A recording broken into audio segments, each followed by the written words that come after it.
effortlessly. It's the kind of cushion that adheres well even if you just apply it haphazardly. It definitely looks much easier to control than the existing white cushion, doesn't it? Everyone, because the texture is really light and flexible, it's great for touching up deep contours like this. The coverage is actually lower than the existing white cushion, but it's still pretty decent.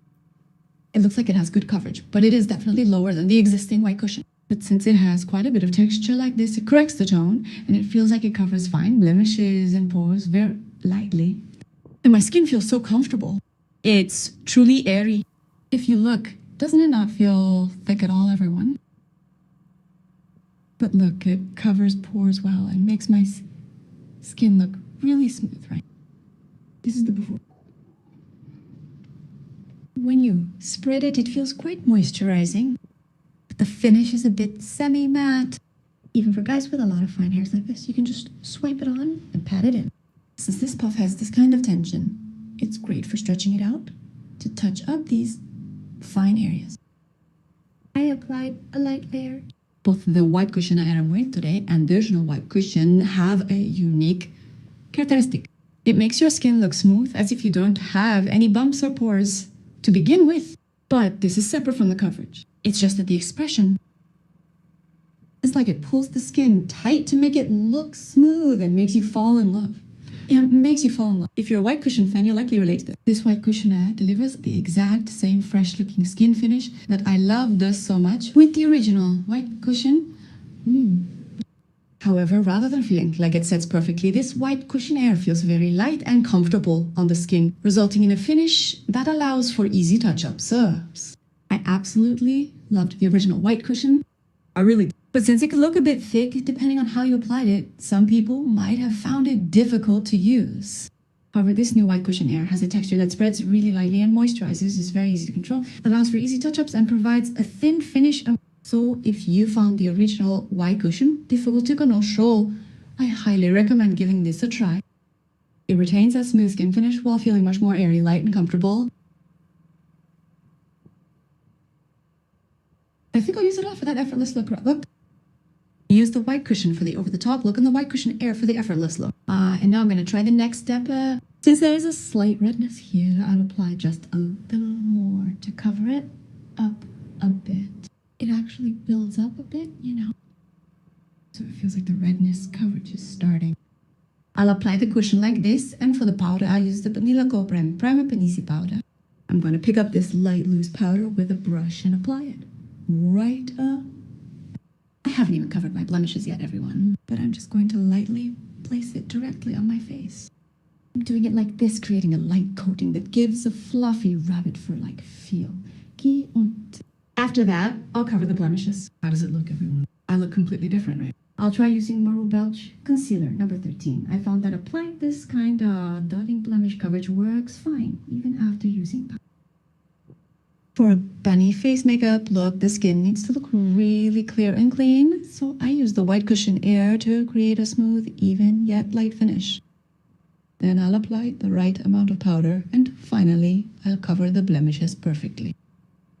After covering all the blemishes like this, I coat the affected areas with powder one more time. After that, I do my makeup.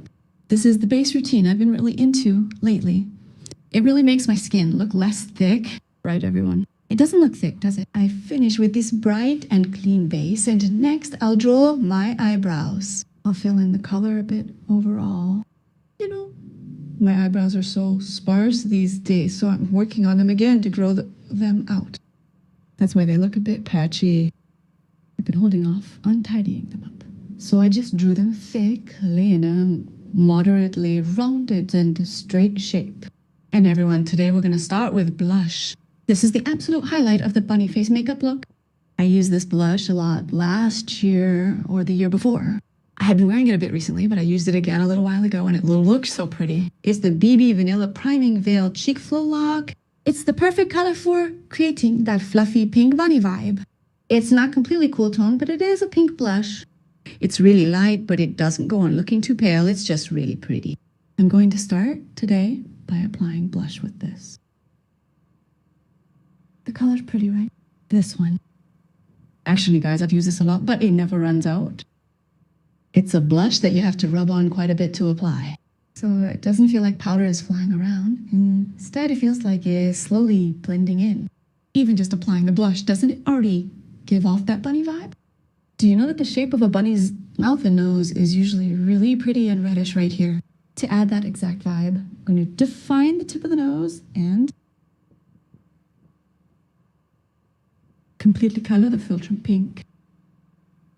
First, I'll color it a bit like a bunny, and for today's makeup, I'm not going to use too much color, but just emphasize definition.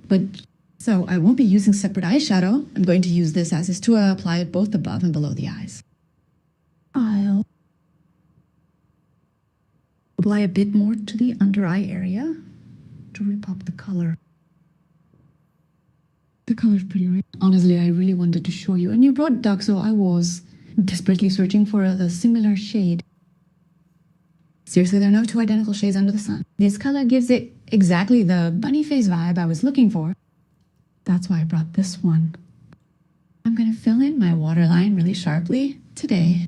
So I'll use this Cleo Shot Sim Dark Brown color to fill in my waterline black like this. You know that bunny eye look where the eyes are really dark and sharp? So I filled in the waterline to make it look a bit more distinct. Next for the line, I'll use Mimi's Under Beige. This is a very light brown color and I'll use it to slightly define my eye shape like an eyeliner. Since it's a very soft color, there isn't a huge change, but it gives a slightly more subtle deepened look. I'll also extend the wing naturally in a straight line at the outer corner. But I won't make it too long, just about this length. And then I'll use this as is to add a slight outer lash line here as well. Usually I use a slightly reddish color to accentuate the eyeliner, but today I'm using this natural brown color so that the eye shade doesn't stand out too much, because today a pink flush is visible. I'm using the same color for the under eye area to naturally add a slightly defined shadow. And next I'm going to apply the false lashes like this, everyone. A sharp, pointed look. The top one is the Blink 10 Lucas Brown. I applied this one from the bottom row to the left so you can see that I applied it in exactly this combination. I'll apply it to the right side as well. I'll apply one at the very front and one right next to it. So the two front strands are attached like this. Then I'll apply the next strand, leaving a space. I applied it here, leaving a space. I'll apply the remaining strands with a space between each one as well. Then they will be attached like this. I'll apply the brown mascara to the front here and finish the rest neatly, and it will look like this. The reason I attach them to the front is that if you only attach a single strand like this, it looks a bit like this when you blink. You know what I mean, right? So I attached two strands here for stability. Emphasizing the round, rabbit-like eyes is important, and the clearer the front is, the rounder the eyes look. So I tried doing it that way. As for the lower lashes, I actually bought these from Temu, but I wasn't quite satisfied with them, so I did some peeling and tweaking work. They aren't my natural lashes, but I'll put the link here anyway. I'll attach these Wonder Lashes. Okay, now that I've attached the lower lashes, I'm going to draw the fake crashes like this. I'll draw two strands evenly, matching the shape I attached. Oh, I drew it well, didn't I? Then doesn't it give off that round bunny-eyed vibe, just like rabbit eyes, everyone? Okay, now that I've done this, I'll put on the lenses. This is also a lens I really like for that teary-eyed look. Oh, the Moonlight Mood Gray lenses. She has such bright, sparkling eyes, so I think she's perfect for a rabbit face makeup look. Next, I'll do the shading. Today, I'm going to make the shade pink look very rabbit-like, so I'll start by defining the lines here. You know how rabbits have a slightly thick, blunt, round nose? So I'm going to define the bridge of the nose a bit wider. I'll set a guide like this to make the bridge look a bit fuller and slightly wider, and I'll define the tip of the nose nicely as well.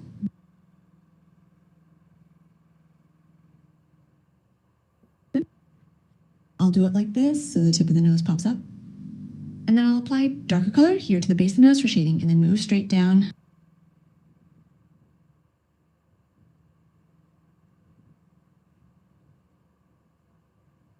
But I'm going to make this look a little dark. I'm trying to mimic the shape of a rabbit there. I want it to have that kind of look. And with a small brush, I'll gently blend the under eye shadow naturally. Next is the matte highlighter. Today, everyone, we won't be using a pearl highlighter either. To avoid a heavy, intense look, I'm using highlighter on the lower lip to simply brighten the overall glow. Since the blush doesn't look that intense, now that the eye makeup is done, I'm adding a little more. I'm also applying a light touch to the nose contour like this. Next, the long-awaited lips. Everyone, I want that bunny mouth shape where the teeth are slightly visible. You know, that Susie flirting lip look. I'm gonna go for that vibe where the upper lip is lifted significantly and the lower lip is colored just right. So for the lip pencil, I'm lifting the Cupid's bow a lot. To achieve this look, this area actually needs to be lowered, giving it a slightly triangular lip feel. I'm lifting the center upwards, but not doing an overlip here. It wouldn't be right to skip the lash line, so I'm just drawing a light touch. To define the lips further, I've shaped the corners of the mouth like this. Do you get the idea, everyone? I'll apply the Vanilla Kusher Velvet Veil tint in the color Ballerina. This is also really rabbit, like matte lip, and the color is pretty, right? Everyone, this is way too much of an axe. I'm gonna pull this up slightly to the part where I overlip. And as a subtle accent, I lightly brighten this area with this matte eyeliner. That gives an even more bubbly vibe. The makeup is now complete with this kind of look. Why did my hair turn out so pretty today? Everyone, didn't I style the waves really well today? I did it half-heartedly, but just like with makeup, I think there's something about doing it a bit casually to look pretty. Anyway, I tried adding innocent waves that suit a rabbit face. Today, I tried this innocent rabbit face makeup look, which is the kind of vibe Koreans tend to like. On very white, clean, and light skin, I used a pinkish blush and lip color around the rabbit's mouth and nose. Light. I emphasized the lip area a bit, giving it an upturned look like Susie's flirting lips, and I made the eyes look bright and sparkling, like a rabbit. Also, since it's getting warmer, I think doing makeup with a refreshing vibe like this is really great. Seriously, out of all the makeup looks I've shot recently, this is kind of my all-time favorite. It looks so innocent, and why does the person look so clean and pretty? Don't you think so, everyone? And the skin finish is absolutely gorgeous. I really love this Banilico white cushion. It feels like such a well-made new cushion. If you found the original white cushion a bit difficult to use, despite the beautiful finish, I highly recommend this White Cushion Air. It's very lightweight, covers bows well, and looks great as a daily semi-matte cushion. This Banilico White Cushion Air is launching in Olive on May 18th, so if you're interested, make sure to buy it with Chattipo. Also, there's an event, everyone. We're going to randomly select 20 people to give away the 21C color. So please leave lots of comments. Okay, that's all for today. Bye.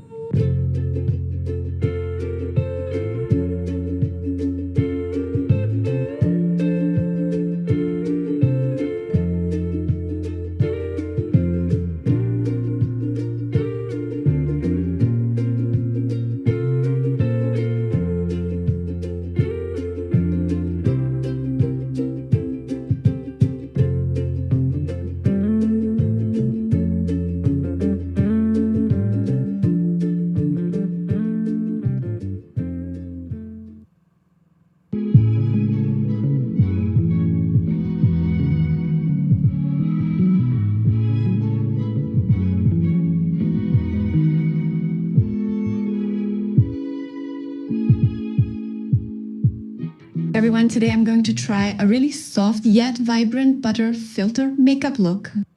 It feels like a subtle aesthetic filter is completely applied. It's a look that is soft, not too pale, and has a touch of liveliness. Let's get started. Starting with sunscreen, be plain sunscreen. My face feels a bit too hot right now, so I'm applying a cooling sunscreen like this. I think today's makeup would look really pretty when you go out with friends dressed up in nice clothes and enjoy that kind of vibe. For the cushion, I bought the newly renewed Vanilla Co White Cushion. I'm going to use this to achieve a perfect complexion. Oh, I applied quite a bit. With the renewal, it felt like it got brighter overall. You know how the previous Vanilla Co used to have a slightly yellowish tint? But since I actually tend to like yellow bases, I really liked the original colors too. However, this renewed version definitely feels brighter. But since this one is definitely not on the pink side, butter filters look prettiest when they have a warm vibe, I thought this would be perfect to use like this, so I brought it along, eh? I think I'll really use this a lot in the summer too. I applied the cushion all over like this. It definitely got brighter, right? Usually when I apply this in shade 17, it doesn't look that way, but look at the difference between my face and neck. Next, straight to nose contouring. I usually do nose contouring after drawing my eyebrows, but since this cushion feels like it sets a bit, I'll just do it right away. Blending with a brush. Guys, you get hooked again soon. Actually, it felt like I already wanted to take it off. So I'm so excited. I find going out and having fun like that during the spring season so much fun. It makes taking photos feel great. Today's makeup is also photogenic, so please make sure to try it out, everyone. Shall I show you something a bit cool? This is, guys, it's a mirror that flips left and right. I recommend this to those who aren't very good at getting symmetry right. I also get a lot of help from this mirror when I feel like my nose contouring is a bit uneven. Next, I'll draw my eyebrows. I want to make them a little round. It seems like people's hearts get less inclined when spring comes. I'll draw my eyebrows roughly like this, and then I'll try using the sand pink eyeshadow. Doesn't this eyeshadow already give off an easy to filter vibe, everyone? It's a palette with very soft spring colors. I'll mix these two colors together to apply to my face. I'll keep the eyeshadow a bit light and for the lower lash line, I'll just use this color. Oh, I always forget. I've heard a lot of people say they got that innocent look.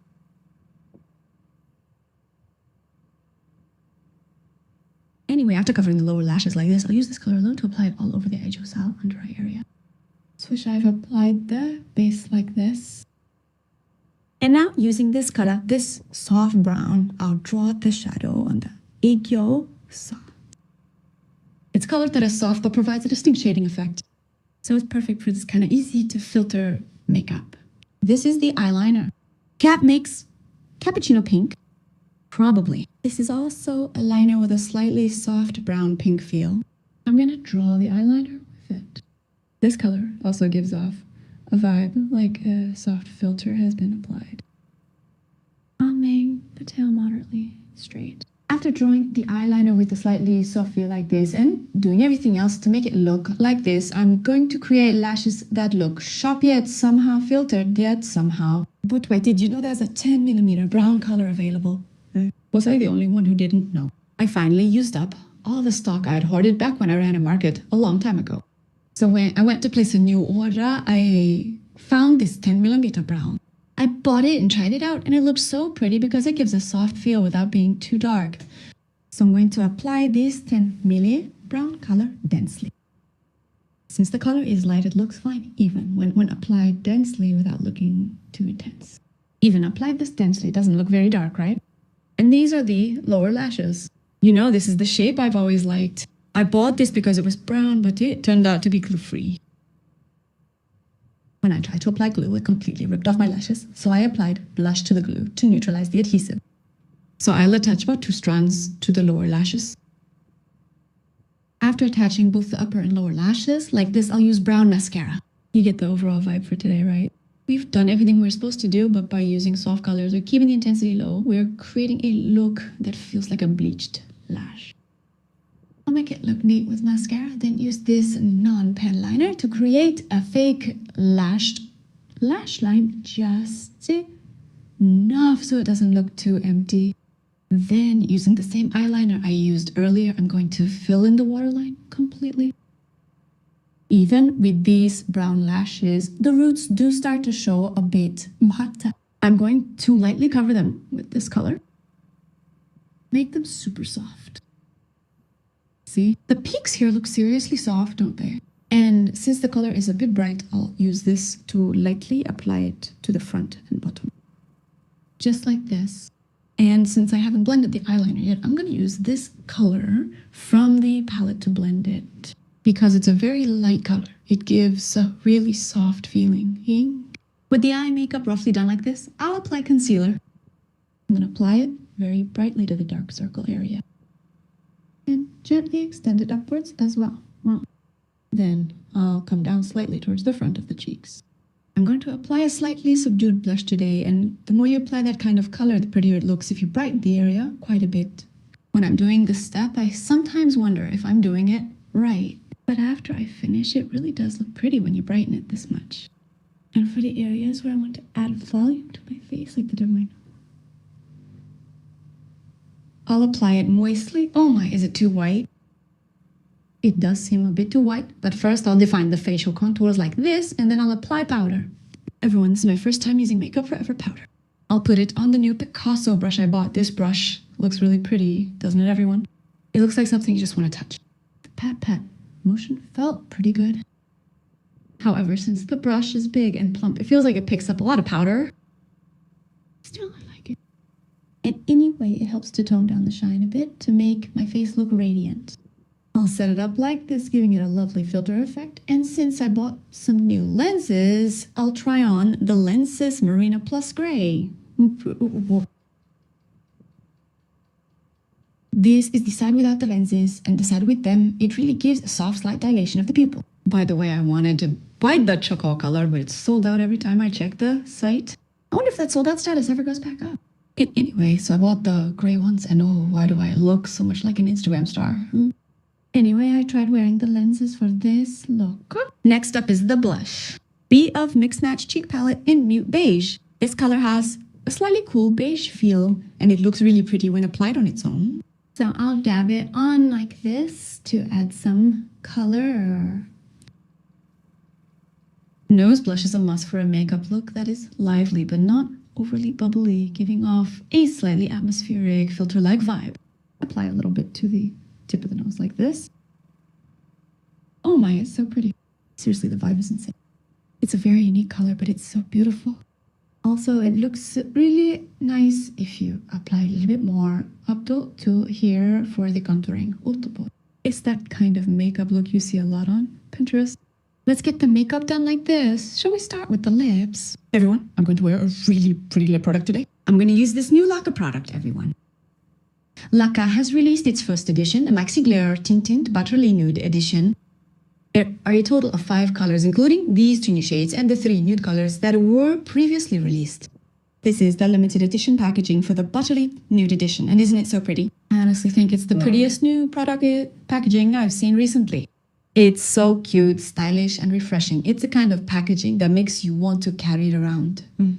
This Laka Maxi Glaze tint has a non-sticky gloss tint formula. So while it applies thinly, it creates a rich glossy film that gives off a truly shimmering watery shine. It feels like the watery glow builds up beautifully over time. Let me show you the 5 colors of this Butter Linen Nude edition.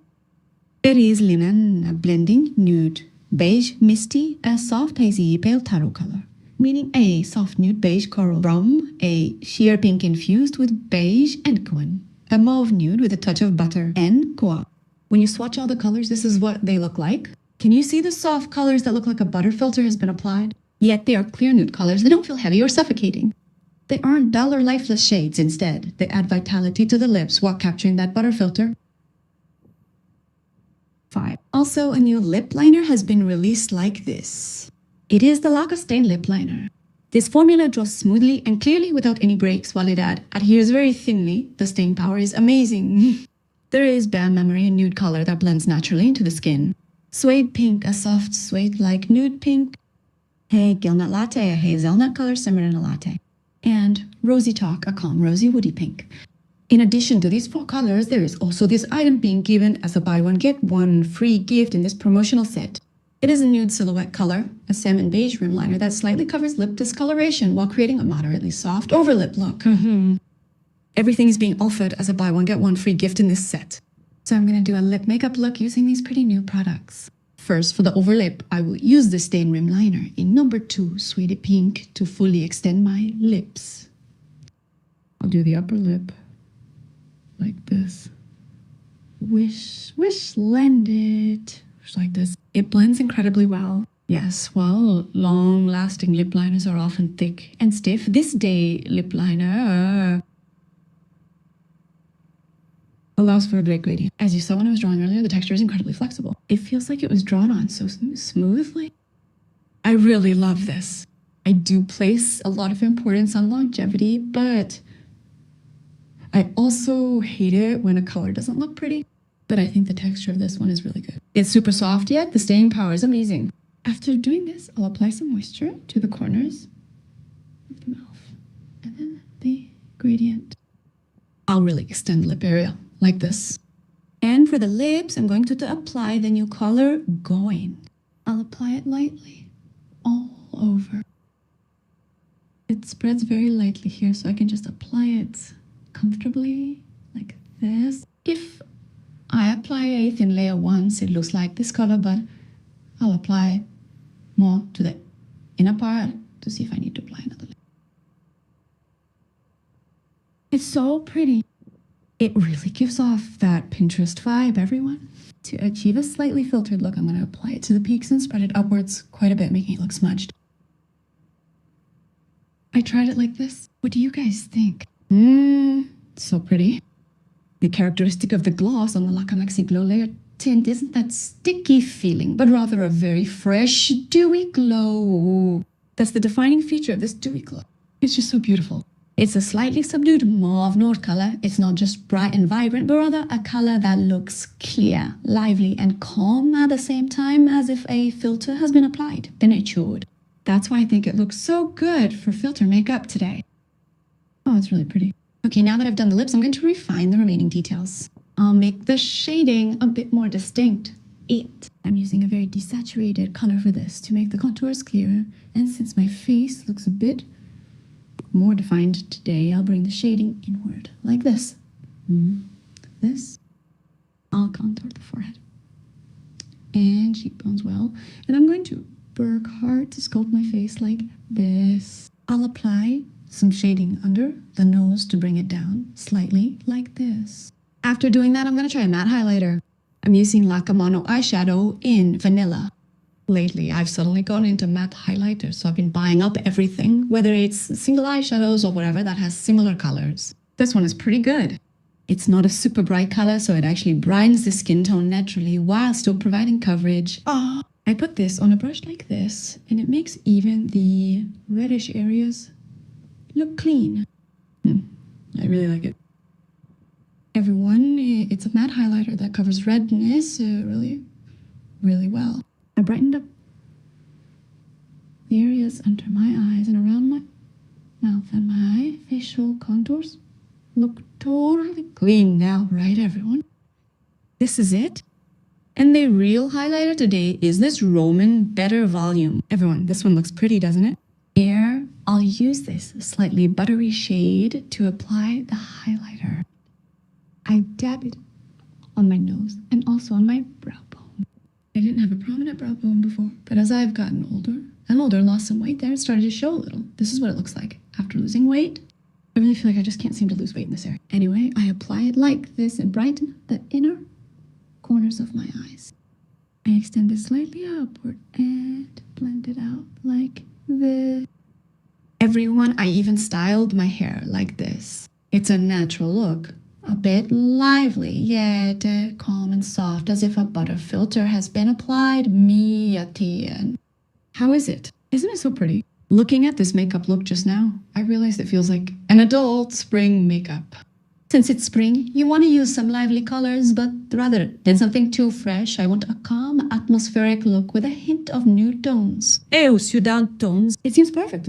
It's so pretty. I feel like I absolutely have to go to a pretty cafe with this makeup. I'd enjoy this look even more while eating bread filled with the scent of butter. Everyone, so the special set of the Laca Buttery Nude Edition that I used for today's lip makeup will be available at Olive Young on April 1st for 13,301, and it even comes with a free mini tint like this. The set is packed with colors that really go well together, so please don't miss out on this special set, everyone. Okay then, that's all for today. Bye!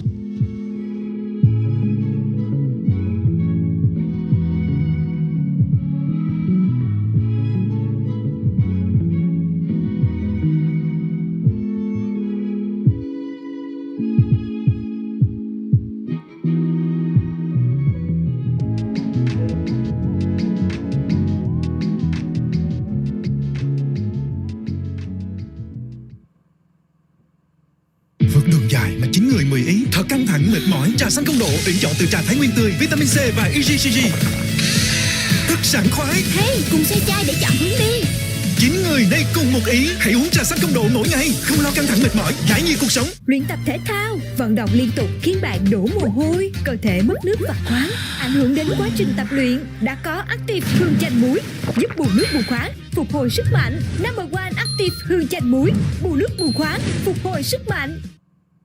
Dầu tắm Olive cho da nhạy cảm mới với pH cân bằng, không chứa paraben, lành tính cho mọi loại da.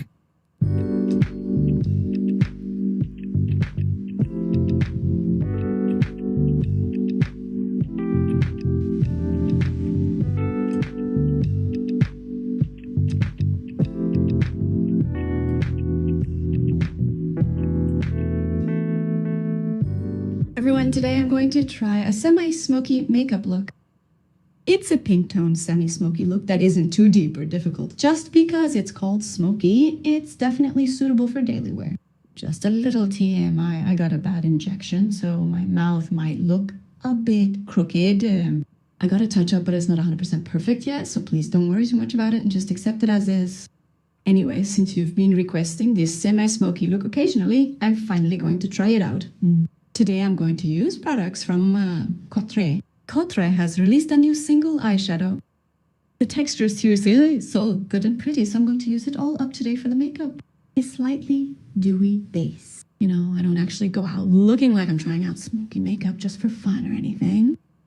But today I'm going to show you how to do it in a way that isn't too overwhelming so you can actually wear it out. First, for the cushion, it's Cotre's Velvet Layer Cushion Bat 17 pair contact. Today I'm going to use a matte cushion to create a very clean skin finish. Since this makeup look emphasizes the eyes, I'm going to keep the rest of the look very neat. That is why a clean matte base without any shine looks prettier. After applying the base neatly like this, I'm going to draw in my brows. Today I brought a color that is a bit cooler and darker than what I usually use. For some reason, I think cool-toned brows like this look really pretty with that chic vibe. Also, somehow, when doing cool-toned makeup, using brow colors like this seems to make it look nice. My eyebrows are a bit thin, so I think it looks okay. Shall we try making them thin today? I might touch it up later, but for now, I've drawn them like this. I'll also use this stick shading to define the contours of my nose beforehand. Since I'm going to make it darker later anyway, I'll just apply it roughly like this and blend it out. After defining the contours like this, I'll lightly cover up blemishes with concealer. I'll set it up neatly like this. And for the cover-up step, which has been added recently since today is a cool-toned makeup look, I'll use a pink color. Blending it quickly. Even though today's a smoking look, I need to create a slightly pure vibe like this first so that the eyeshadow applies beautifully. After doing this, as I mentioned earlier, I'm going to try the new Shadow Nouveau from Yo Potre today. It's a velvet matte formula eyeshadow, released in a total of 12 colors. Isn't Yo Potre's unique, stylish packaging so pretty? It's not a typical bomb package, it has an irregular shape. You know that cushion I used earlier? It looks like a mini version of that cushion, with the packaging really capturing Yo Potre's signature vibe. But it's not just the packaging that's pretty, the quality is beautiful too. Honestly, if you have some makeup experience, you can pretty much tell just by touching it. And the Shadow Nouveau in this collection is so incredibly soft that makes you succeed. It adheres perfectly to your fingertips, offers excellent color payoff, has no fallout, and has a formula that spreads out slightly while blending really well. It is quite literally a high-quality eyeshadow. Even when I rub it with an eyeshadow brush, the color transfers so evenly and beautifully, and no fallout. High quality and such a pretty eyeshadow has been released. I will now swatch all 12 colors on my arm. First is Porcelain, a clear pale ivory. Next is Nude Berry, a light nude pink. Finally, Baby Salmon, a pale salmon pink with a subtle vibrancy. Next is Muted Mauve, a subtle muted shade. Next is Rose Bouquet, a deep rose color that adds a sophisticated vibe. Next is Almond Oud, a soft oud brown. Finally, there is Dusty Taupe, a calm gray brown. And finally, Peach Inside, a soft and warm peach beige. Misty Rose is a gently smoky rosy brown. Petal Co is a bright grapefruit coral. Pure Mocha is a deep mocha brown. Pops is a dark brown on the back. If you look at all the colors, this is the overall vibe. What do you think, everyone? The composition turned out. You can use them not only as eyeshadow, but also as eyeliner. You can also use them as the matte highlighter I love, and there are many colors great for blush, brow contouring, and more. They are designed to be really versatile.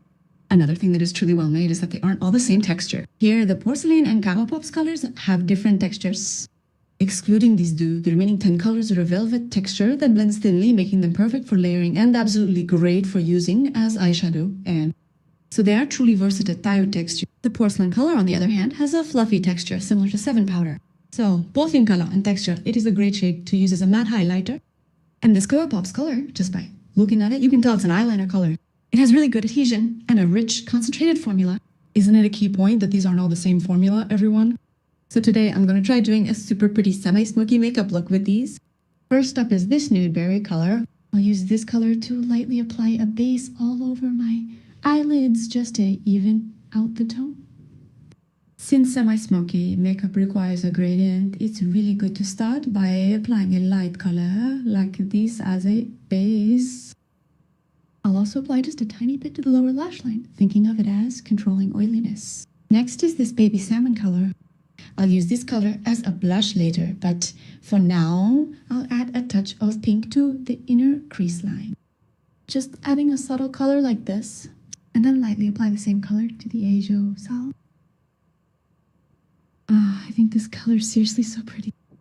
I'll use this later to build up shading for smoky makeup, but if you apply it here with a light eyeliner, it's a great color for daily use as well. I'd say this color is my absolute favorite among the shadows in this collection. Next, I'm going to use the almond oat color. It's just so pretty. I'll show you the swatch on the back of my hand separately.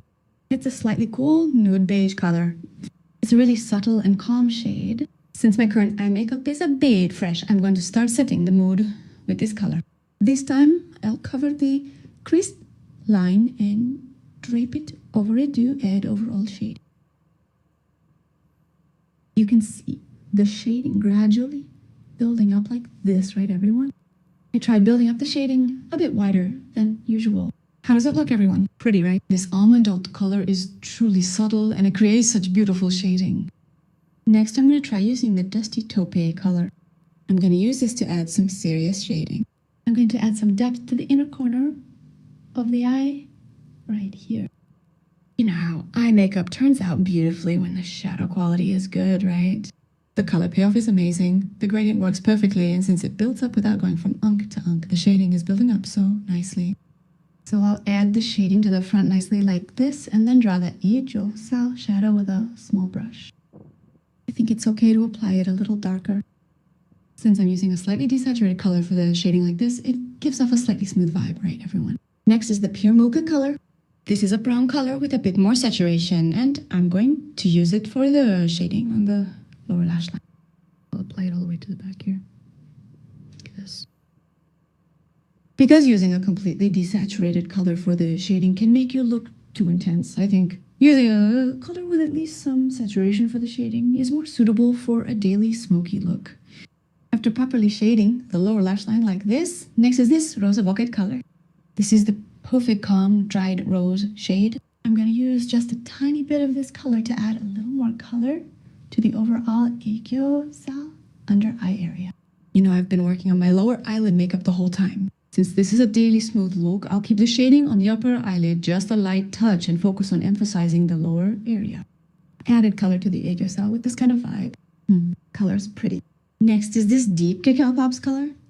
Today I'm just going to use this to draw my eyeliner. It's a really rich color, so the pigmentation is amazing. The color density is so high that it's practically at a level.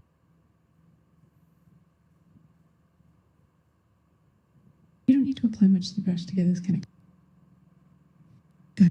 It's that famous department store eyeliner blending shadow used in salons. It really gives off that vibe. The eyes are dark and the color payoff is definite, so I'm just going to draw the tail naturally and moderately straight line. Just like this.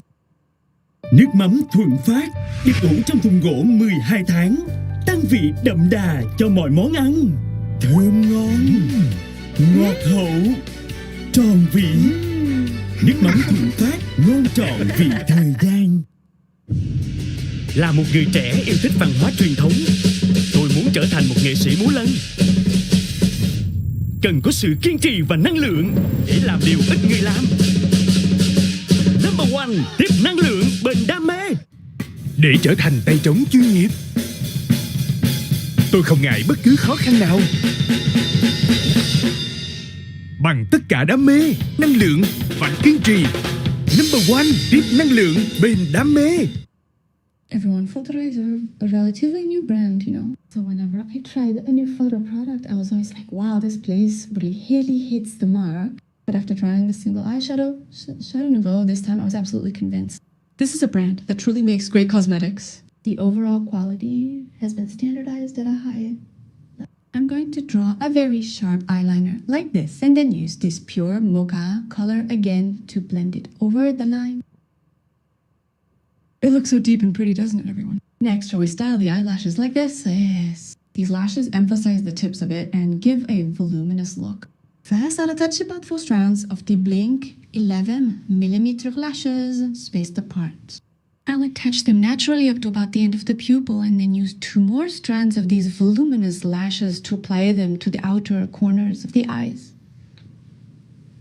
to create a fuller look. Also, I'll attach about 2 strands of these lashes that I love.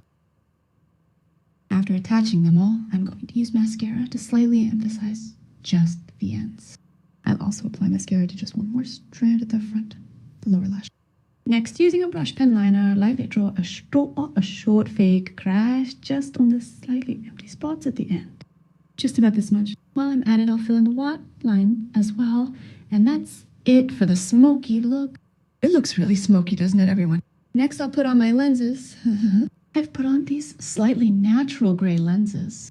I'll work on my Aegiosal under eye area first, but that's the end of the pinkish, semi-smoky eye makeup. Even though I applied the shading quite heavily, it looks really clean, right? I think the quality of the eyeshadow is absolutely crucial for doing a beautiful smoky makeup look. The new eyeshadows from Port this time have such a great texture that the shading builds up so cleanly and beautifully, making the makeup look really pretty. You really need the eyeshadow to build up the shading step by step like this to look good. With my self-proclaimed makeup-obsessed eye, I've created a look that is clean and free of any unnecessary clutter. Now I'm going to cover up my dark circles. I'm going to brighten up the area under my eyes with this bright color. Swish, swish, swish. I'll brighten up the space between the eyebrows here as well. I'll add volume to the sides of the nose like this and completely absorb the oil with powder. To make it matte, I'll meticulously control the oil on all the contours of the face.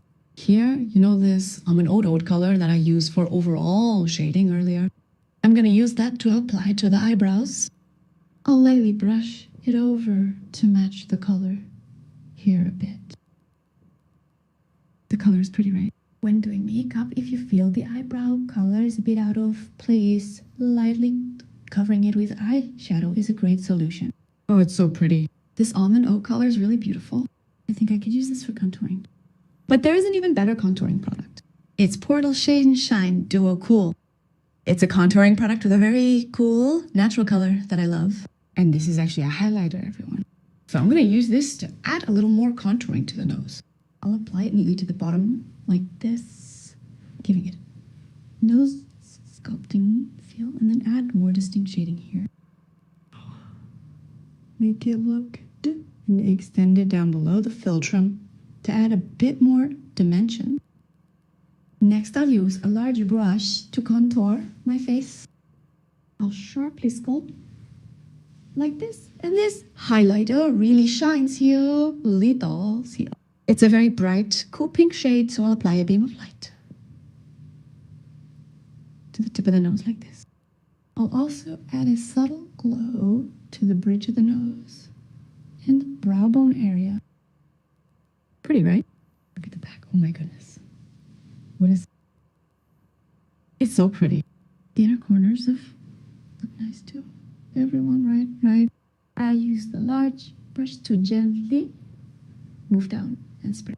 You know I love highlighter, right? I'll blend it out a bit here. After defining the contours with the highlighter like this, next up is the blush. I'm going to use the Baby Salmon eyeshadow color to apply the blush very beautifully. I really like that eyeshadows with such good textures can also be used as blush. Today, instead of applying it cutely in the center, I'm going to apply it slightly outward, not too far, just a little bit to add a pinkish touch. I'll add a pop of color.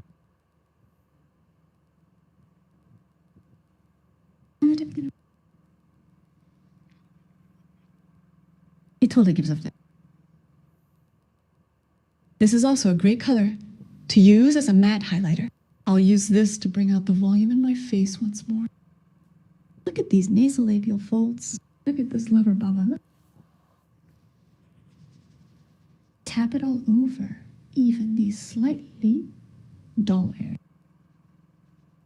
This is it. Next, shall we do the lips? I'm going to use a lip fence, and I'll extend the lips with slightly grayish shade. Rather than a bright, bubbly look, I'll an overlip like this for a calmer vibe, and for the lips I'm going to apply a really pretty gloss. It's a rosy brown color, and it gives off this kind of vibe. It looks like it'll go perfectly with my eyes, right everyone? I finished applying this all over my lips. This one is really pretty. I applied it all over my upper lip as well, giving it a kind of coating effect. Vượt đường dài mà 9 người 10 ý. Thật căng thẳng mệt mỏi, trà xanh công độ tuyển chọn từ trà Thái Nguyên tươi, vitamin C và EGCG. Thật sảng khoái. Hey, cùng xoay chai để chọn hướng đi. 9 người nay cùng một ý. Hãy uống trà xanh công độ mỗi ngày, không lo căng thẳng mệt mỏi, giải nhiệt cuộc sống. Có khu vườn mang tên cơ thể, cứ cuối ngày là héo. Bỗng, trà Dr. Thanh với 9 loại thảo mộc xuất hiện, tưới lọc từng gốc, cho vườn ai cũng tươi. Trà Dr. Thanh, mỗi ngày thanh lọc là một ngày tươi.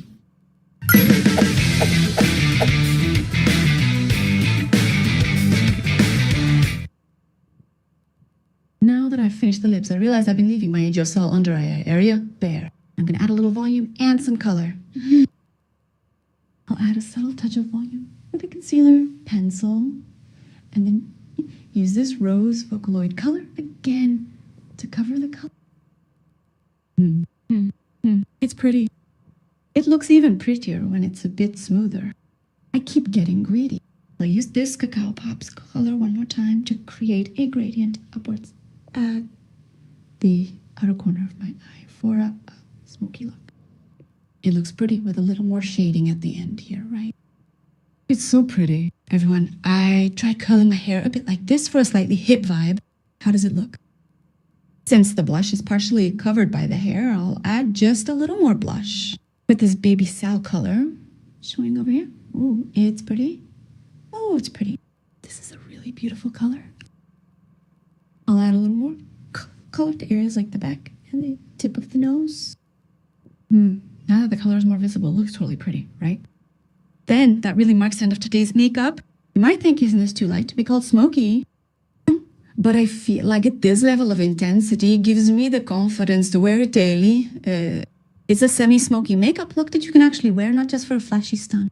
So this color combination, this hairstyle, and everything else all go really well together today, don't they? It really gives off that perfect semi-smoky vibe. Also, the Bold Shadow Nouveau that I used so much today will be pre-launched on Olive Line on March 23rd. If you purchase one or more Edigai eyeshadows with a 20% discount, you will receive one eyeshadow brush per order number on a first-come, first-served basis. Additionally, if you purchase over 30,000 won worth of Anyport product, you can also receive a 10% discount coupon. So if you see any pretty items among the makeup products I used today, I think it would be great if you bought them together to reach the 30,000 won mark, get a brush, and even receive a 10% discount. If you absolutely have to buy something, I think this lip product is really pretty along with the eyeshadow. So I recommend buying that as well. Well then, I'll stop here for today. Bye!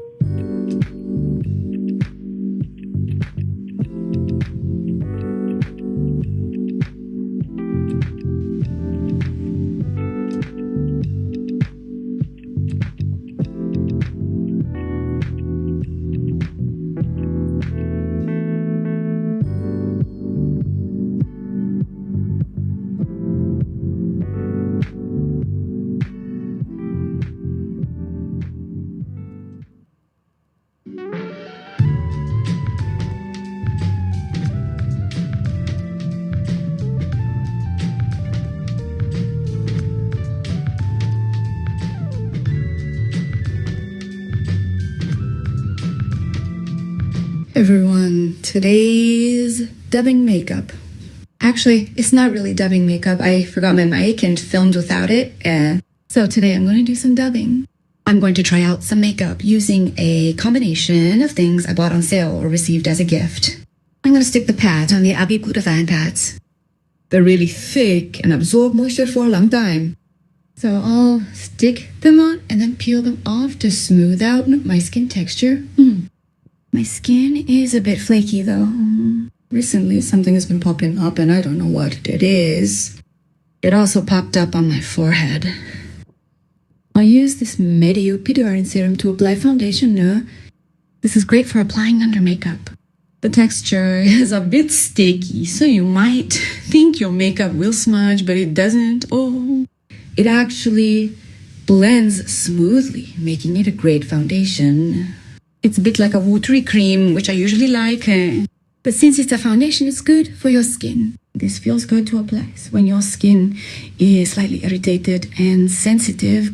But I'm not sure if the color is right today. You know that video I shot last time where I said I was going easy on my skin? My face came out a little green in the video. So today I changed the color a little, but it's hard to tell because I'm looking at the small screen while filming. So I'm still a little anxious, but I'm giving it a try. In the end, I couldn't overcome my anxiety and change the color. What do you think, everyone? It's more yellow, right? I think I changed it a little wrong. So I'm checking the color as I go with the eyeshadow palette to make sure it's right. And today's eyeshadow palette is a bit of a letdown. Anyway, I'll just roughly apply my base makeup like this. And since my skin is irritated, I'll be using a BB cream today. Self-pressure BB cream. I just bought. Honestly, I don't know much about BB creams and haven't used them much, but... Yeah. So I'll use a spatula. Just looking at the spatula spread like this, you can see that it's a bit thick, right? But since it's a BB cream, it doesn't feel thick at all. It just feels like it has good coverage. Anyway, it covers uneven skin well, and the texture is flexible and blends well, which is nice. Since this is a texture, it's not too slippery to spread like this, but it covers pores and uneven skin very well. However, it doesn't feel like it's fixing. It's more like it maintains a comfortable texture, right? That's the nature of BB cream, right? Also, I don't know that the mic is off and I'm moving it around for no reason. The important thing is not the position of the mic, but that it's off. Anyway, that's why I'm trying dubbing like this. Anyway, it covers nose pores very well. The coverage is good and it's nice. She even bragged about how she bought a brush from Picasso and Contamiro, and she finished covering it. Guys, what do you think of this color? This is a renewal of the Self-Exhibition BB cream. That's why it came out in such a bright color. It's hard to find a bright BB cream to begin with, but this one was bright, so I was okay with it. However, there is a bit of darkening instead. So what I want from a BB cream isn't long-lasting power or a perfect complexion, but rather moderate coverage that feels comfortable on the skin. So that darkening is acceptable. Also, you know, the Edide brand, that's so Canadian. Play You Once eyebrow shading came out and you guys really like it. I got number 3 out of 1, 2, and 3. It's a really light cut color. And today I'm gonna Holika use Trusty Palette Neat. This color goes really well with it. It's a bright brown color, a spring light color. Anyway, this color is color, and my brother is amazing, you guys. It applies smoothly, doesn't clump, and the concentration is easy to control. The color is pretty. I really like it, you guys. This one has a flat, angled shape. It's exactly the same. It's a double balanced pencil. Thinner than the S, but anyway, you guys, this is just amazing. These are eyebrows drawn with a Daiso pencil. These days, it's really Daiso Cosmetics. I don't think you should think of it as Daiso. It's been a while since I've really liked an eyebrow pencil. I'm not recommending it because it's good value for money, but I love the brow pencil itself, guys. And the value for money is amazing. I really recommend this. Will there be more colors in the future? If there are more colors, I think I'll have to be a little more nervous. And while waiting for the delivery of this all-time sale, the thing I was most looking forward to was this new Holika palette. It's called Use Trusty and it's totally spring. Isn't it pretty, guys? Just looking at this combination makes me feel so good, guys. It's a really light, warm coral palette. Not a bit pink, but a light apricot that goes well with spring. You really have to buy this. I think this palette is the identity of this color Guy palette. It's a fluorescent coral color with a lot of white in it. So I'm gonna use this as a base for my entire look. Oh my, isn't it so pretty? Here, please keep in mind that my eyelids have a bit of yellow undertone, so it's gonna look a little warmer. I've been obsessed with covering my under eyelashes lately, so I'm gonna try that out a bit. I find this secretly good to do before eyeshadow. Apply it quickly and cover it up, then blend it well with a small brush like this. The key is to get this in between your lashes so that the roots are completely covered. This makes your eyes look really innocent and everyone. So, make sure to cover the spaces thoroughly. If you do this on both sides, it will look like this. I think this method is really good these days. It's a really innocent look. Next, I'll go back to the palette and use the color I used as the base color to apply it all over my HSO. After applying it all over like this, I'll add shading from this palette. As you can see, all the shading colors are light. I'll use a brighter color here and use it to draw the Aegusal shadow. If the base is moist, the shadow color will be a bit darker. So since this BB cream is moist, the shading with a bright color goes on quite well. Then I'll add shading for my double eyelids. I tend to apply it mainly in the front to make it look slightly open. Then my eyes will look like this. Anyway, the shading color is pretty good, right, everyone? Next, I'll use this slightly deeper pink color. If you look closely, it has pearl in it. It gives off a slightly light hair feel. My focus wasn't very good today. It's a matte shadow with a subtle shimmer and fine pearl, reminiscent of a Japanese eyeshadow. Okay, this kind of subtle glossy color adds some shading to the front lash line, which is really pretty. It makes the tear ducts in the front corners look more emphasized and open, making the eyes look moist. And I'm going to use the same color to add a touch of smudging to the back as well. This is light and doesn't seem to show much, but if you keep adding more and more, you'll get a really pretty watercolor-like makeup look. I changed the color again. You guys look even weirder. What should I really do? Anyway, next I'm going to try the gel tail. I really liked the Holika gel tail, and I was really excited about the new colors. In addition to the 4 new colors, there was another gel tail that was given away as a gift with the palette. It's a toffee mocha color, but I really like this melted hazel color more than the toffee mocha. I'll show you some comparison swatches. The toffee mocha seems to be used as an eyeliner, but it's perfect for blending. The melted hazel on top is also a great alternative. So I use yogurt to draw my eyeliner with a brush. The gel tail really looks so pretty when applied thinly. It gives a natural look like eyeshadow, but it adheres well without powdering and lasts a long time. Of course, it lasts less than regular eyeliner, Bate. So I think this is a great product that's positioned somewhere between eyeliner and eyeshadow. I really enjoy drawing my eyeliner with this. I'll hold off on the tails for now and just define my eyes. Then I'll use a lighter color from the concealer palette to brighten and cover up any dark circles. Using the yogurt brush, gently apply it upwards to create a 3-dimensional effect that's beautiful. And here's a lemon-colored concealer.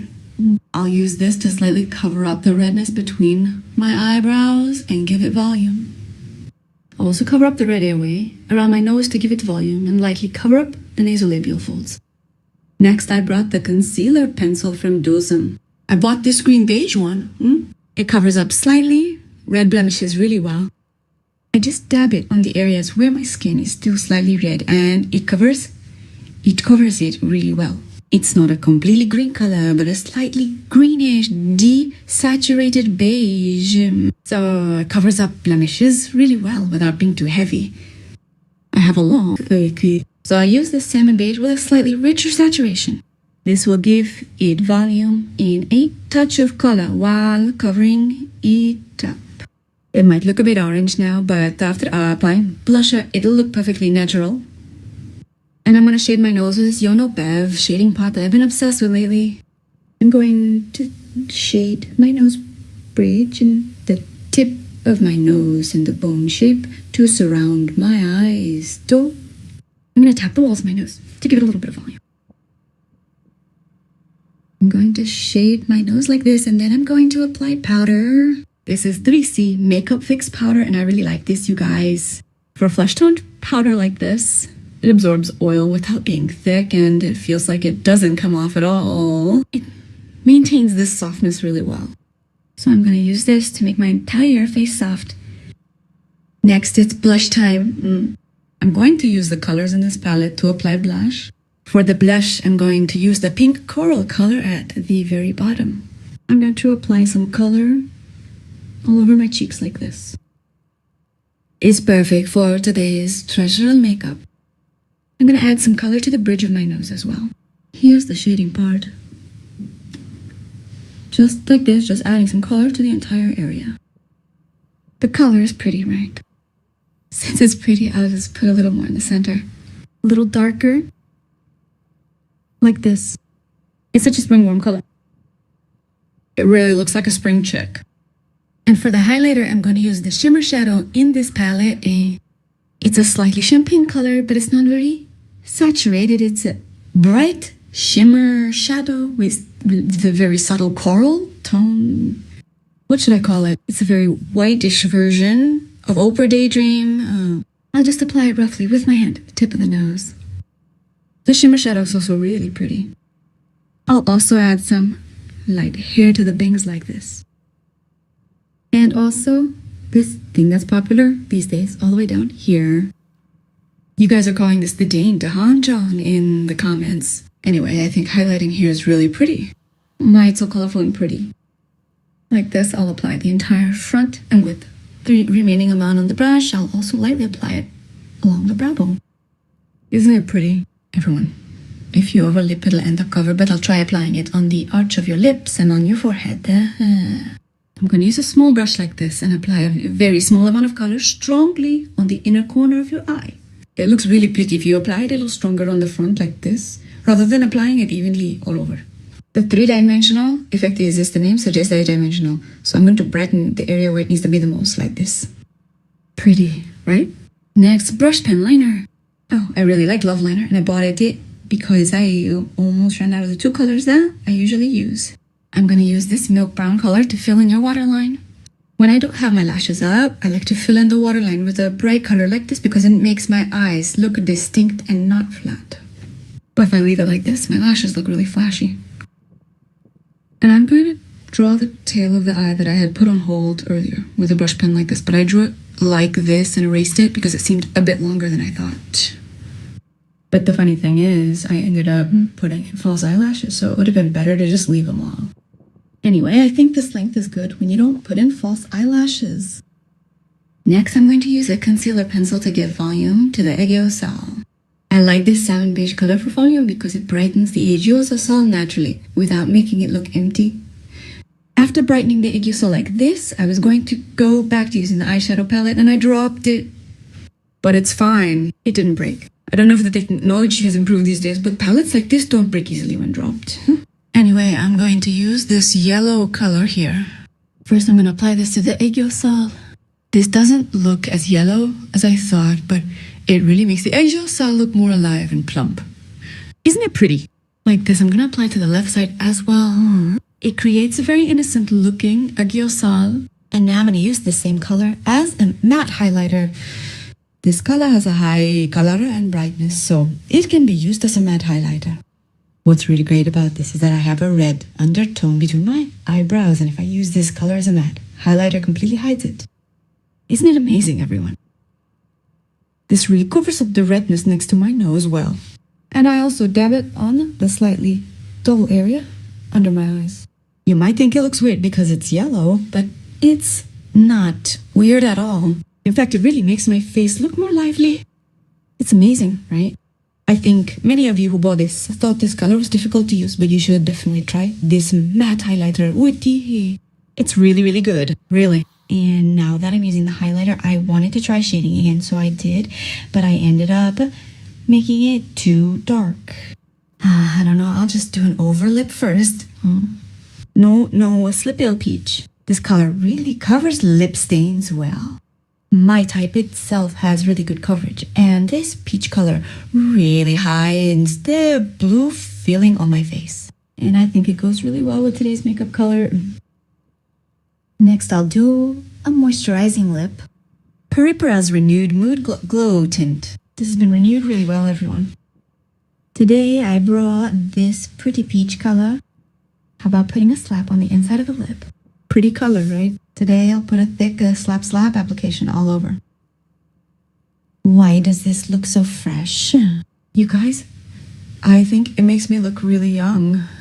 I actually wanted to do light makeup today without eyelashes. I usually look pretty like this, but when I just take pictures with a camera, this light makeup just doesn't suit me and looks too plain.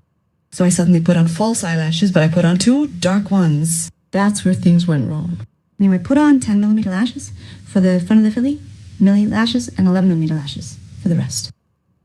I think it's better to just put the 2 strands behind them on the top of the lashes to make your eyes look a little more toasty. And since the top ones were too flashy, I put on these under lashes to balance them out.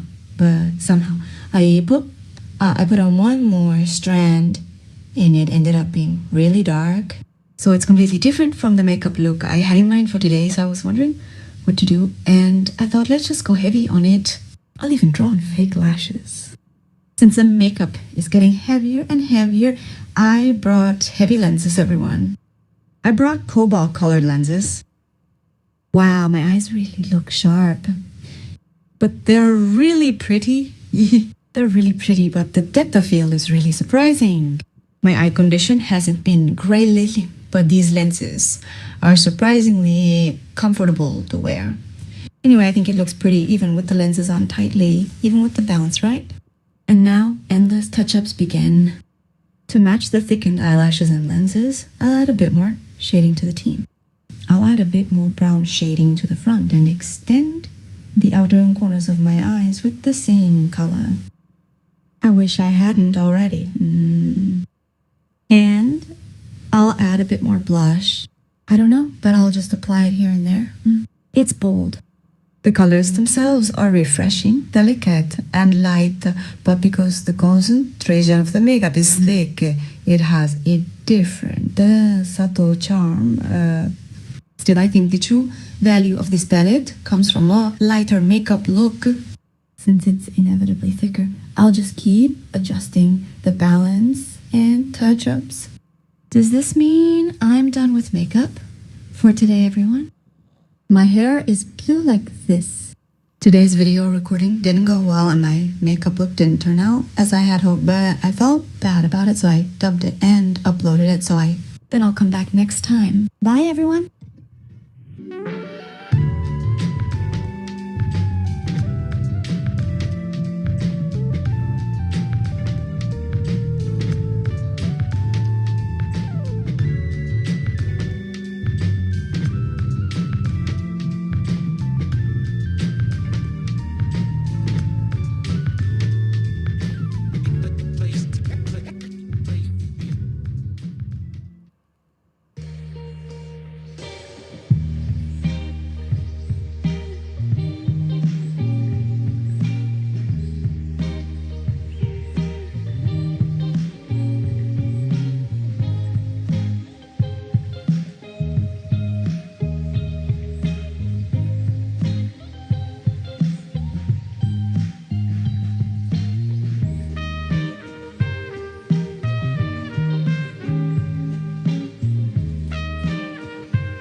Everyone, today I'm going to try a peachy makeup look, perfect for the final days of spring. Lately, I've been wearing a lot of matte makeup, so today I'm going to try something a little more dewy. I'm going to start with the moisture. When I apply this, I press it in like this, as if I'm feeding it into my skin. And today, to make it last longer, I'm going to apply a primer. VDL Tone Stain Color Correcting Primer No. 3 Serenity. This is a great product for when you want to tone your skin while also making it last longer. It's the Serenity color. This is a blue-colored primer that brightens up yellowish, dull skin by applying a very thin layer, making it look like a cool tone. This is also really good as an anti-darkening product. Using this triangle-shaped spatula, scoop this out like this and apply it like this.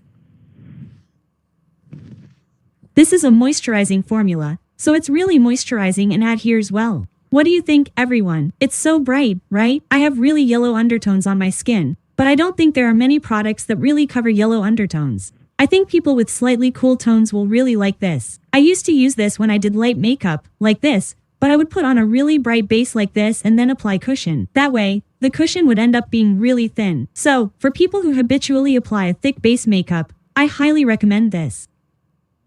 This triangle shape is great for applying it quickly along the inside of the nose. Just sweep it on and make sure it sets. I also apply it on my forehead. I didn't apply it on my eyelids, but can you see how much it covers the yellowness? I should apply it on my eyelids too.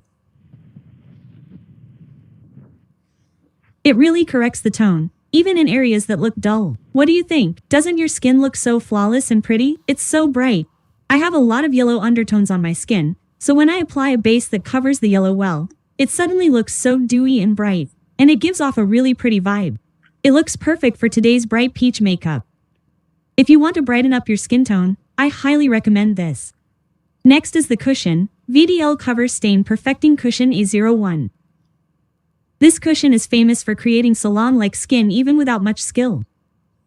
It's a cushion that really expresses the skin. I'll try it. The A01 color is really pretty. I highly recommend it to those who like a bright complexion. This creamy texture applies very thinly and adheres well to the skin. It has really good adhesion. It covers pores and unevenness really well, and it's a cushion that literally makes your skin perfect. What do you think? The coverage, right? It has good coverage, but it adheres lightly and doesn't look thick, and it lasts a long time. I only applied half of it once, but it adhered well without feeling thick, giving this perfect skin expression. This is really pretty skin expression, and this lasts so well. And I'm a bit of a makeup prostitute, so when I apply cushions like this, you know how to apply them carefully, right? To see how they go in. But when I applied it right away, the adherence was a bit low. But I'm not someone who has trouble controlling my skin. So this is a cushion that I can easily use. This, and the puff wasn't like this originally, but after switching to this one, it got even better. I applied it all like this. What do you think, everyone? Doesn't my skin look really smooth and nice? I didn't put much effort into it just now. I just patted it on roughly. But it creates this skin expression that looks like I put a lot of effort into it. So I heard that makeup artists also use this a lot. This is exactly as the name suggests, Cover Stain Perfecting Cushion. I can definitely recommend this for those of you who are concerned about sagging skin, especially those with oily skin and flaky skin. You should definitely try cushion foundation. Next, I'll quickly draw on your eyebrows. Today, I'm going for a girly look, so I'm going for a natural golden brown look. Even those who don't like heavy makeup can follow along. I'll draw my eyebrows like this, and next, I'll do some nose shading. I've been really into stick and cream nose shading lately. They're so easy to define. I'll start from the tip of my nose like this, then draw a general line like this, starting from the C in the center, and then I'll break it up in the middle. I'll lightly cover up any blemishes with a concealer pencil.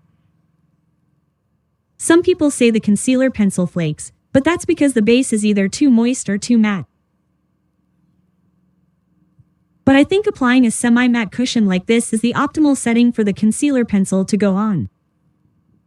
If you apply it on top of a cushion with good adhesion, this also feels like it adheres well. Next, I'll try eye makeup. VDL Eye Stain Essential Shadow Duo No. 1 Basic Brown. It contains 2 basic shadow colors like this. I'll use this skin tone shadow to lightly adjust the skin tone.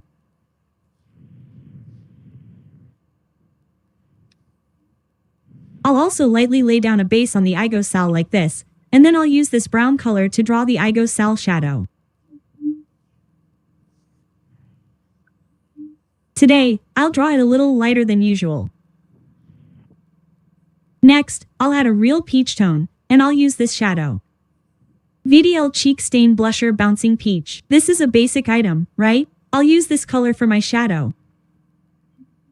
I'll add a peach color to my entire eyelid. Don't I look so pretty with this color? I also use less than sharp shaky color greater than under my eye to lift the eye sal, and it looks really pretty. Here, I'm going to add a peach color to the overall lash line and draw the eyeliner. Cleo Shaw Sosim Cacao Brown. And this light brown color is perfect for drawing the eyeliner without too much. Matching the shape of the eye, I'm going to fill it in like this, and then I'm going to straighten the tail of the eye a little bit. I drew it like this. I made it a little longer, everyone. And today, I'm going to apply eyelashes. It's been a while since I blinked and it's 10 millimeters. But today, I'm going to apply them in a slightly unusual way. Usually, I apply them really densely like this, but today, I'm going to apply them very spaced out. If you look now, the eyelashes I'm going to apply are slightly upright. I'm going to apply them exactly like this. And today, since I have to clean them, I'm going to use clear glue and apply one strand at the very front like this. Guys, due to battery issues, I did the left side first. Can you see how I'm applying them very spaced out, everyone? Here, instead of attaching a strand right next to another, I skipped over a whole space. I attached them spaced out like this. It's better to attach one or two strands a little further to the side and back, just on top of the lashes. When you're done, it should look like this. Also, if the mascara feels a little too spread out, just lightly touch them up. Just something. And for the underlash, before attaching it, I'll boldly draw a mild shade today to make it look properly opened. And then I'll blend it naturally with a brush like this. I'll cover the underlashes like this, and here are the underlashes today. If you look closely, the middle is very sparse and the thickness increases as you go towards the back. Since I want to do an innocent look today, I'll use the thin one in the middle and place it on the table right in the center of the pupil. Press it down gently to set it. After applying it like this, it seems to have darkened again, so I'll use mild salmon again and tap the roots of the lashes to cover them again. It should look like this again, right? Then I'll apply mascara to the front and back lashes. The lashes should end like this. What do you think, everyone? Doesn't it look like I didn't apply much? From a distance, it just looks really clear and distinct. Since it's a water peach makeup, I didn't want the eye makeup to be too thick, like this. I'll fill in the waterline like this, but if the waterline is too dense, that clear look will disappear, so I'll use a very thin buffalo liner like this. Instead of filling it in a straight line, I'll just fill it in with a touch of flare like this.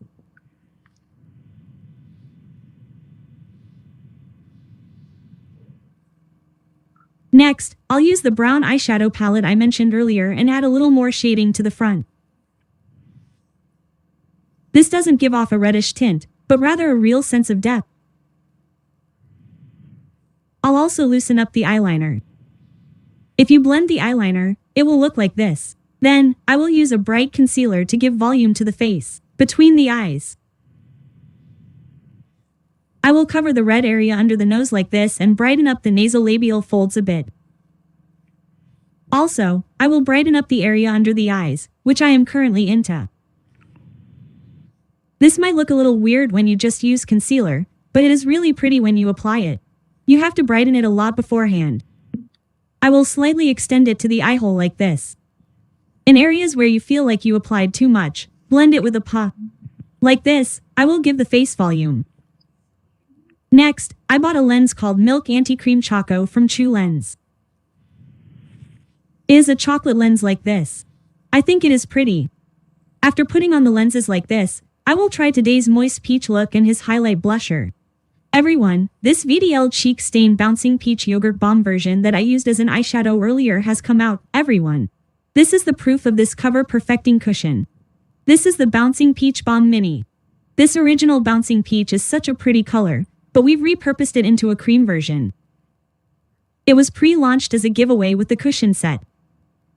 For those who love Bouncing Peach, this is seriously awesome. If you want to try it, you should definitely grab this set. It's so pretty. When you rub it in with your fingers, it melts at skin temperature, glides on incredibly smoothly, and has a creamy texture that spreads lightly. This foundation adheres flawlessly and feels like it's melting inside. And besides the Bouncing Peach Balm, there's also the Toast Peach Balm Mini. This one's included in the VDL foundation set. Let's compare the two shades. The Bouncing Peach Balm is a refreshing, peachy, milky pink, and the Toast Peach Balm is a baked peach-like milky beige. This is a truly amazing blusher that will make you fall in love with your skin. Let's apply it. I'll add a plump blush like this. Isn't it pretty? Everyone, I'm going to apply this widely today and make it really glowy.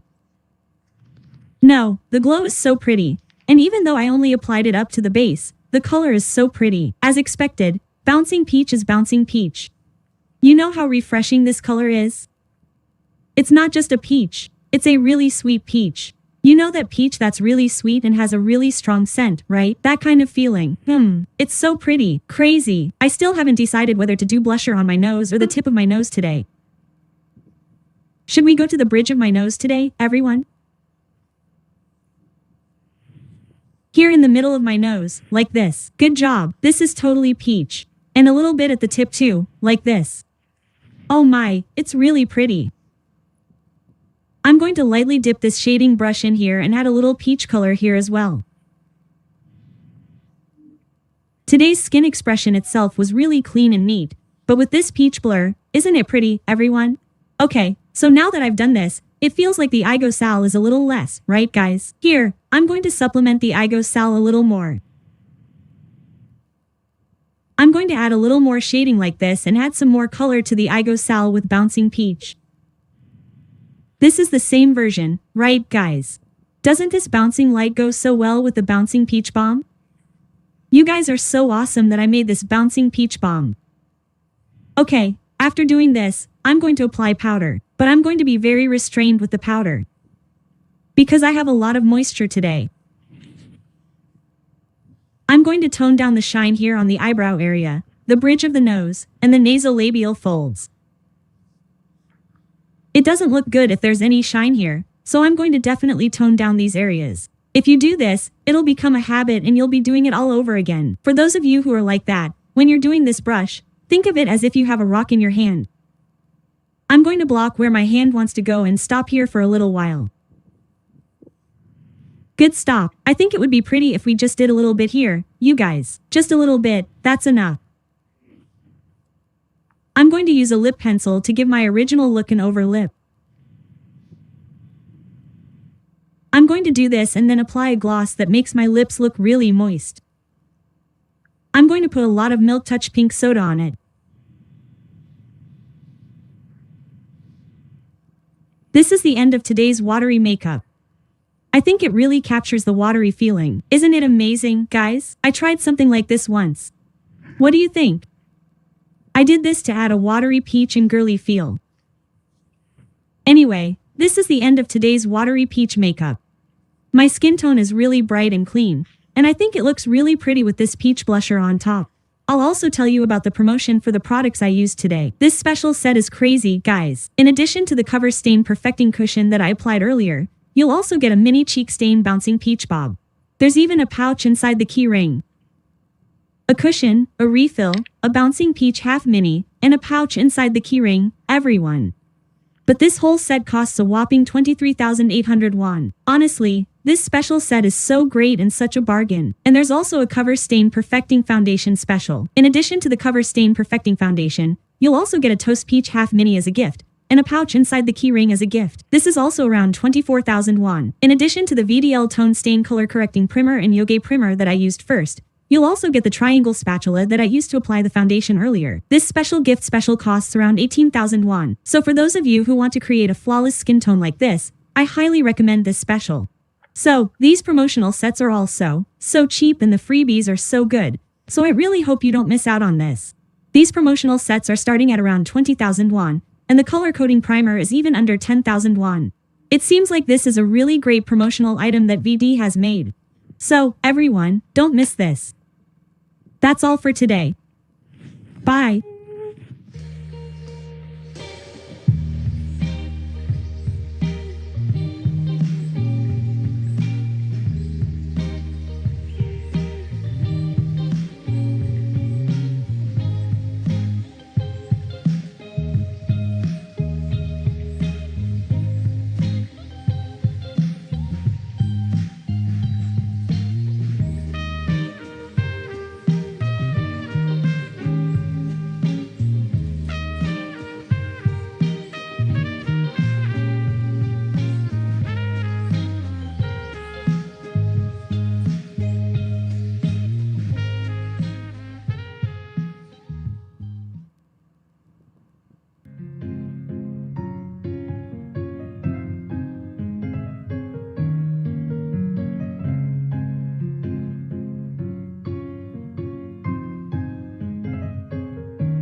Everyone, today I'm going to do a vibrant pink rose makeup look. It's a cool pink look. I've lightly attached a pad, then I'll remove it to smooth out my skin texture. Let it absorb like this and then apply an ampule. It's suddenly gotten really cold lately, so I wish spring would come quickly. So, even though it's still cold, I'm doing this pink makeup look while waiting for spring. Today's cushion is the Naming Layered Pick Cushion. Everyone, Naming collaborated with Once Want, so there are so many pretty collaboration products, and this layered pick cushion, which I like, came out in a special set. It's a special set that includes the main product, a refill, and a puff. It comes in 3 tubes. But this one is so pretty, I just removed it and attached it here. Please keep that in mind, everyone. Let's try the cushion. I think if you just use this layered pick cushion, you tend to rely on it and apply it too much. Here's a thin layer. Then I'll cover up any blemishes with a concealer pencil. I'll make my skin look clean like this, and then my eyebrows. These days, my routine of applying base, drawing eyebrows, and applying concealer is pretty much the same. It's almost like the foundation of my makeup. Anyway, I'll draw my eyebrows nicely. I drew them like this, but they seem thicker today, but I'll give it a try. Then, I'll use a stick shading brush to add some shading. Since this is cool makeup, I'll apply a cool, slightly smoky look and blend it in with a brush. As I apply the stick, I'll blend it in well, making sure not to go over the edge. I'll do this and then apply it again only where I want it to be a bit darker. I'll apply it again only where I want it to stand out, and then I'll gently tap and blend. For the nose shading, I'll do this for now. And today, I'm going to do a vibrant pink makeup look, so I'm going to use an eyeshadow with that feel. This time, the new color of Naming's blusher came out, and it has really vibrant colors, but I'm going to try this cooler, more fashionable color. Oh, I'm going to use this as an eyeshadow. I'm going to put this on my eyeshadow brush and tap it on my eyelids to create a base.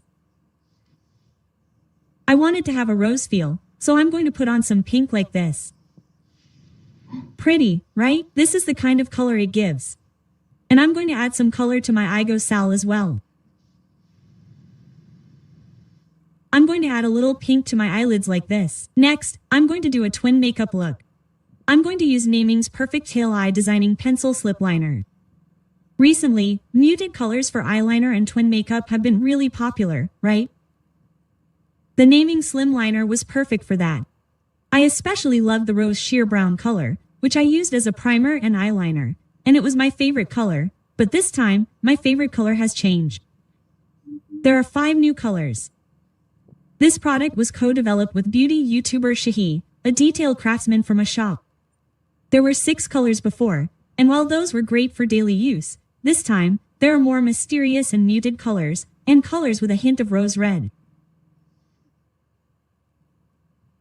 So, 5 new colors have been released. Deep Charcoal, a trendy cool charcoal brown, Taupe Beige, a natural taupe beige, Mocha Brown, a muted Mocha Brown, Deep Rose Soft Pink, a clear Rose Pink, and Brownie Pink, a brown color. What do you think? Isn't this delicate color lineup amazing? I love that this great color liner comes in 11 colors. You can really choose the one that suits your taste. There are so many colors that you can't find on the market. So, makeup-obsessed people who are a bit sensitive to saturation and brightness will really love this. It's great for eyeliner, team makeup, Igo Sal shadow, and more because the shape of the pencil is like this Cholam diagonal liner. The angle of the diagonal line is perfect for drawing an eyeliner, so it's really easy to draw. If you hold it upright, it goes on wide, and if you hold it down, it goes on thinly. If you want to fill in a wide area, hold it upright, and if you want to draw a thin area, hold it down. It's really good like this. So, I'm going to try some eye makeup using the new colors.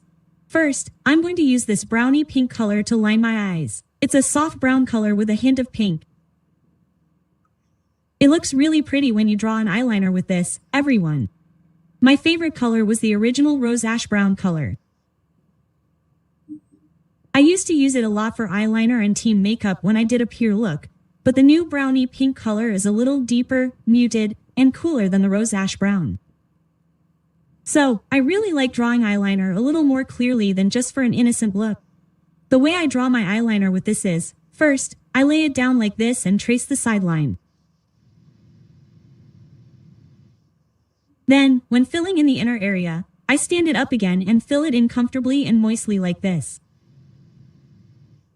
Then, when drawing the back line, I lay it down and draw it thinly.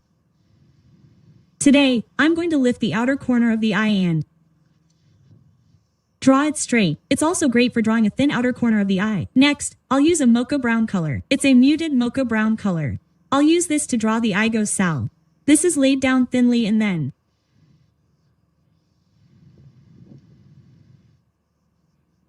gently drag it like this because the color develops softly, so you can weaken the color. I'll create a pretty area like this and then use a deep rose color. This is a really vibrant color. This is perfect for a red trim. So, I tend to apply it thickly in the front, so I'll draw it upright and trace the inner corner. For the back of the under eye area, I'll lay it down and draw a straight trim. Like this. Wow, your eyes have really opened up. Awesome. Now, it doesn't end here, but I'm going to slightly gradate the Igo Sal shadow upwards. To add a little rosy color, you know the color I just applied? Stand the Kim Rose color up like this and gently draw it upwards. The soft, diluted light goes really well with the under trim. Right now, I'm going to add a little red gradation like this. What do you think, everyone? Doesn't it look good? Next is the taupe beige color. This is a color that really comes out well for shading. A slightly pushed taupe beige color. I'll extend the double eyelid line with this. This color isn't dark, so if you do this double eyelid extension wrong, it can look really dark and weird. But this one looks really natural like this. I also added a little shading to the front double eyelid like this. The double eyelid extension really looks great, but I barely noticed any awkwardness, and I completed my eyeliner and tail makeup so beautifully, easily, and quickly with just this slim liner. Can you see the difference? Wow, the difference in eye size is truly amazing. For those who are serious about twin makeup, I highly recommend this Naming Slim Liner. I tried taping both sides like this. What do you think? The eyeliner is a brownie pink color. The under eye area is a deep rose color. Then, I used a mocha brown color for the Igo Sal area and a deep rose color for a slightly redder gradient. I added a taupe beige color for the double eyelid shadow, and I did it like this. These last really well. This eyeliner, of course, and the shadows under the Igo Sal area won't fade. Next, for the Igo Sal area, I used Naming Perfect Tail Eye Designing Pencil Dual Liner. This is a peony pink color. This is also a dual-use product. One side is a matte pink liner and the other is a pink glitter stick. The matte part will make the rice cake look plump. I'll brighten it up like this and then add some glitter and pink to the back. Next, the eyelashes. For the first time in a while, I'll try attaching 11 meters blink eyelashes. I'll plant them in between my lashes. Dot.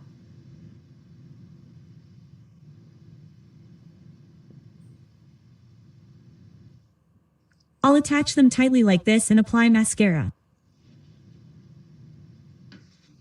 Today, I'll do a neat clump. It's been a while since I did something this neat, right? And I'll attach this under my lashes again. And mascara for the rest. Top and bottom of my lashes. I did it neatly like this. It's been a while since I felt like this, everyone. Next, I'll try the Rambling Soccer highlight lenses. They're gray and look like this. Wow, they're so pretty. Seriously, these lenses aren't very comfortable to wear, but they're so pretty. Now that I've put the lenses on, my waterline looks a little empty, so I'll use the Naming Slim Liner Brownie Pink again and color the inside of my waterline. Dot. This way, the mucous membrane isn't too black, but it's not too white either, so it looks much more even. I'll fill in the mucous membrane neatly like this and draw a fake eyeshadow. I'll use a slightly red color like this and add a little more rosy color. This is the end of the eye makeup. Next, I'll use a bright concealer like this to brighten the areas I want to brighten. I'll brighten the front like this and brighten the mouth as well, because I'll have to put it in nicely even if I separate them later. Brighten this area too. I'll brighten the tip of the chin like this and make it pop. Like this, I'll give the entire face volume and then I'll apply powder. I'll thoroughly cover up even the sagging areas. Dot. Oh, it's so fluffy. Next is blusher. Named Fluffy Powder Blush Pappy. It's a cool pink rose color that I also used as an eyeshadow earlier. This also has a brush included in the special set. I'll use it to quickly apply the blusher. Everyone, this blusher is so pretty. The color is crazy. I'm going to put a lot of it on the tip of my nose, and even the shading part. Aren't you all pretty? Oh, I'm going to put this on the tip of my chin too, and I'm going to do all the chin shading with this. It's going to completely transform your face into a human rose. I'm going to quickly sweep the pink color above my forehead and give my entire face a pink rose feel up to here. It's so pretty. Isn't the color really pretty, you guys?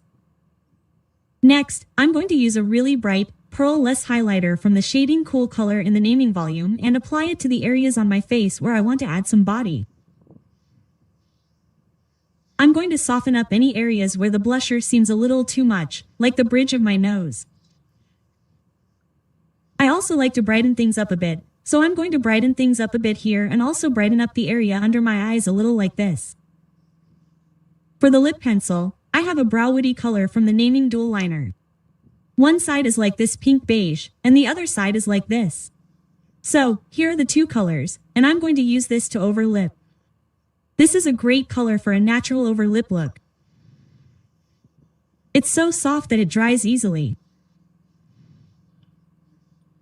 I'll draw it under the lip balm and blend it lightly with a brush without anything on it. After fully expanding my lips like this, I'll draw the corners of my mouth. This diagonal shape is really convenient in many ways. It's also really easy to draw on the corners of my lips. Just spread it inward like this. Then, my corners will look like this. So, I did the corners of my lips like this, and next, the long-awaited Overdue Glossy Tint by Naming. This Overdue Glossy Tint. The existing nude colors were really popular, right? But this time, they've come out with colors with a different charm. These are rose-colored lips that are bright and lively. They say that the colors, from dewy to rose, are inspired by the moment a rose blooms and falls. Aren't they so sensual and pretty? The first dewy color is a warm rosy peach. The main color is a cool rosy pink. The peak is a warm rosy nose color. Hush is a cool rosy mauve color, and Low is a rosy beige color. Overall, they've released vibrant yet muted colors. This tint also has a glossy finish that, even with just one coat, looks like it's about to burst with glass. It's a tint that gives your lips a three-dimensional look. Today, I'm going to use a delicate rose-toned May color. It's really pretty. Let's apply it, starting from the inside of the lips. Isn't it pretty? Apply a thin layer all over and apply a generous amount on the lip balm.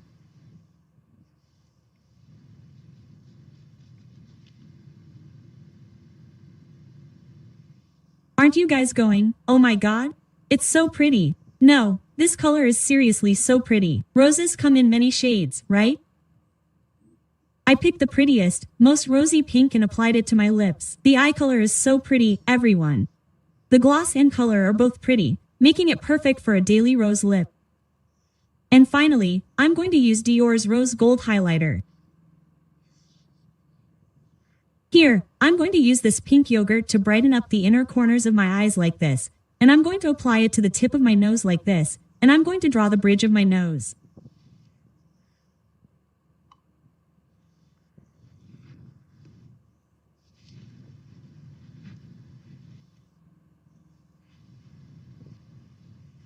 I'm going to mix the two colors and apply it here. The Dior highlighter has a slight pink tint to it, and I think the tip of my nose has faded too quickly. So, I'm going to lightly cover it up with a pearl highlighter again. Wow, this is really effective. Everyone, I did my hair like this. To express a slightly lively feeling, I just curled it like this. Do you think it looks good? It's still winter, but I styled my face to give it a bright spring feel. Today, I used the new Naming Slim Liner color and did this lip makeup look like this. This liner has a diagonal shape and the color is pretty, so it's great for eyeliner, lash line, or even shadow. This lip is really pretty. The new Naming products are crazy these days.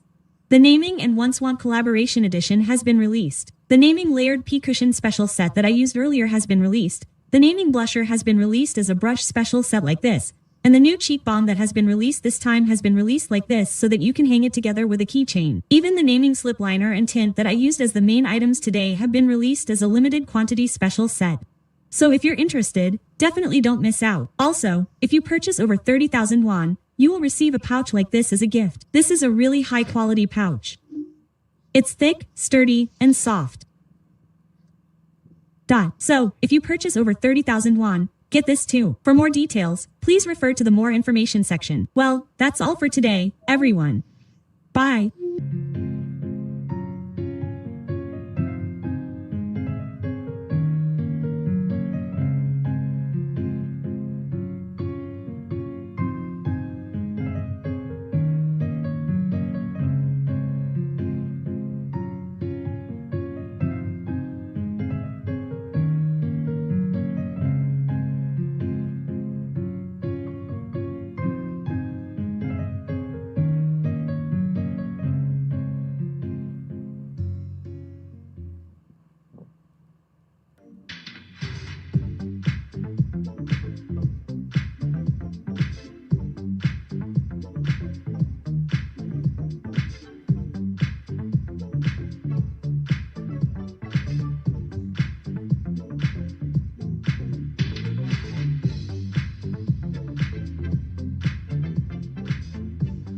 Hey guys, I dyed my hair.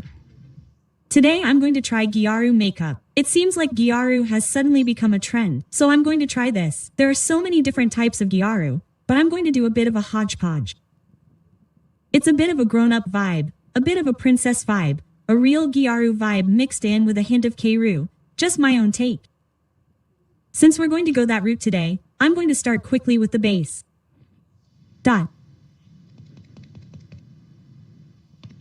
Next, I'm going to draw on my eyebrows. When you think of Gyaru, you want thin, light brown eyebrows with a defined line.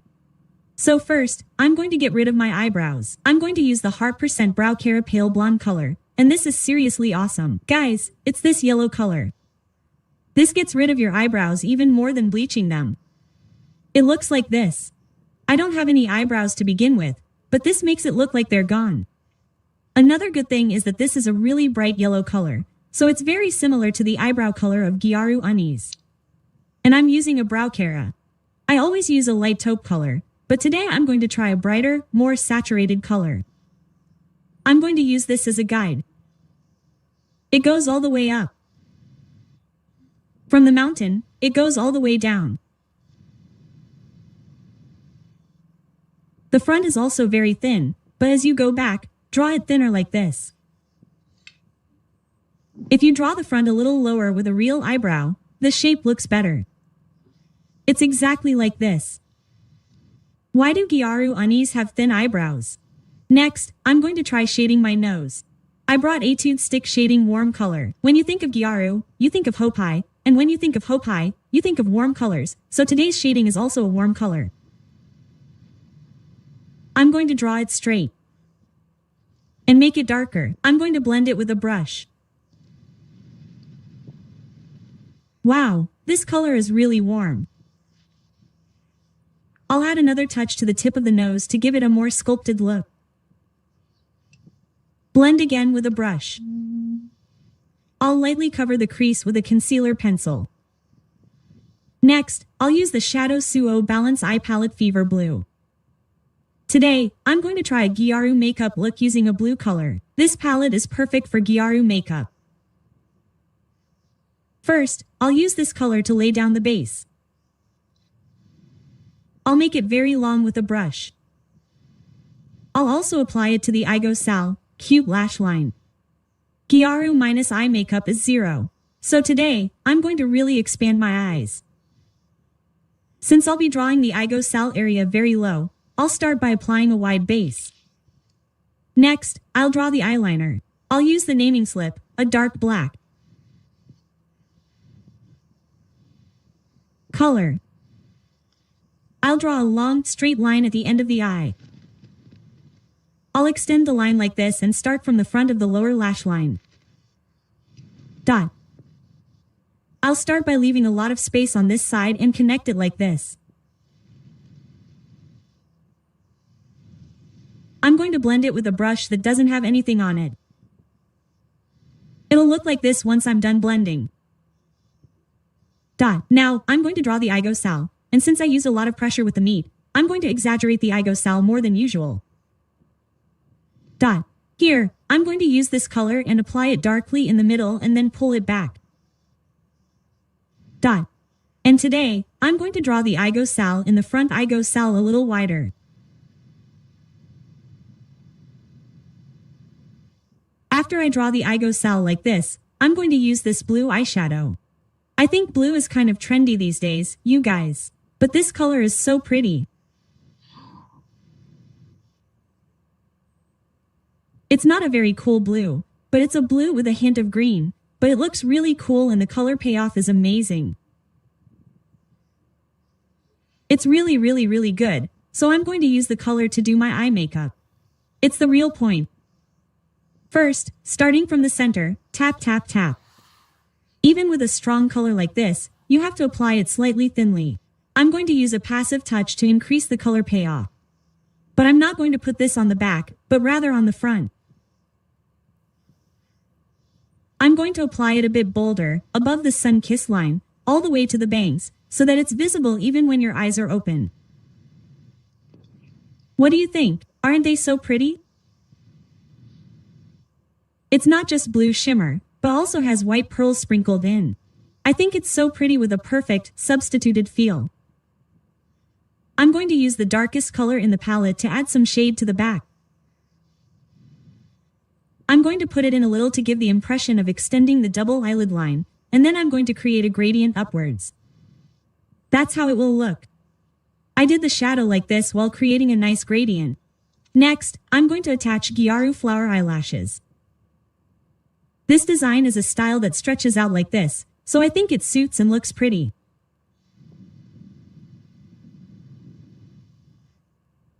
Since it needs to be really high, I'm going to press it down like this to secure it. I'm going to attach one strand like this, and then I'm going to do the same with the next strand and press it down.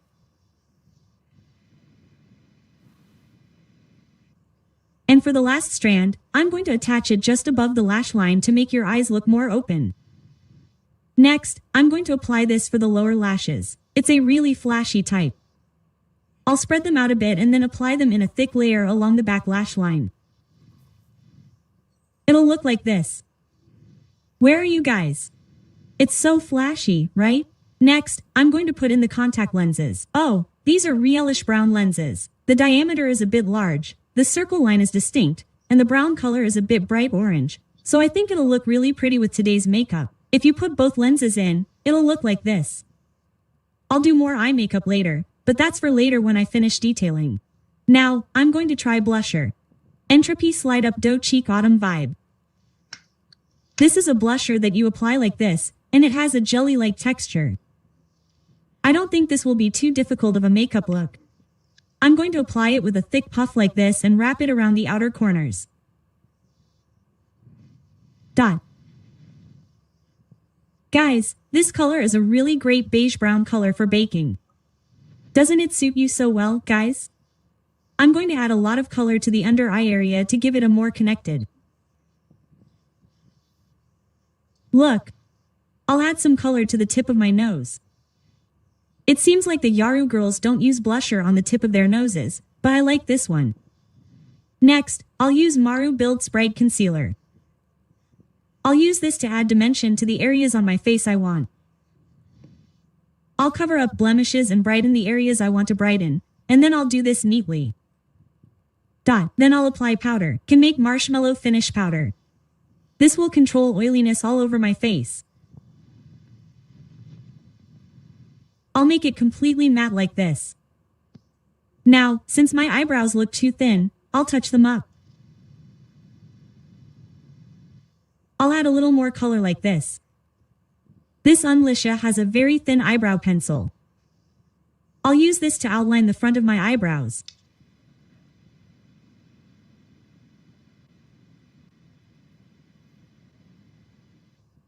I drew the outline like this. Do you see the difference? It doesn't have to be this thin. The front should be a little alive.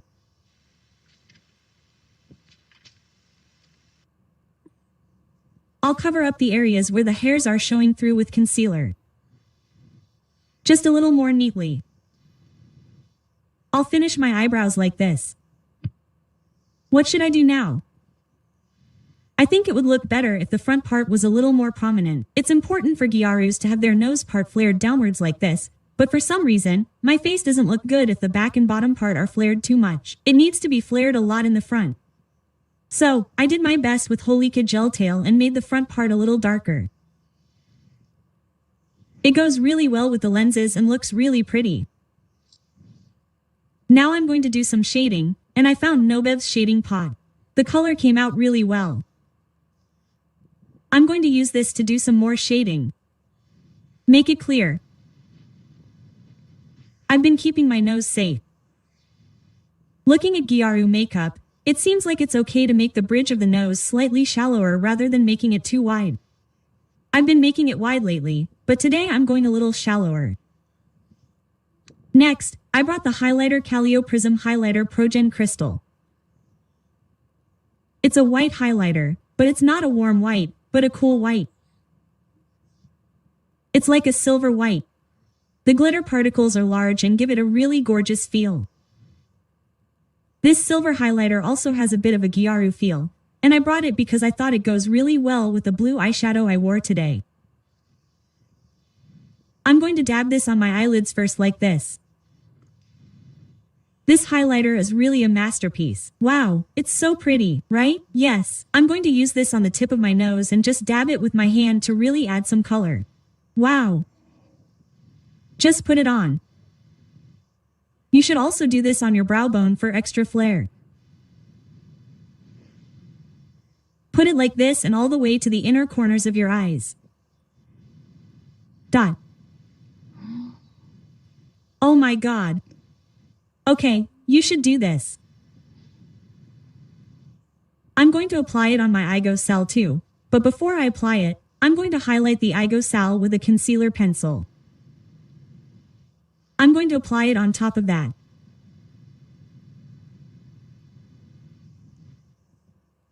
I'm going to apply it on my cheekbones and do it like this. What do you think, everyone? The feeling has changed so much, right? This is where I'm going to put on my long-awaited lip. I'm going to start with my over lip, and I'm going to do this with eyeliner.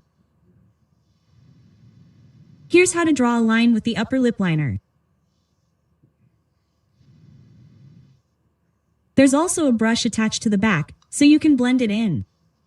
There are a lot of brushes out there these days, everyone. Draw a clear lip line with a slightly brown feel. Alter recently released this stick time product. Today, we're going to use this to completely nude our lips. We're going to cover up the over-wrinkled area a little bit too. Make it nude. We also need to add some shine. It's called Luna's Gum Gloss. It's a really sticky gloss, and this one has a legendary color, everyone. It's a faded rose brown. I'm going to apply this all over. The tip is big, so it's really refreshing. Everyone, I did a light styling like this first, but my eye makeup feels a bit lacking. Here, this dark Nada. I think it would look pretty if I use this dark color here to make the Igo Sal a bit more distinct. And actually, I think it would look good if the lens diameter was a little bigger, but since I don't have any suitable lenses at home, I'm going to draw the eye line in the middle here darker to give that fake look. This way, it looks like it's connected to the lens a little bit and the lens looks bigger. Right? I'll do it like this and finish it off like this. Everyone, this is the end of my Gyaru makeup for today. Did I go Gyaru? Also, I tried wearing a jammy for the first time in a while today, and as expected, a jammy is a jammy. It's so fun. Do you think Gyaru will become a trend, everyone? It would be really fun if it did. Also, if you guys have any jammy you want to see, please leave a comment. Well, that's all for today, everyone.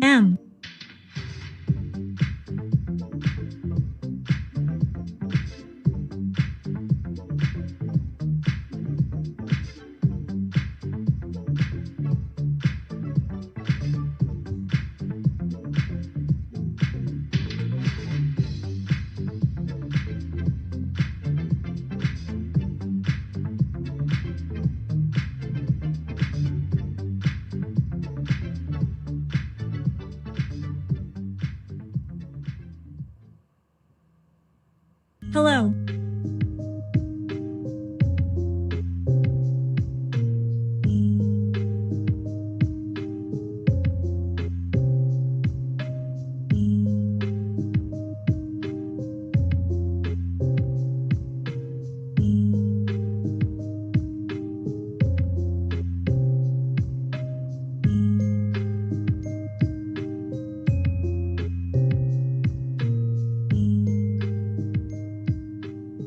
Everyone, today I'm going to try out makeup again. You all commented asking me to do Mongolian baby makeup, but Mongolian babies really need to wear blusher underneath. So, I'm going to do makeup that's a little bit sagging, not quite Mongolian baby-like, but a little bit red from the cold. Today, I'll keep the eye makeup very simple and focus on moist skin and that flushed complexion. Let's get started right away. Today, I need to create really moist skin, so I'm going to start with a solid base. What I'm going to try today is the Media Ram line. I've recommended this Medi PDD serum many times since last year, and I was wondering if a cream in this line would come out. They did. The PDR The Mark cream is out, everyone. My skin was really damaged after I went to Sapo recently. My skin would freeze on the outside, then when I went back to the hotel, it would freeze again the next day, and then when I went out, it would freeze again, then when I went back to the hotel, it would again. After repeating that for a few days, my skin condition really got worse and my skin texture felt completely damaged. But after using this PDR Enderma Trim, my skin condition has improved so much. Again, everyone, doesn't my skin look really good right now? I've only used the doctor and haven't done anything else, and this makes my skin healthy. If you look closely at this PDR Derma Cream, you'll see active capsules. When you roll it on like this, it melts smoothly. This cream takes care of everything from pore elasticity to hydration and strengthens the deep skin barrier. It absorbs really quickly, so there's no residue left on the surface or pushed away. That's why I use it daily. And my favorite, Mediheal P Derma Serum. This is really effective for my skin texture, and it makes my skin firmer. Slightly sagging skin has lifted up, pores have shrunk, and my skin texture feels firmer. That feeling is truly amazing. So, I'm currently on my third bottle of this, and I've used up a lot of it. That's because it doesn't feel like your typical pore serum. It doesn't feel like you have to layer it multiple times. It fills up the moisture barrier with just one application. So, one pump is more than enough. But I ended up with 2 empty bottles. I'm saying this is so good, you guys. It's really helped my skin texture. That's why this serum cream combination is so great, guys. This PDRM Pore Firming Serum has a thick texture that tightens pores, while the PDRN Derma Cream uses active capsules to create a firm, nourishing moisture barrier, further maximizing the firming effect. I've been using this since last summer, and I've always thought it was really effective on my slightly enlarged pores. But do you know that feeling when your skin becomes rough from dryness and your pores get enlarged? It's also really effective for that. That means it's great for all 4 seasons. I'm going to try my newest pore clearing serum. This one has a slightly viscous consistency, but if you look at it this way, do you see how it stretches? It really tightens the skin and tightens the pores. It makes the skin feel tight. You can see it starting from this consistency, right? But considering it's so stretchy, it spreads so smoothly. I just pumped it once and applied it all. It instantly replenishes the moisture within, leaving a firm, non-sticky finish. So, while I use it at night, it's also great before makeup. I highly recommend this PDRN serum as my go-to serum. It replenishes moisture within, makes skin smooth and firm, and creates a glow that radiates from within. So, if you apply this before makeup, your skin will look really great. So I usually apply 1 pump before makeup, and 1 pump in the evening on days when my skin isn't too dry. But on days when my skin feels a little dry, 2 pumps are enough. You don't need to layer it more. This serum, if you use it consistently, your pores will become really elastic, everyone. For those of you looking for a pore serum that makes your skin texture firm, I really recommend this. Next, I'm going to apply a derma cream. I used a lot of this, so it's a bit flat, but this one has a pointed nozzle like this, so it's really easy to apply. I'll apply this much. This is really moisturizing, and since Jaehyung uses it daily, it's really easy to spread.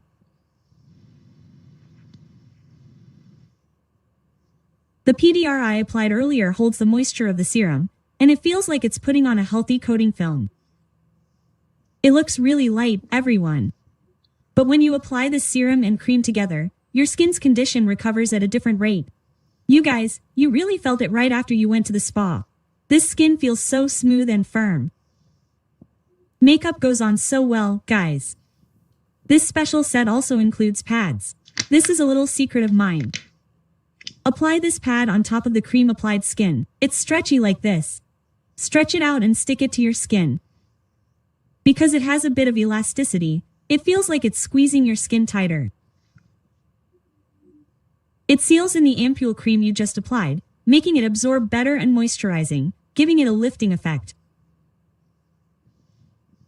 Do you guys see that slightly pouty look? It's squeezing your skin like this. I'll take this off here a little. Anyway, if you do this, puffiness goes down, absorption improves, moisture goes in, and it feels more lifted. So, when I have a lot of time, I do this. Just leave this on for about 5 minutes, then remove it and gently pat it in to absorb. Now, after some time, I'll remove it. The essence and cream written on the pad mix and absorb more thoroughly, giving off this subtle glow. Isn't this amazing glow, everyone? Doesn't your skin look so good? What's going on with your skin? Everyone, this really steadily creates elasticity and a glow that rises from within your skin. This PDR is also a plant-based low molecular PDR, so it absorbs well. I also have a natural skincare routine, but I didn't feel any irritation at all. I think it's great that you can achieve pore-free elasticity all in one go. There's also a promotion going on for this. You can get the Mediheal PDRM Pore Elasticity Serum 1+1 set for a discounted price of 2,900 won. One is almost 10 won. These great PDRN serums are each 10,000 won. It's such a great value, so definitely get it, everyone. And the new Mediheal PDR Enderma Cream. This one also comes with a promotional set, which includes the cream and the pore elasticity pad I used earlier. You can get this at a discount, so be sure to grab this Mediheal PDR line for elasticity, glow, and pore care all year round, while creating smooth skin texture and a smooth neck. Next, I'll apply the foundation. It's the Shiseido Revital Essence Skin Glow Foundation in shade 110. This is also famous for its spa glow. Since your glow is so beautiful today, I brought a foundation to enhance it a little. I'll apply it with a spatula.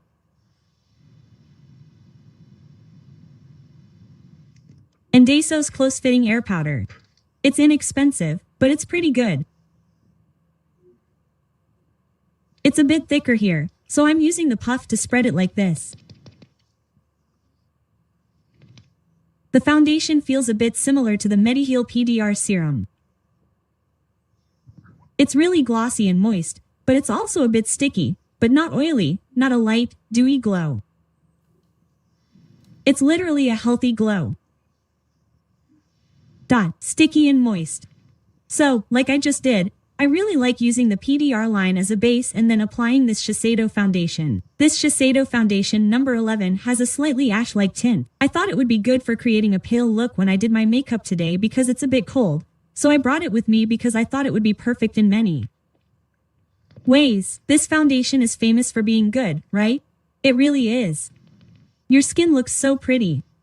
Everyone, I lost the black mirror I always use to do my makeup. I brought a different mirror.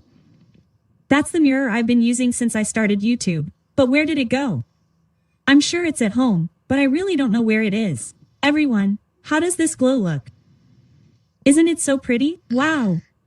This combination is perfect. I really recommend it. Now, let's draw in the eyebrows from this position. I'm going to cut my bangs soon, so I'll just roughly draw in the eyebrows. Here are the eyebrows, and today's eyeshadow is 2 Fairy color. I'm going to use this color to set the base.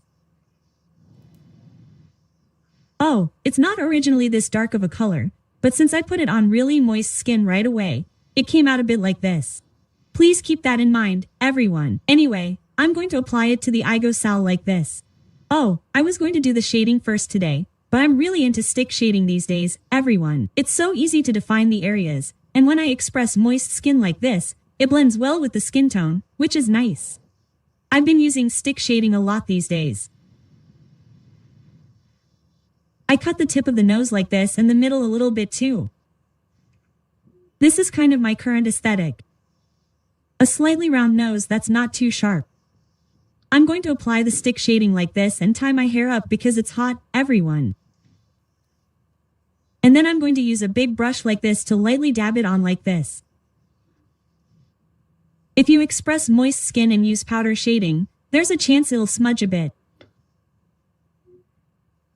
But if you don't like the hassle of applying powder and then shading again, or the thickening effect, try stick shading. No, I've never used stick shading makeup before, but the reason I've started using it recently is because my skin has improved. I didn't like the feeling of flaking when I slightly touched it with something like a pore brush, so I didn't use stick shading before, but since my skin texture has improved, my skin looks great even when I use something like this.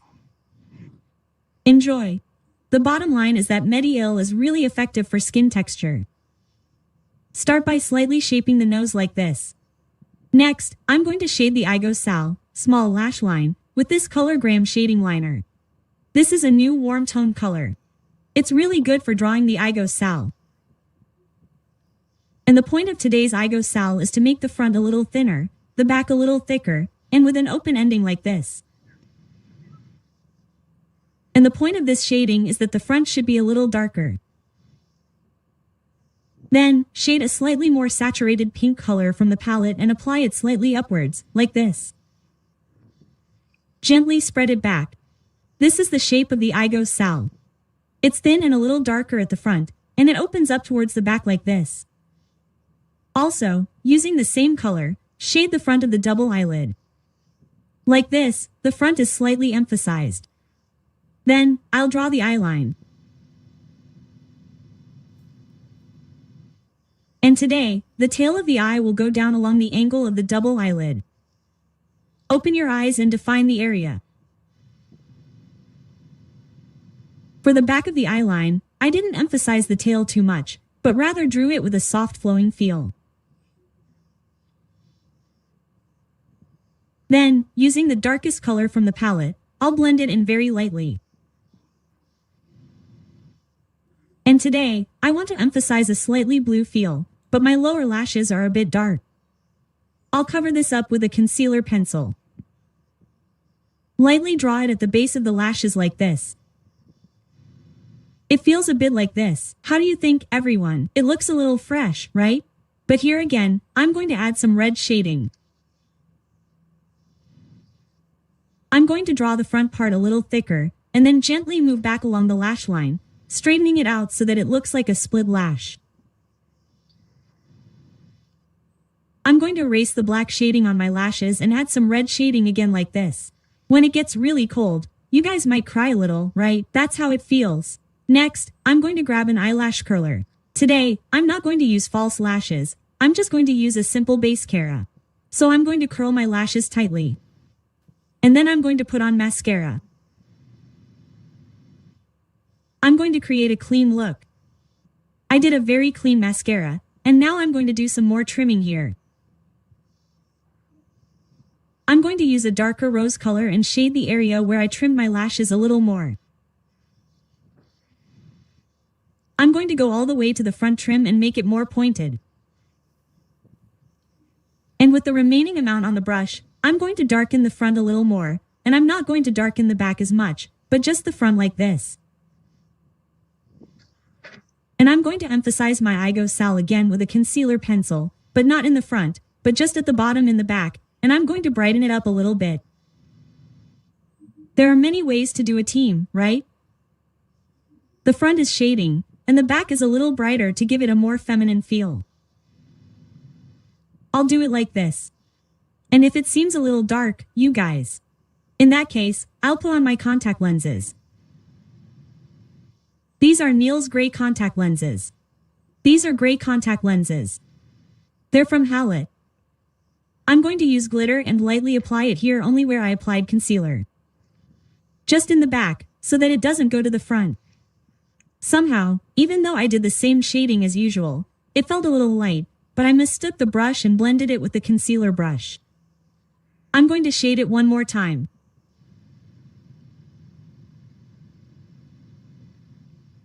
Okay, like this, and the main character of today's red complexion is this. The Nature Republic that I used in the last video, but I'm going to use this, but before that, if this area is a little brighter, it'll look prettier. So, Maru Builts has this lemon-colored concealer, so I'll apply it generously with a thick brush and brighten this area a bit. This isn't a dark cover concept, but rather a brightening feeling. I'll lightly touch up the areas I want to brighten. I'll lightly tap it in with the puff I applied the blusher with earlier. After doing this, I'll apply blusher. It's a red color like this. When it's cold, it doesn't come out as a bright pink, but rather a clear color. It's a good color to express that kind of complexion. It really makes your face look red because it's cold. And the key here is to apply a lot of this all the way to the tip of your nose. Instead of just applying it like this, apply it broadly all the way to the bridge of your nose. Having experienced the really cold weather in Sappho, I realized that this is how it looks when it's cold. And instead of connecting the nose like this, I just did it in the middle like this, and then I used a brush to do it up to the part where the lip arch looks like this. What do you think, everyone? Doesn't it look really cold right now? Oh, but it really does look cold, right? Actually, I'm hot right now. But the point is to make it look cold like this. And since I didn't cover any blemishes today, I'm going to cover them up with a concealer pencil now. When I express dewy skin like this, blemishes tend to come off when I put on makeup. So it's good to apply concealer when you're almost done with your makeup. I covered all the blemishes like this. And now I'm going to use powder. This glow is so pretty. But since I'm going to wear my bangs down today anyway, I'm going to absorb all the oil right away. Like this, I'll use a puff to absorb all the oil on my forehead, and for the rest, I'll use a brush to slightly dampen the glow where I'm going to put highlighter and around my nasolabial folds. And because this glow is pretty, you absolutely shouldn't use powder there. I need to bring out this glow. I'll do this and over lip with a lip liner. It's going to extend upwards quite a bit, giving it a red, cold feeling. This is where it really pops. I'll lift it up like this and also apply the lips like this where the lips have grown, and I'll overliner this side. Then, as always, I'll draw the corners of the mouth and draw them inward. I'll shade them like this. For today's lips, I'll use this matte, red tone color. It's the Filio Volume Blur Tint Apple Drew. It's a really vibrant color. I'll apply it on the inside like this. It's so pretty. Wow, blushing is really good these days, and it looks so pretty. It's a really soft, matte finish. If I lightly apply this along the lip line, doesn't the blush on my nose disappear? It always does that even if I apply it quite heavily. So I'll apply it again to emphasize the cold feeling. Since I'm going to add highlighter anyway, I'll apply it like this. And all the way to the flower crown. Okay, let's do this, and now for the highlighter, this one. Etude House's exclusive Geon Baby's Breath. This isn't a transparent highlighter, but rather an opaque highlighter. It emphasizes the feel of the highlighter while also giving it a glow. Even if you just apply this on its own, it feels like you've applied a highlighter on top of a matte highlighter. I think it's because it creates a slightly opaque glow. Do this, and then do this on your nose. And with this small brush, apply it really dark here like this. It's weird, right? This isn't the end, guys. First, apply it really dark here like this, and then lift it up and down like this. And that's the end of the makeup. Guys, I even did my hair like this. I wanted to try full bangs before I die, so I boldly cut it off. What do you think? Is it okay? Yes, as you can see, it's a wig, but it's really obvious. But I ordered this from Coupang, and I think it's not bad. I really wanted to try this kind of feeling with black hair, glowing skin, and a flushed complexion. It's so nice. Can you see the glow? The glow of moist skin itself is so pretty, but this moisturizing effect is really amazing. I feel less dry inside. Why? Because of this Mediheal PDRN line. It improves skin elasticity, texture, moisturizes, gives it a glow, helps makeup go on well, and reduces dryness inside. This is my favorite basic line these days. If you want to try today's makeup, I recommend using a basic product to create smooth skin texture first. Everyone, I'll stop here for today. Bye.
Everyone, today I tried a warm, baked rose makeup look. I used the new Rose Blending collection from 2N. I thought they were only good at light, matte colors, but these lukewarm, baked colors look so pretty too. The collection consists of MLBB colors that are medium light and medium toned, so it's perfect for the trendy all-baked makeup look these days. I also properly baked my cheeks like this. What do you think, everyone? It's a little calming, but it feels hip, and it really captures the feeling of a baked rose, right? Now, let's get started. I'm going to pat the About Tone foundation. Powder on. I thought something matte would look good with baked makeup, so I brought this foundation. Wow! Today's look is completely full coverage. Next is the eyebrows. They feel a little soft. I'll draw them in smoothly to bring them out. Draw the eyebrows like this and use a stick shading to start shading. Hold the front in a C shape, and here, apply the nose hair in a straight line so that it looks a little wide, and paint the end as well, and slightly break the bridge of the nose and apply it in this shape. Then, use a brush with a slightly dense shape to blend it. This is also a Deso Tab brush, and this is an eyeshadow brush. But it's really good for blending the stick shading like this. The shape really makes the nose come alive. Was the shading on the bridge of the nose too dark? Then, lightly tap it with a puff and blend it. But for a slightly natural makeup look, it's pretty even if the shading on the bridge of the nose is a little dark. I'll do this and cover the shirring with a concealer pencil. And now we're going to do the eyeshadow. Today's eyeshadow is a no-brainer. This time, I brought a new palette. It's the Barami Eye Palette from the Rose Blending Collection. It was released in 2 colors, number 19 Mellow Rose and number 20 Rosy Fog. If you look at it, the overall color composition is a bit medium bright and medium saturation, so for those with bright skin like me, it's perfect for a calm and moody, slightly mature makeup look like today's makeup, and for those with a calm skin tone of number 22 or higher, it seems like it would be great to use as a daily palette. Number 19 Mellow Rose is a warm rosy brown color and number 20 Rosy Fog is a mauve rose color. As expected, and topkey. It's the perfect composition to start with matte, then shimmer, glitter, lay down base, add shading, and blend eyeliner. And this is the mini brow care that is given as a gift with the palette 195 special set. This brow care holds the brows in place delicately without clumping. It's a neutral milky brown color that's great for brightening up eyebrows these days, so I think it would be great for both warm and cool skin. Can you guess which color I'm going to try, everyone? It's exactly my style, everyone. This is so pretty. So I'm going to do my makeup using number 19 Mellow Rose. Here, I'm going to use this rose toned eyeshadow, which is perfect as a base, and I'm going to apply it lightly on my eyelids. I'm going to apply it all over my eyegosal too. I'm going to apply it broadly. Aren't these colors pretty? The palette has really fine particles, good pigmentation, and the eyeshadows are just high quality, so it's really easy and nice to do makeup with. It goes on beautifully. I use this as a base. Does it look baked? Not yet, because I use this as a base.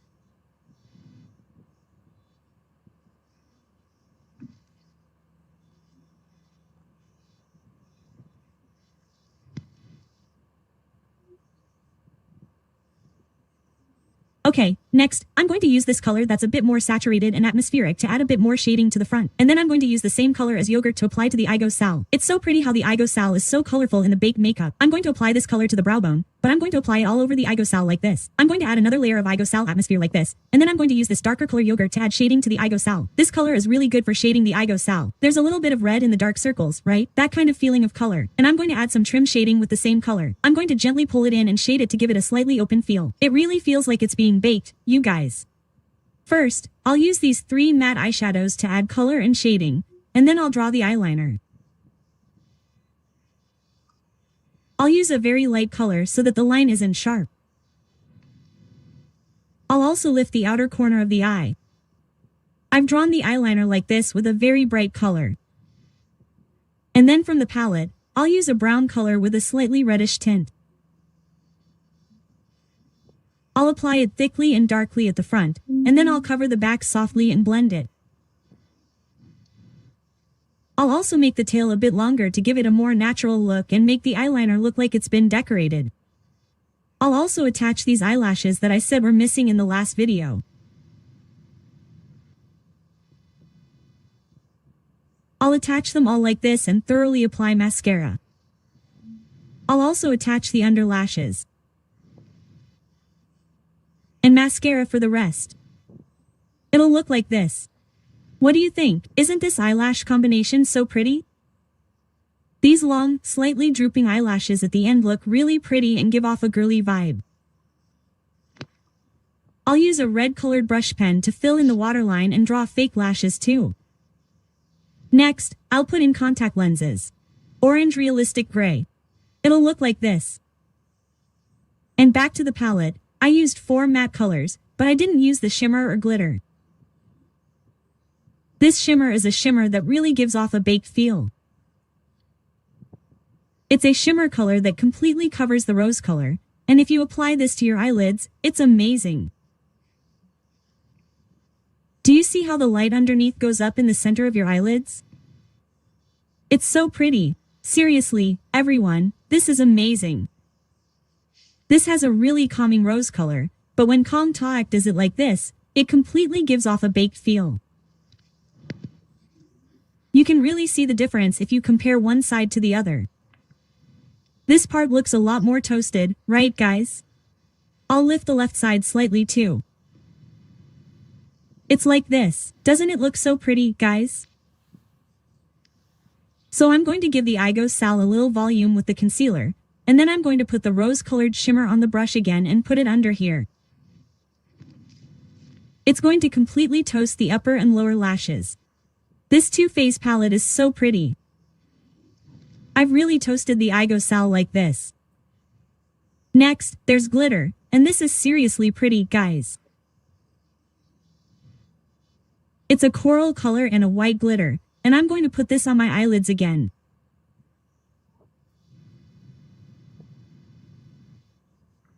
It's going to give it a slightly toasted look and add a little coolness. I'm going to put it on my Igo Sal too. It's a really toasted look, and it's so pretty, right? I used a mellow rose color for my eye makeup. Isn't it pretty? Well, I'm going to use a light concealer to brighten up the dark areas here to make them look slightly raised.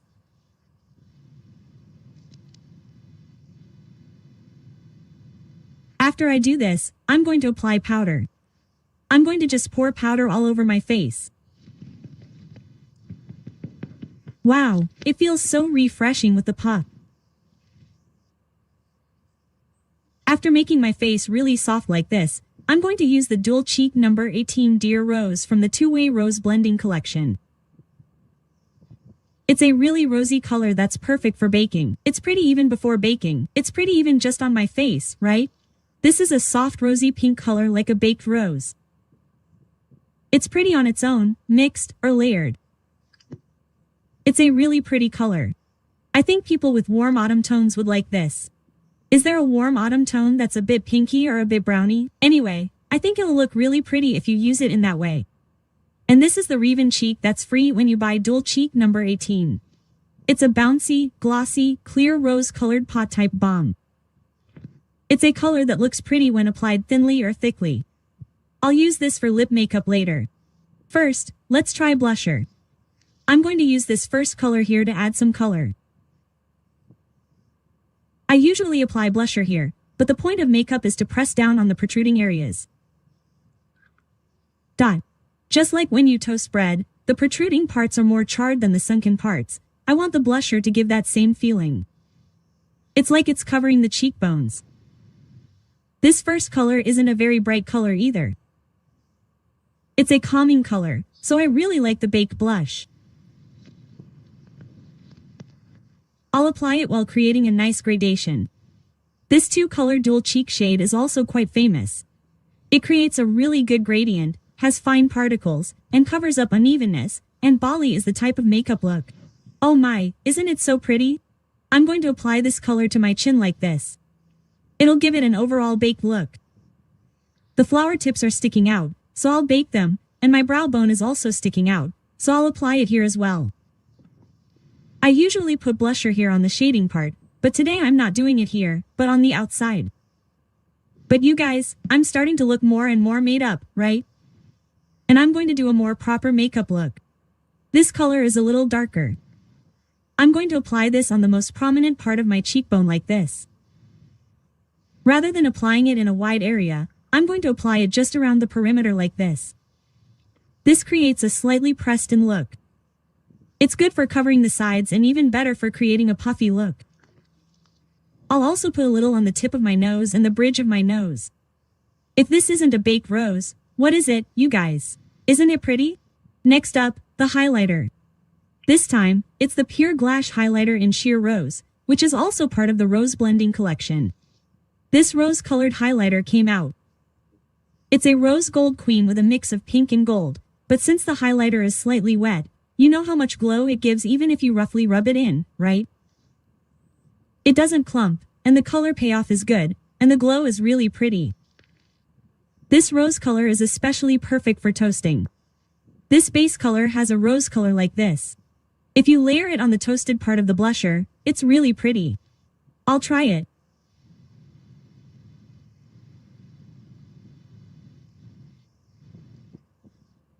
It's so gothic, isn't it? The glow is amazing, and the rose glow emphasizes the toasted look even more. It's amazing. You guys, can you see it on my brow bone?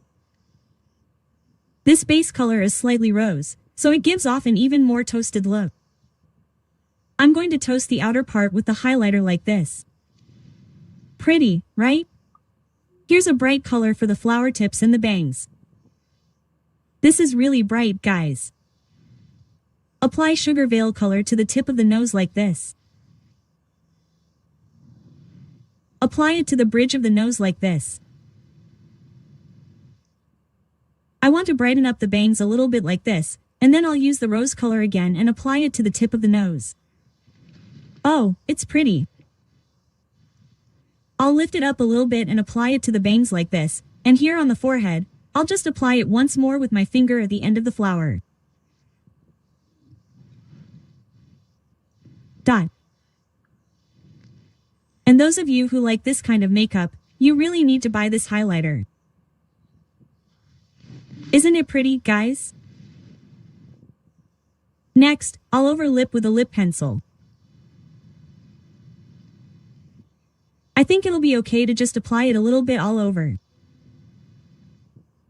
Guys, I did my hair in advance, and I'm going to supplement what's lacking here. I think it would look pretty if I added a little more blusher on the bridge of the nose and the tip of the nose, so I'll just add a little more. I need to brown the nose a little more. Here, I'll do this much and use the color from the palette again to add a little more shadow. I'll do a slight upward gradient, so it's a little more baked.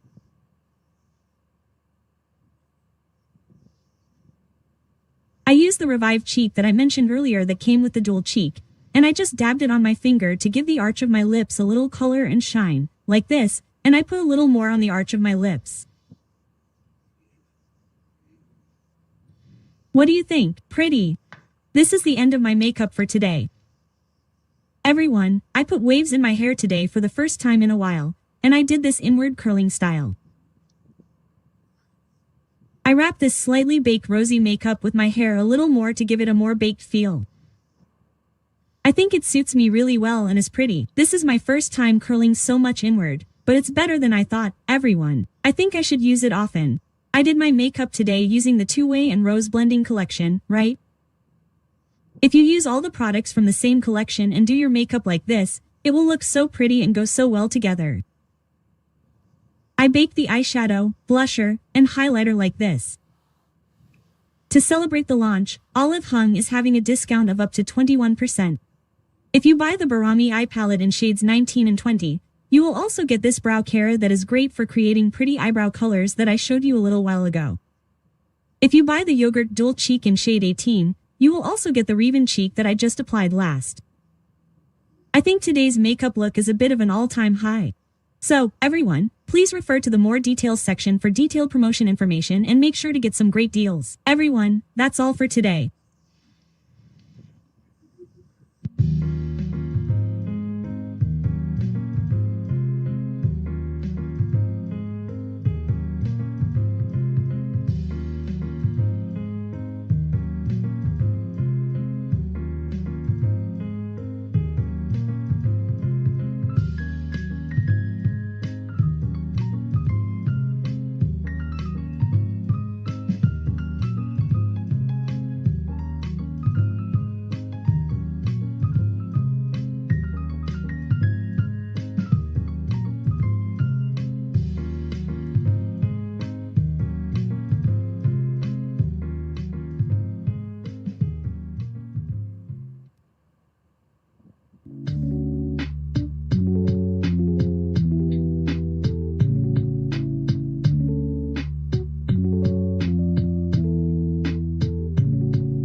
Everyone, I'm going to Sapo soon today.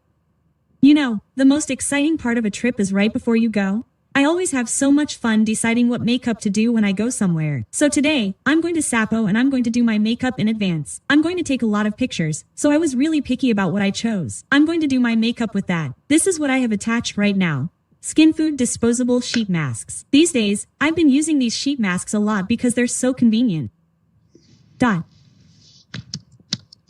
I'll apply this lightly and then sunscreen. I heard that when it snows a lot, the sunlight reflecting off the snow is really strong. So I'm going to apply sunscreen thoroughly. Everyone, this is my first time going to Japan, so I'm really excited. After I've finished applying the sunscreen, I'll apply a light water cream. I'm worried that it'll be really cold and dry. I'm using the Amuse ceramic cushion. It's so cold and dry there, so a thin, sticky 7 matte cushion would be great. It doesn't crumble easily, so I applied it thinly and naturally like this. Next, a concealer pencil. Since you can't leisurely put on makeup in a place like that in the morning, I'll quickly cover up any blemishes like this. I'll cover it naturally like this and draw in my eyebrows with an eyebrow pencil. I'll draw in my eyebrows like this and keep my eyeshadow simple today. No Bev under AI Mood Igo Sal Palette Cool. I'll use the brightest, soft pink color here to create a base for my entire brow bone. This color is really soft and pretty, everyone. I'll also apply it generously on my Igo Sal. This pink color. Pretty, right, everyone? Next, I'll use the shading that I'll be using later and use the darkest color here to shade it naturally. Even the Igo Sal shadow.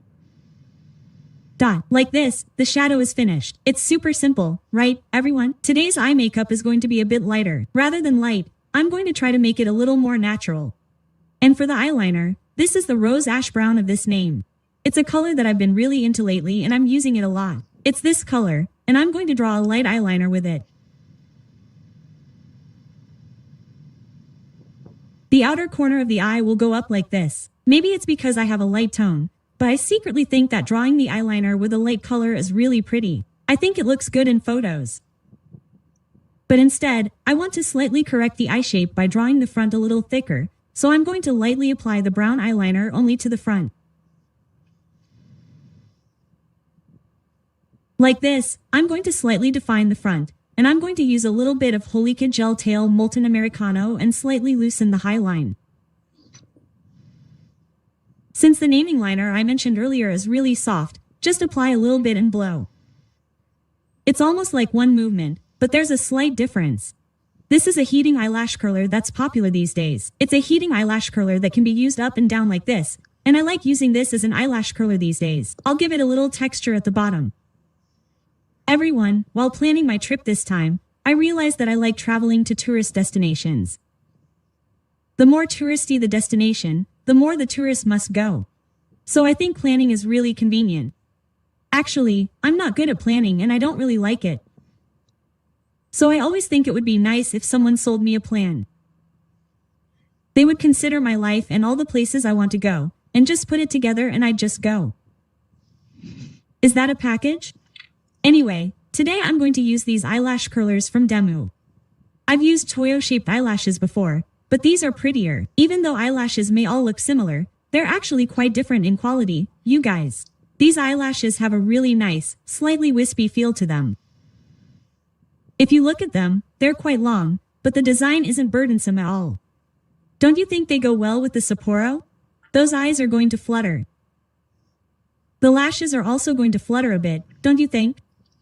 Anyway, this is really pretty. And here's some mascara. I wear a lot of long lashes, so you guys really like these unique lashes. I'll try using them in various ways. I've been buying so many eyelash extensions lately that I feel like I could never finish them even if I kept wearing them. What do you think? Aren't they pretty, everyone? These eyelashes emphasize the length without making your eyes look dull, yet they're also mysterious and just beautiful. And the lashes are really soft and comfortable on your eyes. Now, if you apply them, they'll look like this, but you'll be wearing fur coats with the Sapporo. These lashes give off a hairy feel, like a fur coat. And I'm also going to put on under lashes.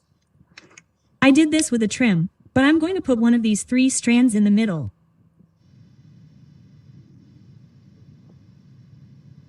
I put them on like this. No, it's much easier to put this on than mascara, you guys. So I'm going to put on the middle, and if you look at the rest with mascara, you'll see that 1 strand in the front is lashes, 3 strands behind are false lashes, and the rest are lashes again. It's an optical illusion that makes it look like lashes are all lashes, right? But it has the gorgeous look of having them on, and I tried this under lash look. I'm going to do this again and trim it with the Naming Perfect Tail Eye Designing Pencil Dual Liner on Brow Woody. It's much more natural than the color I usually use. With this, I'm going to add some color to the front, like this. I'll add some shading to the front, and it's a really natural color all the way to the back. If you think twin makeup looks a bit strong and weird, try this. It creates a really subtle team look. Okay? And the corruption is this color. This is also a slightly milky color. It's a really soft color, and I'll use this to draw a face crash. It looks like I'm wearing twin makeup, but I'm not.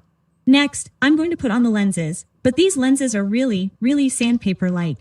These are the Peep Lure and One Day Neutral lenses, which are really clear and gorgeous. They're bright, but the bright part is a bit outside, and the edges are also sharp. The highlight part has a slightly icy feel, which gives it an exotic feel, and it's really gorgeous and pretty. If you put both on, it looks like this. Pretty, right, everyone? After doing this, I'm going to apply blusher. I have a really great item to introduce to you, everyone. It's the Nature Republic Butter Melting Stick Blusher. I love this, everyone. This is a stick-type blusher that comes out when you twist it like this. It has 5 blush colors, a shading color, and even a glitter topper. Seriously, this blusher is so pretty, everyone. It goes on really smoothly, but no matter how slightly powdery it is, it creates such a great gradation. It's awesome. All the colors are like this. Everyone, they all came out so evenly, right? I'm going to be using shade 2, Berry Butter, here. I'm going to show you how to apply this butter melting stick blush beautifully. This special set comes with a puff. Just put it on your finger like this and apply the stick blusher horizontally. I'll do one more. Apply this much and then gently dab this on to adjust the amount. Doesn't it look pretty, everyone? Anyway, adjust the amount here like this and apply it like this. It goes on really nicely. Look at this. I start from the area where I want it to be the darkest and then I spread it out. Look at this. Isn't it amazing? The color payoff is really good and the gradation is just perfect. I'm going to apply it all the way under my eyes like this. How did you do that, everyone? I really didn't dab it much, but I applied it all like this. Same thing on the left side. I'm going to dab it all on the puff and adjust the amount and then apply it like this. Dot.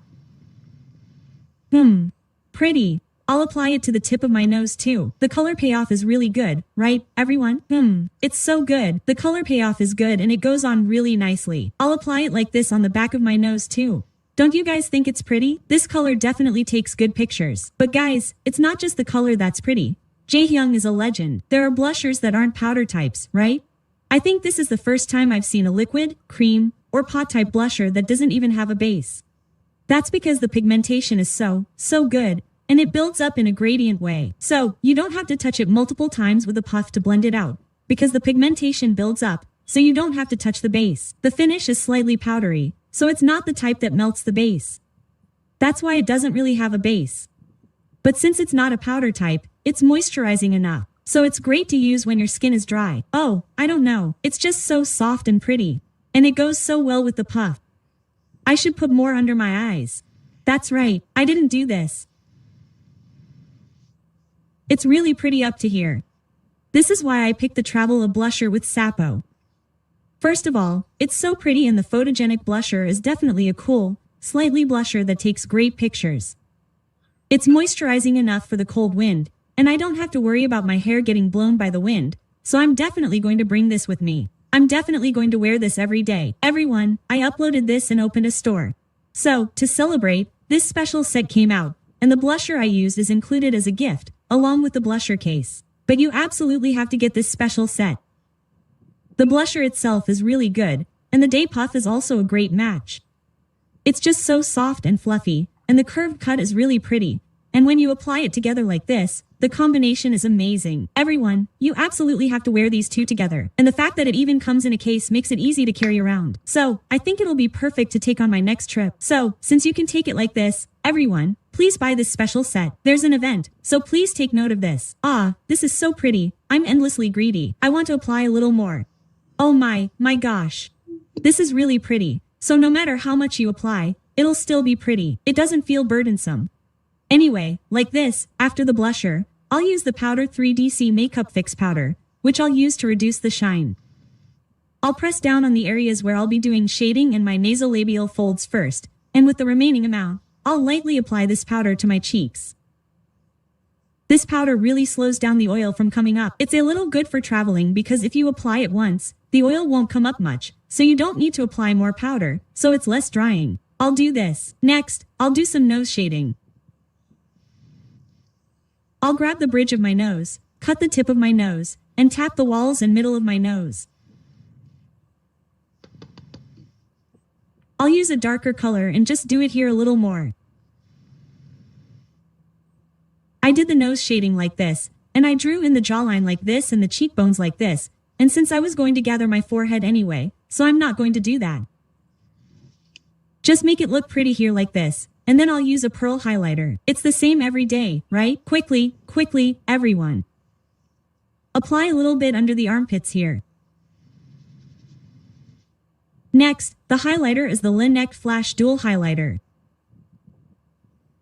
Using this color with a finer particle, I'll apply it to the tip of the nose like this. Wow, it's so shiny. It's so pretty. Everyone. Connect it upwards like this at the bridge of the nose and the front part of the eyes. I'll also bring it down slightly like this. Oh, the shine is so good, so I'll part it here and it's so pretty. And I'll also bring out the brow bone.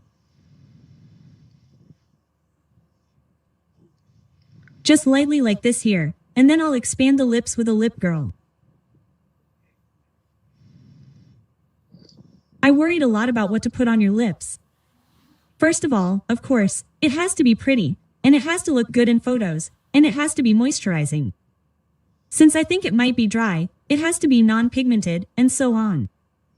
I looked for things while considering various factors. First, I did an overlip like this, and I'll also draw in the corners of the mouth.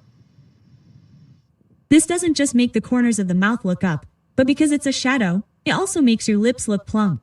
Anyway, after much thought, this is the lipstick I brought. 8 Lip Balm. This color has a pretty sheen, is moisturizing, and doesn't have any pigmentation, so I think this will be good. The color goes well with it too. Kong Kong. And lastly, doesn't something feel a little empty? I didn't properly put something on the Igo Sal. I'm going to use the palette I used earlier again. I'm going to brighten it up a little bit with a concealer pencil, and then I'm going to add some more color with the same color I used at the beginning. Like this. Oh, it's pretty. It's so pretty. There are so many pretty cosmetics in the world. I'm going to emphasize the Igo Sal a little more like this, and I'm going to apply this amazing glitter. It's Bye Bye Vanilla Hyper Hollow Beam Eye Glitter Glam Eyeshadow color, and you guys, this is amazing. The other colors are really pretty too. I brought this for now. Do you see it, guys? Isn't it amazing? What is this? It's been a while since I've seen such pretty glitter. This is really amazing, guys. Isn't it amazing? It's crazy. I'm going to apply this on my eyelids and Igo Sal, but instead of putting it all over because it's a little bit pretty, I'm going to apply it just a little bit like this. I'm going to put it sparsely like this, but it gives it a shiny feel. Here, just a little bit on your fingers, and here, on the Seondeong, lightly apply some more brewing candles and absolutely do not add anything. You have to give up greed. You have to let go. Now, it feels like this. Everyone, isn't this really pretty? You have to put a little bit of this on your Igo Sal. A little bit more emphasis on this mascara. It looks pretty when you apply mascara again like this, everyone. I tried it on like this to show you guys how to do it. I also wore a hat like this, but oh, I don't know if it's pretty. Is it okay? I'll show you the clothes too. Those are pajamas underneath, but I also bought a fur coat like this. I also bought a hat like this. Is it too much? There's nothing I can do about it. I bought it to go with sandpaper. No, it looks pretty too. I'm going to go with sandpaper like this. Dot. It looks really pretty, right? Oh, this is definitely the shot of a lifetime. By the time this video goes up, I think I'll have already gotten a lot of the shots of a lifetime, so I'll show you those too. Guys, honestly, today's makeup was so pretty. I think I'll use it a lot on other days as well, not just for sandpaper. I have to pack quickly, guys. Actually, I'm leaving tomorrow. Today's makeup was so pretty, so you guys should definitely try it too. That's all for today, guys. Bye.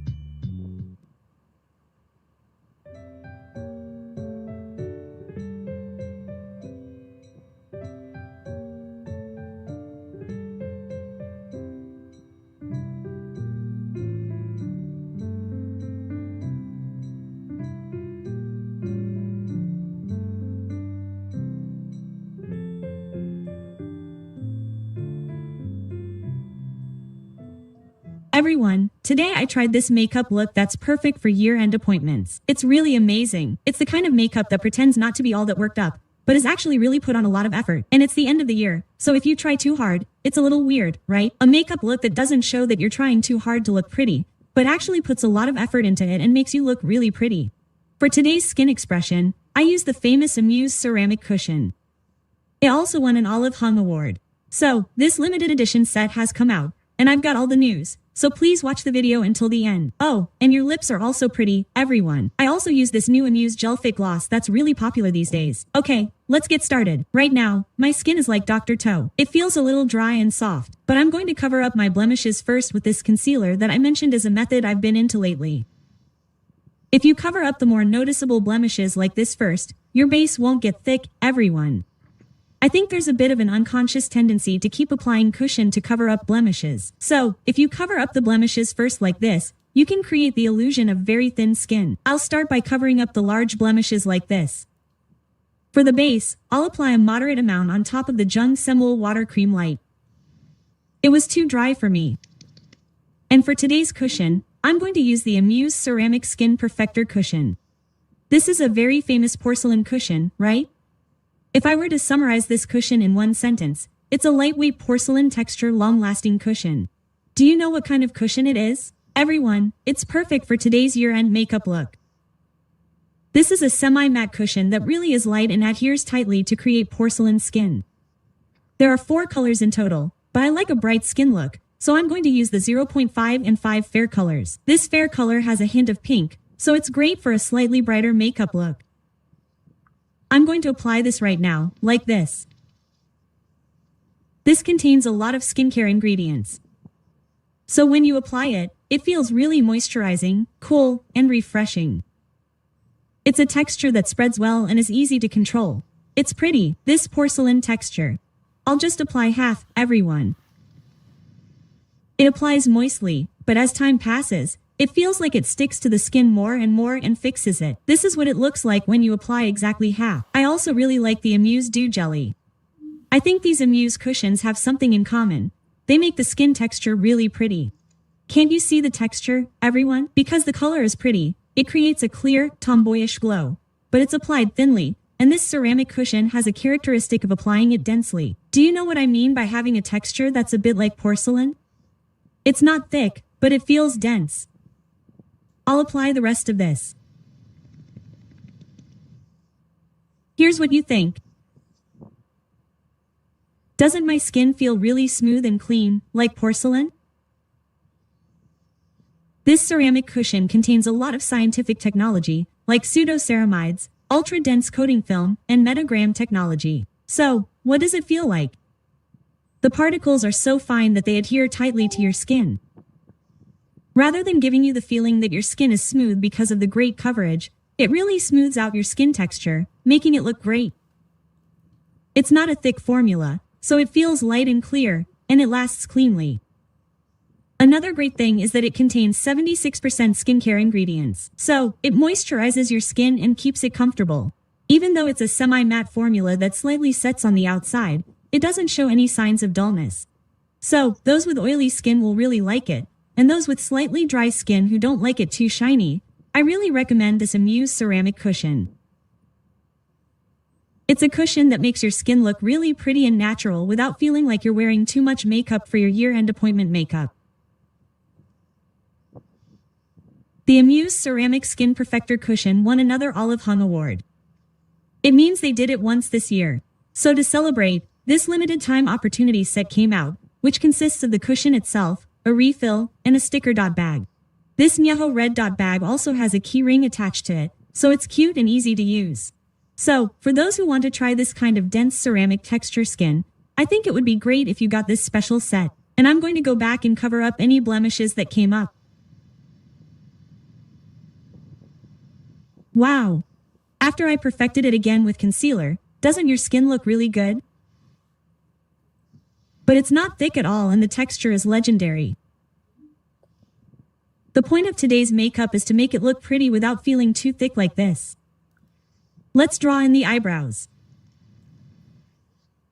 Guys, these days, when I draw my eyebrows, I draw the upper part a little wide at first, and later, when my makeup is almost finished, if it feels too wide, I draw it a little narrower. These days, I think it's pretty to draw the space between these parts wide as long as it doesn't look too weird. Draw the eyebrows like this, and today's eyeshadow is this Peripera All Take Mood palette. Want to go see the peaches at my house? Since I really have to look pretty today, I'm going to do a little one pink makeup that suits my skin tone. Here, I'll use this color to lay down a circle base. Wide, yes. Since I laid down a yogurt base, this time I'm going to dip a brush in a darker pink color and gently dab it on the aigosal. I'm going to add some color like this and use this color to create an aigosal effect. I think it'll be a little red. Something like this. And with the same color, I'm going to shade the double eyelid line in front of the eyes. I'm going to shade it a little red like this. Next, I'm going to draw the eyeliner. It has a brush attached so it's easy to blend. I drew the eyeliner like this with a slightly tinted feel. And here, I'm going to use the darkest brown color and blend it over the eyeliner. I blended the eyeliner naturally like this, and then I'm going to put on the eyelashes. Today, I'm going to use Fili Mili Todiak Daily and put on 10mm lashes at the very front and 11mm lashes for the rest, and I'm going to put on mascara to make them neatly clumped together. I think that using mascara like this rather than just putting it on makes it look neater and more natural without being too thick. This is a neater look than this. If you put mascara on both sides, it will look like this. I just did what I liked and what suited me best, and today, I'm going to put on some under lashes. Guys, I bought this at Temu, and this one looks good. So I'm going to put this on. You have to use clear glue for under lashes, guys. I'm going to put it on like this and then put on some mascara. I'm going to use a reddish brown team color and put it on at the front of my eyes and gently pull it in. I'm going to pull it in thinly, and here, I'm going to do a full team like this with the team color. With today's team, I'm going to make the color a little redder at the ends and extend the length a little. Next, for the lenses, I'm going to use my favorite Olens Mood Night Mood Gray. It's a gray lens with a slightly bluish tint, but it's a bit clear and the diameter feels a bit large. My pupils look a bit bigger, so I like these lenses. Next, I'm going to use a concealer pencil to slightly emphasize my aigosal, small sagging eyelids. To add color, you need to brighten them up a bit to make them look prettier. Brighten the eyeshadow like this, and then use this red deep color to add some shine. Here, I'm going to use this glitter and apply it to my temples. It has a gold feel to it, so it looks really shiny and pretty. I applied it a bit more broadly because it's pretty. Then, I'm going to finish my eye makeup like this, and next, I'm going to apply powder. I'm going to press down on my eyebrows, and with the remaining amount on the puff, I'm going to lightly dab it on my forehead, starting from the area where I want to create the most volume, and with a better amount, I'm going to do a little bit on the other side like this. Now, I'm going to do some nose shading. I'm going to slightly break the middle of my nose, and I'm going to use a large brush to shade the facial contours. I'm going to use the Chap too. Create some three-dimensional effect, and then I'm going to use the matching highlighter, the Mew Pearl Highlighter. I'm going to brighten up the area between my eyebrows. I'm going to apply this to the tip of my nose and just lightly touch up the bridge of my nose like this. Here, on the bridge of my nose, on the nasolabial folds, here, above my nose, I'm going to shade here, highlight here, and shade here again. I'm going to use the brush I used to shade earlier to add some shade. The color is too red. Anyway, if you do this part looks really pretty. And then I'm going to apply it to other areas where I want to add three-dimensional effect. I'm going to contour my face like this. Next, blusher. I'm going to use a color that feels like a soft, round pink and apply it all over my face. I'm going to add some blusher to the tip of my nose and sweep it all the way up to the cotton pad. It's so pretty. I'm going to apply it all the way to the front. Swish, swish, swish. The eyeshadow and color go really well together. Doesn't it give off a really natural, pretty vibe? Next is the highlighter. This is the Eyeshadow Ballet. The color in the middle isn't your typical highlighter. It's more like a mix of a matte highlighter and a thin powder. But if you use this as a highlighter, it's really natural and pretty. It gives off a feeling of volume. This can really add a unique touch to a year-end gathering. Since I put half the pearl on my eyelids, the highlighter is something that has a bit of a restrained sparkle, but it really adds volume. I also put this on my inner corners of my eyes, all the way down. I'll just do a little here today. So I applied it on my bone like this and created this feel. It's really classy and pretty, right? Next is the lip pencil. Rather than shading it too much, I'll just use a natural color to give my lips a soft sheen. Today, I'm going for a super glossy lip look. It's best to use a lip pencil that's not too dark. I'll overline my lips like this and cover up any lip discoloration with a concealer pencil. I'll also use a yin-yang liner to line the corners of my lips like this.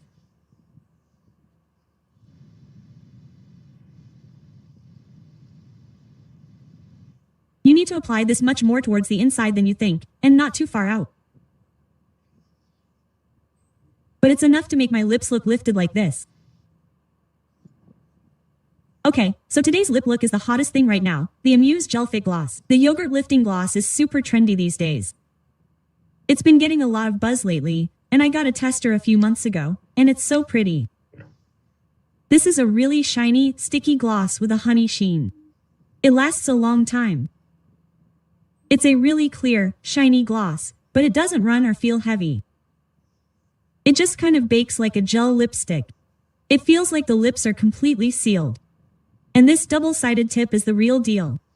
One side of the tip is silicone and the other side is a flocking tip, so it's really great for applying it delicately the way I want. Aren't all the colors really pretty? Today, I'm going to apply the Honey Peach Gloss, which has a slightly pink feel. I'm going to put it on first and say, oh my gosh, it's so pretty.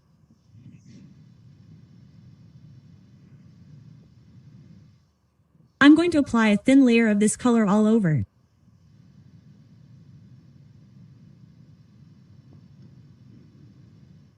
There's still some left on the silicone tip at the back. I'm going to put all of that on the inside. It makes it look smoother and plumper. What do you think of this lip gloss?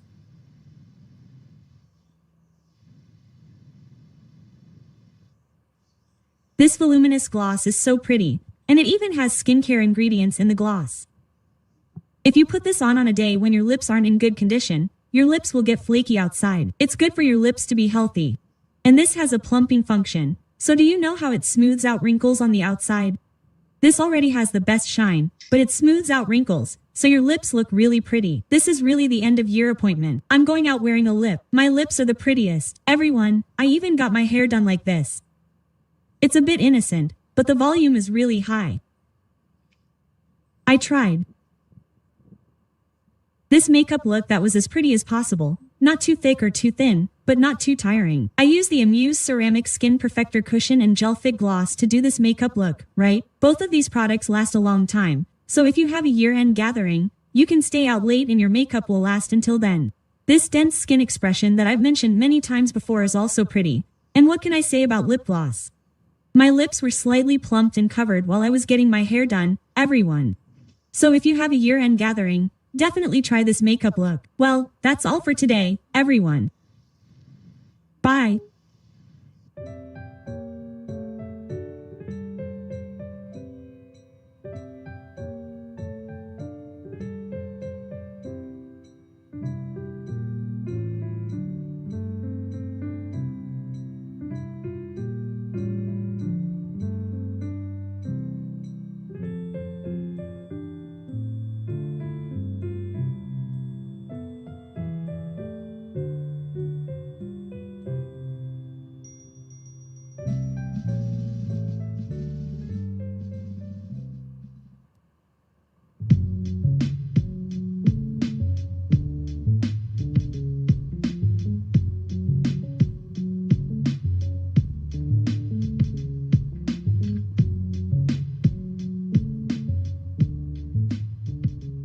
Everyone, today I'm going to try some makeup fun again.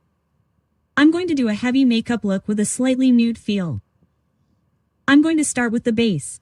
Everyone, you know that mirror I always use when I apply makeup? I just bought a new one, but it's a little bigger than I thought, so I think it'll cover me up too much. But anyway, if I use it, it applies my makeup well like this. Doesn't my skin look amazing? Everyone, my skin has really improved lately. And I'm going to try the Hot Bottom Dew Sun Primer. It looks like this. I'm going to apply a little bit with my finger like this and moisturizing it on areas where my pores are a bit concerning. I don't really use a lot of primers, so I'm not sure if this is really good. But compared to not using it, when I first apply the cushion, it feels like my pores are less visible. I'm going to apply it like this, and I also brought a concealer that I'm really into love. It's the Farenco's concealer, everyone. This concealer is so long-lasting that I think it's almost like a double-wear concealer. It really hardens a bit, so these days, I've been using this Lissu Sick Cotton Swab. You know, dab it here. You can use this to cover blemishes very precisely like this. Here's the point.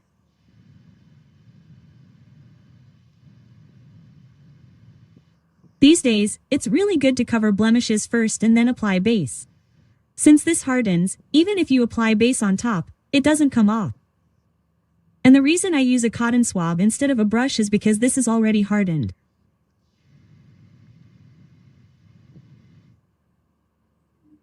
It has great staying power, but it also has a very slight lifting feel, so I use this cotton swab to really apply it to specific areas.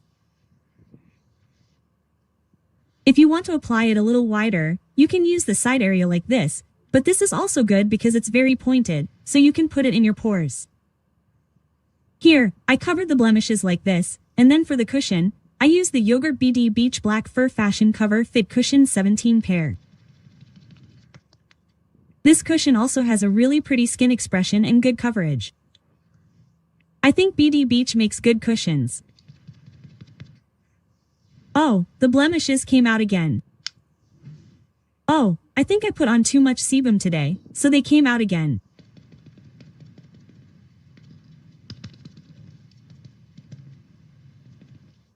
I'll use the cushion like this and use it again for the loss.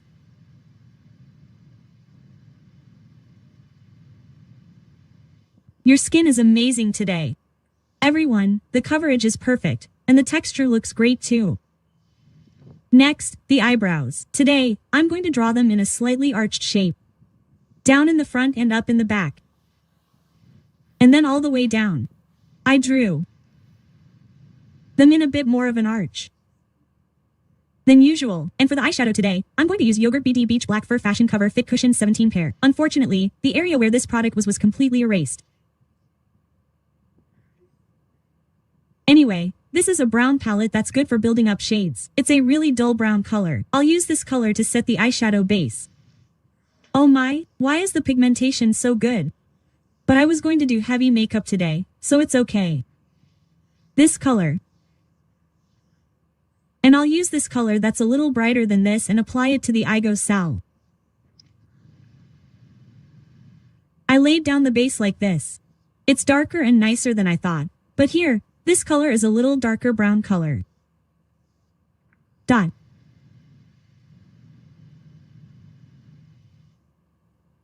Igo Sal shadow like this, and here, I'll use this slightly darker brown color to add shading to the front of the eyes.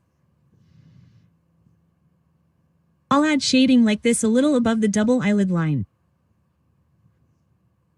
Next, I'll use Eyeliner Pro's Chongdam Stay On Gel Eyeliner Wood Brow. I bought my own eyeliner, and it's fun to use after a long time. It's soft.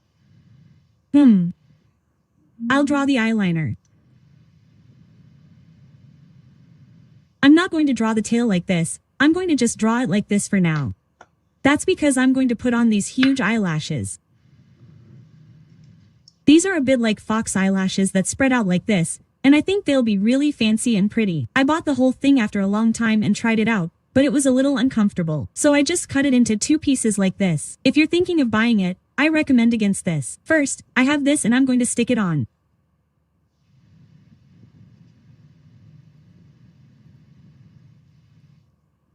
And instead of sticking it directly on the lash line, I'm going to space it out a little bit and draw the tail of my eye like this. This is also the reason why I didn't draw the tail of my eye. This eyelash becomes the tail of my eye.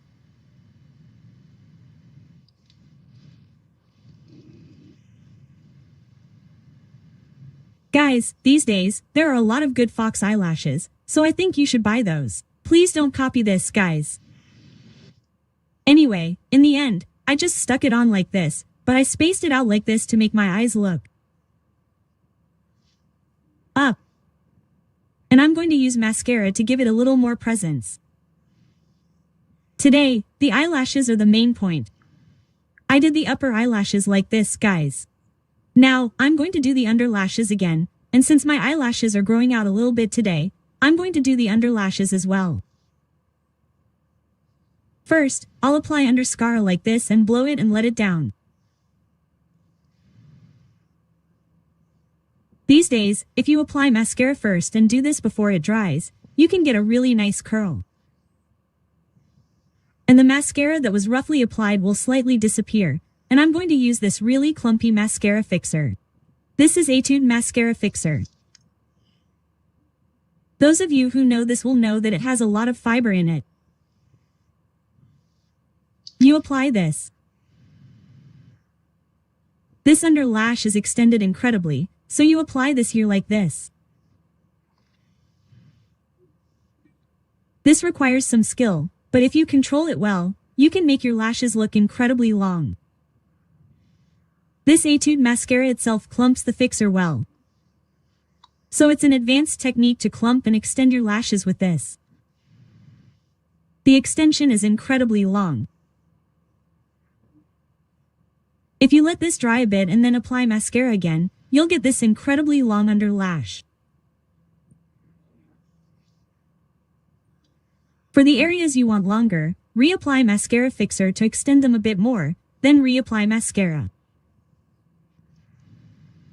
It should look like this. Everyone, after you've finished your upper and lower lashes, you're going to draw your eyeliner accordingly. Instead of drawing the tail of your eye here, I'm going to start by placing your lashes here and then slightly lift them upwards. I think it's okay if they're a bit thick. And today, I'm going to use eyeliner to lightly line the front lash line here. Dot. After applying it like this, I'm going to tap on the waterline here and fill in up to the waterline like this. And I think it would look pretty if I added a little more art force, so I'm going to tap, tap. Today's eye makeup is really different, everyone. And this makeup might look too weird.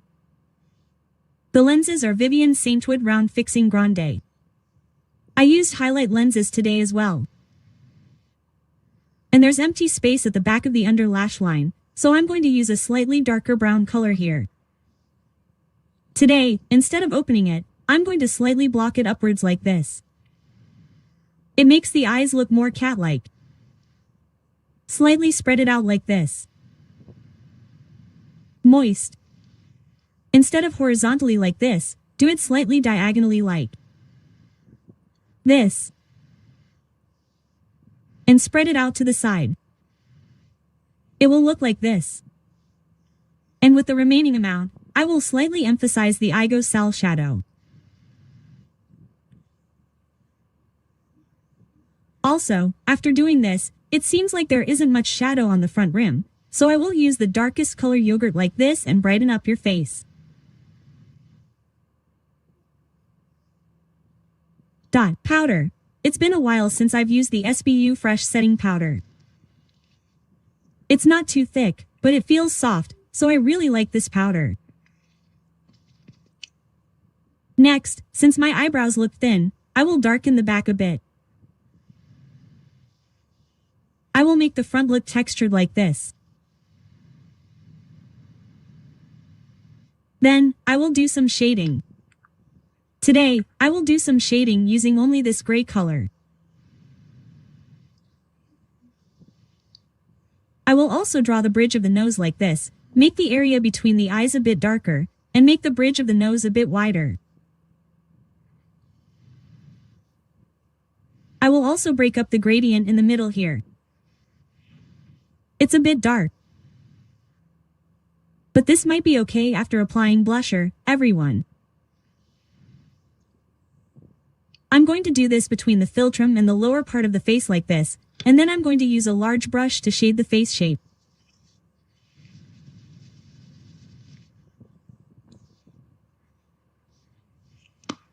I'm going to use this pearl highlighter here. I'm going to add some dimension to the area I want. I'm going to brighten up the area between the eyebrows, and then I'm going to lightly highlight the bridge of the nose like this, and I'm going to lightly tap the wrinkles here on the sides of the nose. And then I'm going to add a little more dimension to the areas I want. Dot. I'm going to brighten up the area under the eyes, and then I'm going to use blusher.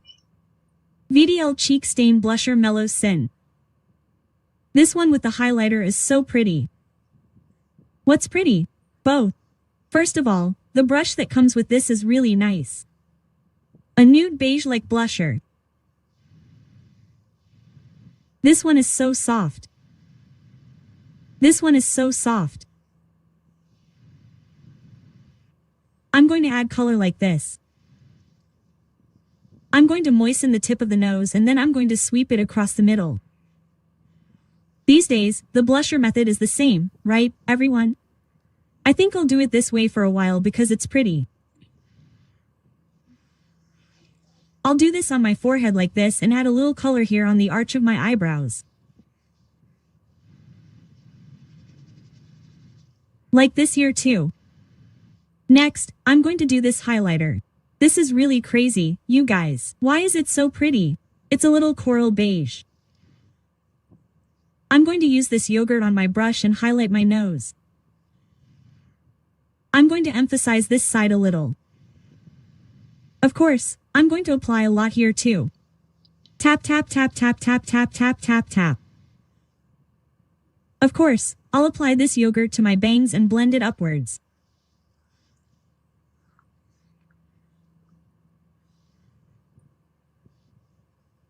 Apply this here and then I'll use this highlighter that I've lost recently, and I'll do this on my bone.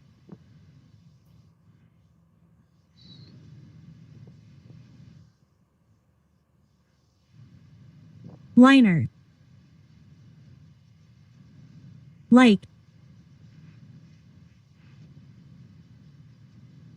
this. The highlighter is like this. Isn't it pretty? Next, I'm going to brighten up my Eyegosal a little. It's too dark. It's okay if the Eyegosal is a little thinner than you think. If the shading is right, it will really bring out the Eyegosal, and I'm going to put a lot of this blusher on here.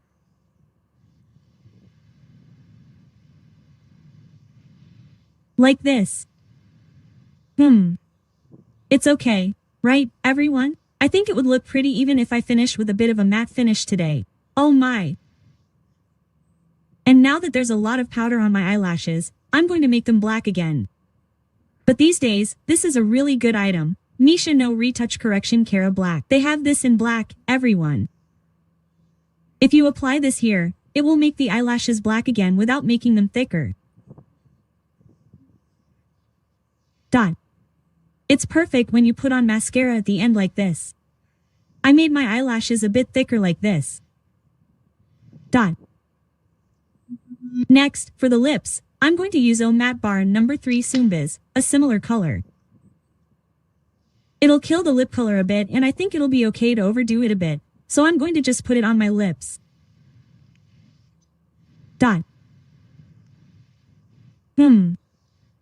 Apply a generous amount of lip gloss to the top of my lips and blend. I'm not going to make my lip line too distinct today, so I'll just overline it with this. I wanted a brighter, nude color today, so I'll brighten it up a bit with concealer.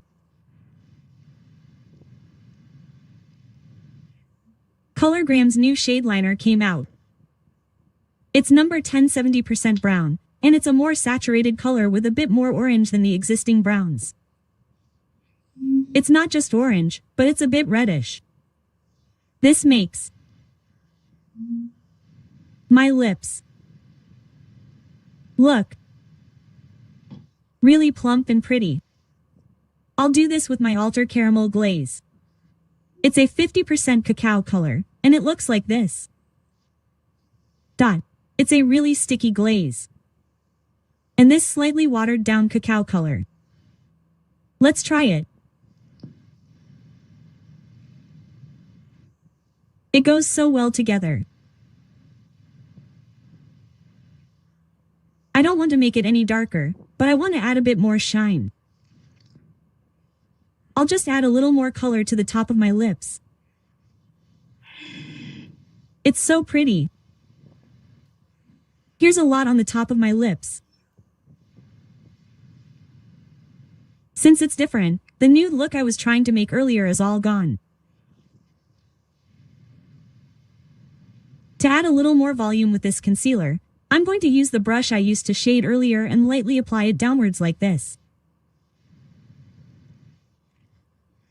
But if you do this too much, it makes your lips look a little heavy and long. So, I need to do it lightly. I'm going to put a dot here a little darker. You can't really see it. I'm going to put it like this, and should I put one on my nose too? It doesn't look good.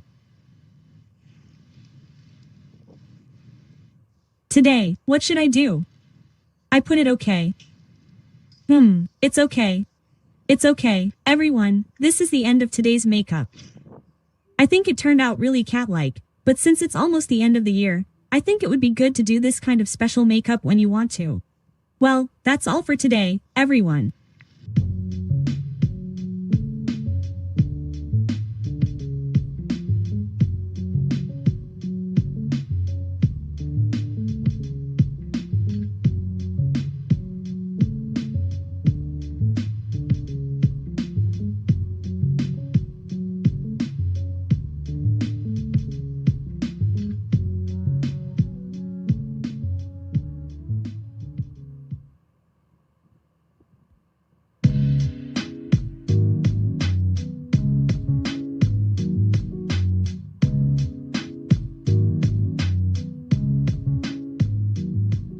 Everyone, today I'm going to do a winter cool tone makeup look.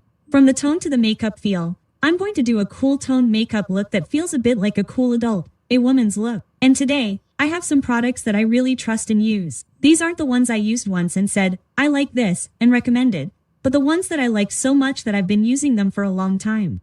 I'm going to gather together my favorites and do a makeup look again. There are a lot of products that overlap, but they're all really good products for a reason, so I think it would be good if you looked at each product carefully. Also, did you know about Able.ly Wolf? The products I picked are having a pre-sale before Wolf. You can get a coupon with them and buy them at a cheaper price, so be sure to get it in the pinned comments. First up is the famous naming layered pick cushion, also known as the SubUG Life Cushion. I'll be using shade 17. I've recommended this cushion a lot, saying that it goes on beautifully even without much skill or care. It adheres very lightly like this, has a slightly soft glow, and makes the skin look plump. It's a cushion that really expresses the skin beautifully, even on areas that tend to come off easily. If you just apply it like this, it goes on so beautifully. It's a cushion that's great to apply even when your skin condition isn't good. It doesn't come off. I only applied this side. What do you think, everyone? This side is really dull. If it's just like that, doesn't it look really bright and clear without any floating feeling? This color is really pretty. I'll quickly cover up the dullness on this side as well.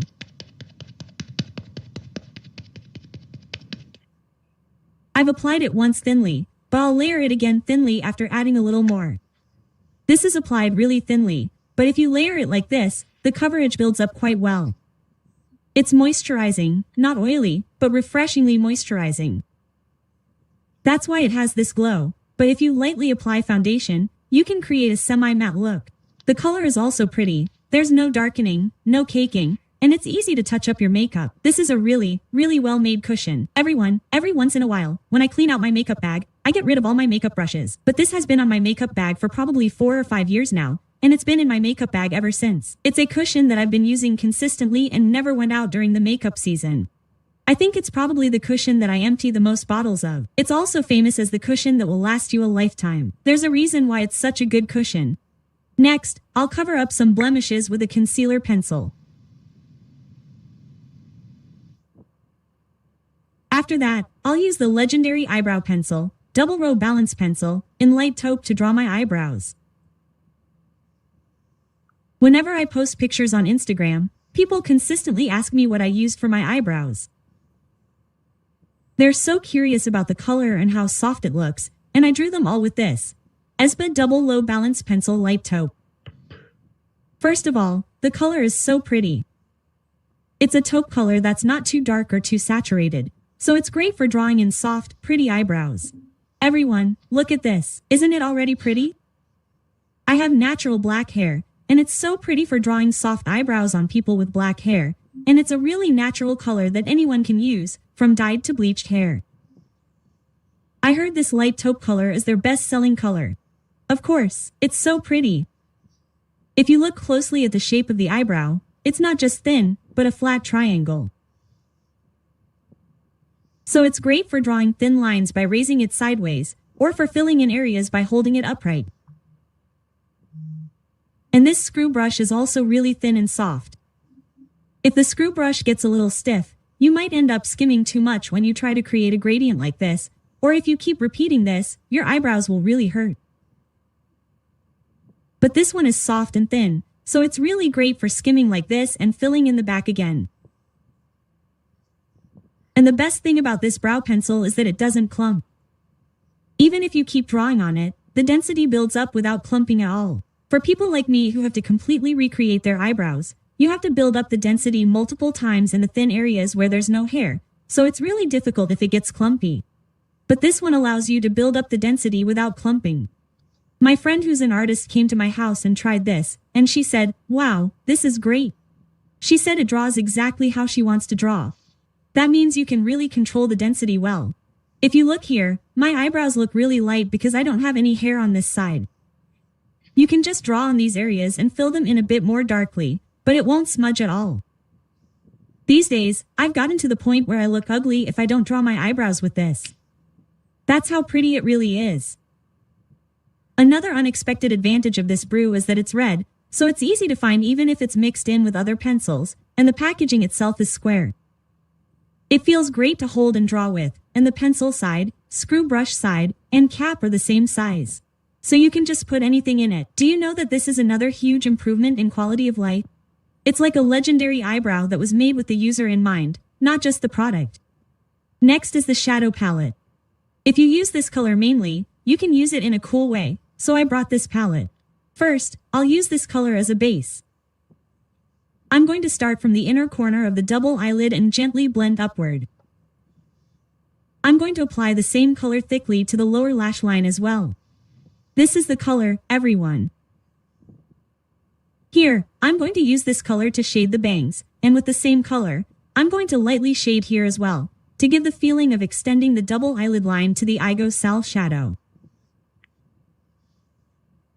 Here, I'm going to use this color to shade the areas I shaded earlier, but a little darker and more clearly, in a narrower area. For the aigosal shadow, I'm going to darken it a little bit only in the center, not too long, just here. Then, I'm going to shade the bangs with the same color, and in the middle, I'm going to gently shade a little, but not too much, and then I'm going to dip the brush once more and shade the back of the slit here. Dot. It feels like it's a little lower here compared to here. Draw the eye line. I'm going to raise the tail coolly. I drew it a little like this, raising it to look cool and light, and then I'll go back to the palette and use the darkest brown color like this to blend the eyeline. I naturally relax my eyeline a bit in this way. Then, when you put all the eyelashes on, it will look like this. Next, I will apply mascara again, the National Mascara, Etude Curl Fix Mascara. I will use black color to bunch up my eyelashes. Apply less than unk shock greater than to the eyelashes. This product is so sticky and moist that even if you just apply it roughly like this, your eyelashes will clump together on their own. This is a real curl fix, and I really like the liquid itself. I wonder how it applies so beautifully and neatly, but for areas that seem to need a little more volume, hold the mascara upright like this and apply it while adding more liquid little by little.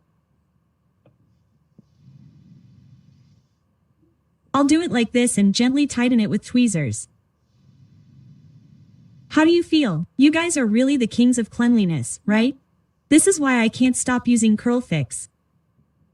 It's like some kind of magical glue that sticks when you just apply it, and when it's a little uncomfortable or something, it falls off in a flashy way. But this Curl Fix is really good for creating a clean finish. I'll apply it under the lashes too. It'll be clean like this. If you do both the upper and lower lashes, it'll look like this. Many of you talk about how you do your makeup cleanly, but for clean eye makeup, eyelashes are the key.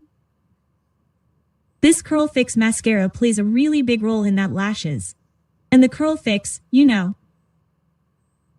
it really holds the curls so well that I can't cut my lashes without it. Those of you who watch a lot of my videos will know that this is my favorite mascara. And I'm going to wear contact lenses next, so I'm having trouble deciding what to wear. I was thinking about trying something bigger, but I think big lenses look pretty when the weather gets cold. I don't know why, but big lenses look pretty in the cold.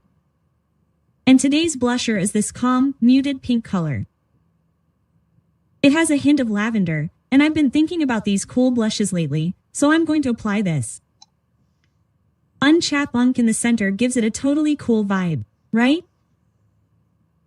This looks pretty with light eye makeup, and it also looks good on days when I have heavy eye makeup like this.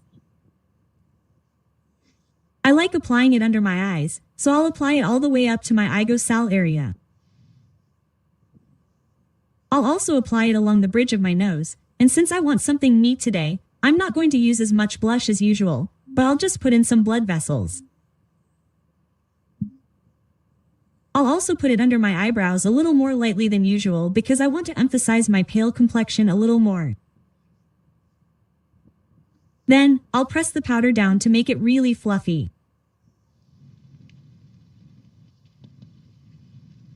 Next, I'll use shading to shade the nose. Dot.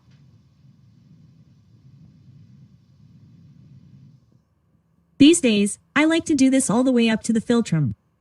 It makes me look a little younger. Then, I'll use a large brush and shade the chin. I'll shade the jawline and add shade to the entire face, including the forehead line. Then, I'll use a pearl-free highlighter and pat it on the areas where I want to add dimension. I think this step is as important as shading these days. I think adding a point like this to the tip of the chin to give dimension is pretty. The bridge of the nose. And you should definitely brighten up the area under the eyes as well. Next, the highlighter is the Clio highlighter. Isn't it pretty with its clear and shiny look? I'm going to try the Clio Prism highlighter, and even the snowflake-shaped engraving is so pretty. This highlighter really shows its identity. There are 6 colors in total, and I'm going to try colors 2 and 4. You can find colors 1 and 4 in this special set with a brush. First, I'm going to try this color Grace 58. This is a really soft beige pink color. This really gives an actress glow. It's a really natural and pretty color. This one doesn't have a shiny glow like this, but rather a pearly glow that comes from within. Isn't it pretty? If you're looking for a natural highlighter, this Grace Opal is a must. It's really pretty. It's even good on the brow bone. And this method that I've been liking lately, where you put highlighter horizontally on the upper forehead. This makes the forehead look really three-dimensional and pretty. It feels a bit like a bulging forehead. It's like an inner crown, right? Everyone, Grace 58 is so pretty to use all over your face, and next I'm going to use Fairy Pink too. This is a gorgeous pink highlighter that has a bit more of a sparkly glow. So if you put this on with a small brush and apply it to your eyes, it's amazing, everyone. Apply it to the bangs and then spread it downwards like this. Continue it all the way to the top. This is Grace 58. This is Fair Ripping. Everyone, that ASMR video got a lot of views. Anyway, I wore peach sapphire at that time. If you're curious, please refer to that too. Anyway, this Clio Prism highlighter has a really light texture. But the pigmentation is really good, the glow is amazing, and this highlighter is really legendary. I can't stop looking at it. Everyone, come to think of it, I didn't finish my eye makeup. I'm going to finish it up. I'm going to brighten up the eyebrow a little with a concealer pencil. Like this, I'll give it a little bit of dimension and put Calio Fairy Pink on the eyebrow. If you do this here too, it'll be great. You should definitely use this Fairy Pink on your eyebrow too. For sure. Then, I'll draw fake lashes with a brush pen liner.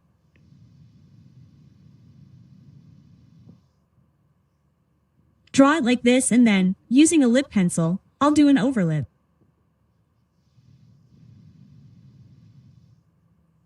For the lower lip overlip, I'll only do the middle here and the sides. If I don't do too much, it won't look pretty. Like this, I'll do a little blending and I think it looks better if I slightly cover up the pigmentation on my lips these days. I tend to cover up the slightly darker parts with a concealer pencil. I tend to cover up a lot here, especially below the upper lip tassel line. Next, for the lips, I'm going to try the Millo by Red Sugar Wrapping Tint Gloss Yogurt that I co-developed. This is a new type of tint gloss that instantly fills the lips with color and gradually builds color on the lips, so there's no need to worry about the color becoming cloudy or tarnishing. It's a formula that really lasts a long time with the feeling of the initial color. Today, I'm going to use a combination of 2 colors. I'm going to apply number 1 Takbok Syrup Color, which I participated in developing, and number 5 Cherry Candy Color Takbok Industrial Color, which is a bright cherry pink color, all over my lips. This color can be used regardless of your natural cool tone, so I'm thinking of it as the optimal base for my lips and applying it like this. Isn't the gloss crazy? This lukewarm light pink peach color makes it really pretty as an overall base. Oh, it's really pretty. Next, I need to create a really cool feeling, so I'm going to apply this cherry candy color as a point. I'm going to gently blend it out with the tip and create a gradient. Isn't it so pretty? I think this combination is the prettiest these days. It has a ton of shine, isn't it sticky? And I really like the feeling of my lips looking plump and smooth. Also, the feeling lasts a long time and the color doesn't deepen, so it's perfect for a daily moisturizing lip. I tried styling it in a way I don't usually do, like completely dotting it and setting it like this. Does it look cool to you guys? They say that's a cool styling. Anyway, today I tried this makeup with cool colors and a cool style. It's perfect for making you look even colder when it's cold. What do you think, guys? Don't I look really cold? A lot of my old favorites were used today. As expected, since I used proven products, I think it came out really pretty and consistently. Abelie's biggest Black Friday starts on the 17th, and I have a pre-opening promotion for the products I've selected. There are also special coupons to celebrate the pre-opening, so be sure to get them and score the products I recommended at very low prices.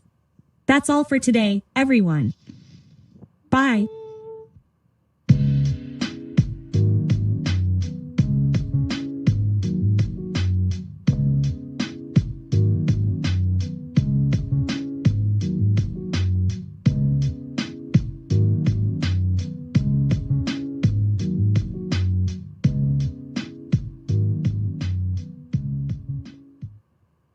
Ah.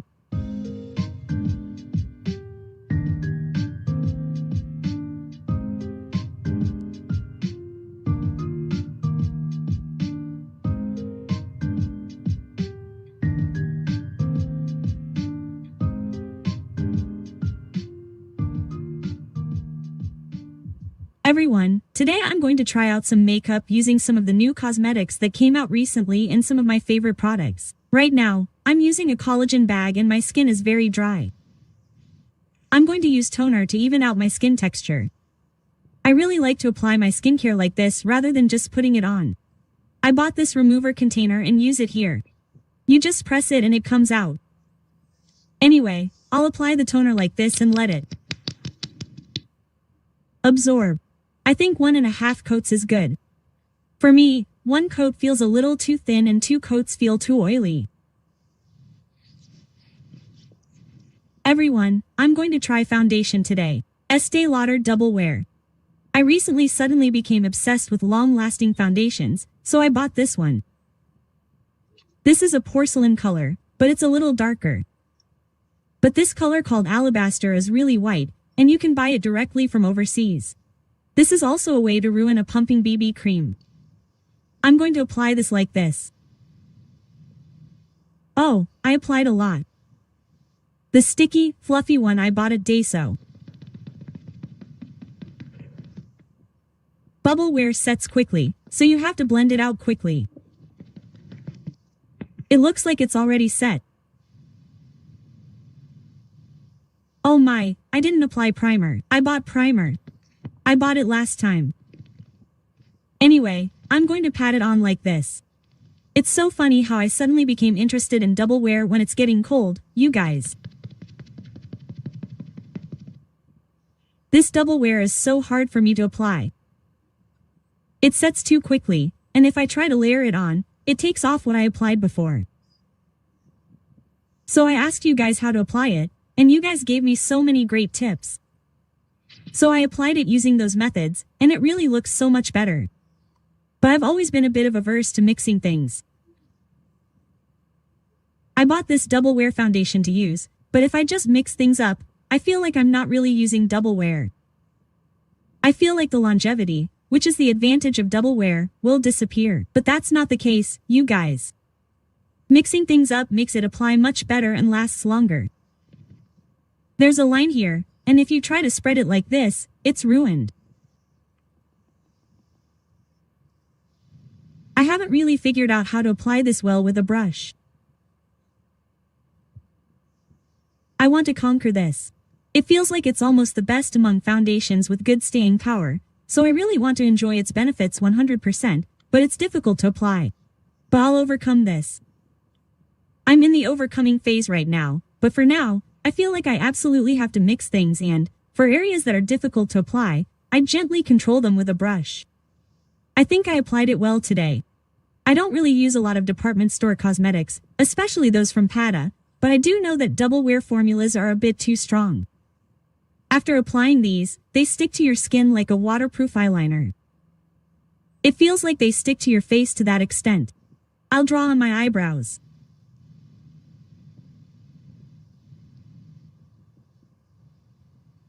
I'll roughly draw them like this and use a concealer pencil. This spot keeps getting darker, but I've been avoiding covering it up lately and just letting it show. Did you know I recently went on a trip to Europe? I went with my family for Chuseok. It was the first time in my life I'd been away from home for so long. So when I came back, my balance felt a bit off. Lunacon Silver Pink came out. I'll use this to slightly cover up my dark circles. That routine felt out of whack, so I usually go through all my beauty devices every weekend.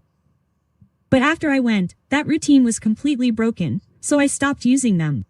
I haven't used Mela Shot for a month, so my blemishes are starting to show up. Those that had previously faded are now darker. I was really scared. The reverse effect is scary, you guys. Well, that's why I'm hurriedly using it again. You guys rotate the concealer butter like this and use it as a palette like this, and when you're done, you wipe it and store it hygienically. But sometimes I don't wipe it because it's too much, and those that I didn't wipe off feel a little hardened. But it's okay because it gives a little more coverage. I still have to wipe it occasionally, but I'm not trying to wipe it off too much these days. It's a bit of a mess. Double wear is like this. You guys, I'm really struggling. I purposely brought this Luna concealer, which is really soft, you know. It applies really smoothly, but it's still a little hard to control. I'll conquer double wear someday. I'm really going to study all the tips you sent me and continue using them. Next up is the Dasic Shadow Palette Love Angel. It's a new product, but it's a bit lukewarm, so it's a bit on the cool side, a bit light in pink, and I think it's really pretty. Let's start with this color here. I'm not covering it much right now, so I'll apply it and make the color a bit darker. Also, what should I apply under my lash line? This brown color isn't too dark, so I'll just add a shading line like this.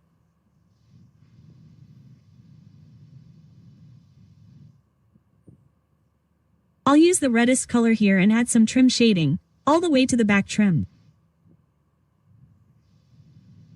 Everyone, it's so hot. I opened the window a little, but it might be noisy. I'll close it again when it cools down. Anyway, I'm adding trim shading like this. This is something I've been using a lot lately.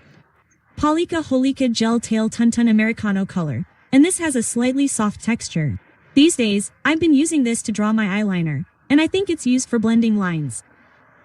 But I just use this to draw my eyeliner itself, and it draws so smoothly and doesn't leave any powder.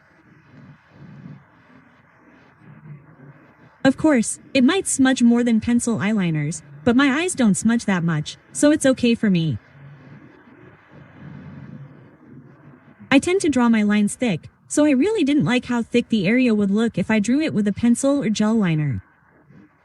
But when I apply this thinly, it's so good. Isn't it pretty? There are 3 colors, and this is the brightest one. I think it would be great if I added a slightly brighter color. Could you make this? The outer corner of the eye. And here's some great news for you guys. I'm going to try no glue eyelashes. I don't really like no glue eyelashes, but these are okay. It's Alio no Guru, and I'm applying them all like this. I want the entire eyelash to look lifted, so I'm going to hold them in like this. Now I'm going to apply mascara. It looks like this, and it's easy and quick to apply.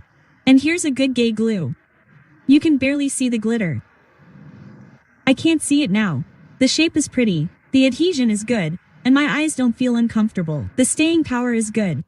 I've been using no glue for a while, but I wasn't satisfied with any of them. For the first time, I'm satisfied. Olio. Oh, And another advantage is that it comes off really well here. Many people say this doesn't come off easily. Oh, Oleo is really great in many ways, you guys. I recommend no glue for the first time. Does anyone use mascara? If you buy a lot of them and apply them like this, the front often sags.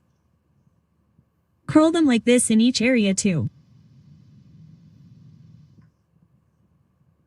Your liking, and then apply mascara.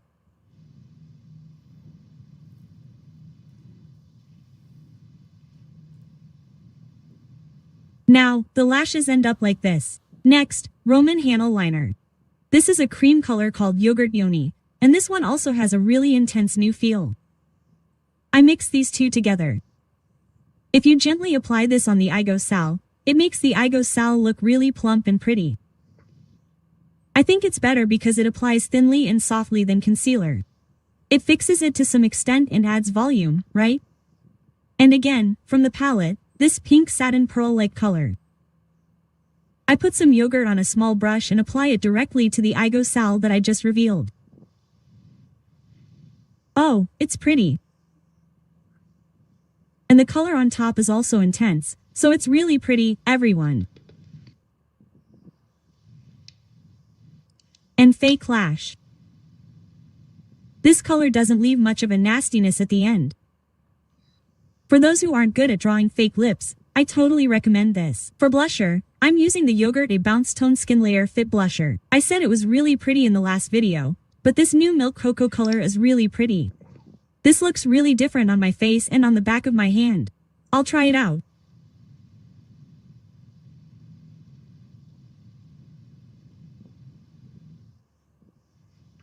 It looks really dull and oddly colored on my nose, but it's really pretty on my face. The Renew Berry powder has really fine particles. For the areas where I really want to kill the shine, I press it in with the puff and do 2 or 4 deep dryings. For the rest, I lightly apply it with a brush. It really flies horizontally, I think, because it's so light. The powder goes on really thinly. Since a lot of the Igo Sal has been erased, let's emphasize again. I think it would look better if I mix in a red color, so I'll mix in a little more of the color I used earlier. Why does it look so bad today? There's a lot of red here, so I think it doesn't look good. Let's add a little more shading here. I didn't put much shading here. I think I need to emphasize the front a little more than the back to make my eyes pretty. So I killed the shading in the back and added a little more shading here, and I think it looks much better. Balance. Should I try using this as a blusher again? Next, shading. This Auto Cool Veiled Contour. Honestly, shading seems to be the same everywhere, but Too Cool keeps releasing new shadings, so I thought, well, it's Too Cool shading, so I'll give it a try, but I like it. When the Note exclusive shading came out, it was really good, and now they're releasing this again. I was like, huh, another one. Quote, they even released new colors for the original. I thought about that, but this one has a different feel to it, and I think it's a baked on type. So it feels more like a first application rather than a completely dry feeling, but the gradation is also good. The weather has been so dry lately that I was thinking about putting in contact lenses later, but I think I'll have to take them out. Vivienne West Round Fixing. It's been a while since I've used highlight lenses, but highlight lenses are so familiar. How can the feeling change so much in an instant? Next up, another amazing highlighter, Clio Glow Highlighter No. 3 Peach Pearl, came out. Wow, it was so pretty, I was really surprised. Let's compare it to Amelie. This is Amelie Spicy, which I originally liked. This is Clio's new Peach Pearl. This is Amelie. This is Clio. If you look at it this way, Amelie has almost no base color and feels brighter, while Filian feels slightly darker. I see. But I brought it with me today, so I'll try it. Anyway, you know that both are really pretty peach highlighters, right? The end is pretty. Oh, it's so pretty when it spreads down like this. What is it?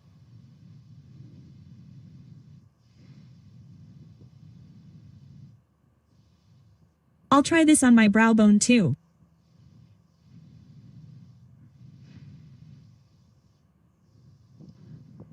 Now, I'm going to try a matte highlighter on my forehead. It's Review Sang eyeshadow. This is a very bright color. This has really good pigmentation and gives a very definite matte highlighting effect. However, it does have a bit of thickness. I think it would be really great to have a little of this for my jam-packed makeup. Here. Oh, look at this. The pigmentation is so good. Oh, it really is so good. I think a little bit of this would be enough. Just lightly applying it to the dark area under my eyes makes a huge difference. It makes the area look so dull, like it's lifted up like this. Why does doing this here look so pretty? It gives me a bit of an anime-like feel. Next, for the lips, this lip pencil, Dosum Tarak, is a bit dark.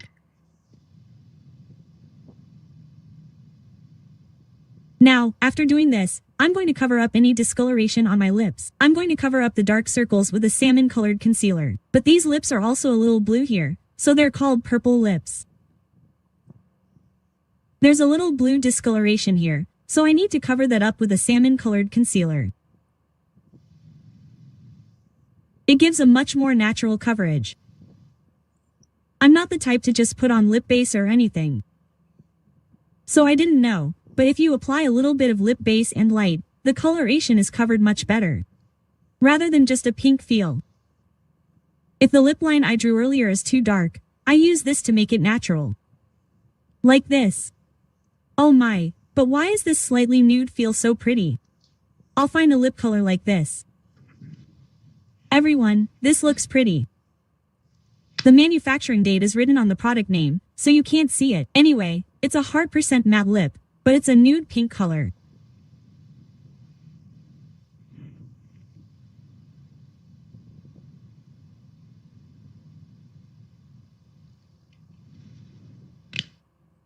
The pink feel with a little bit of cement is so pretty. I'll put it under the chin too. I think today's makeup is finished like this. Ouch.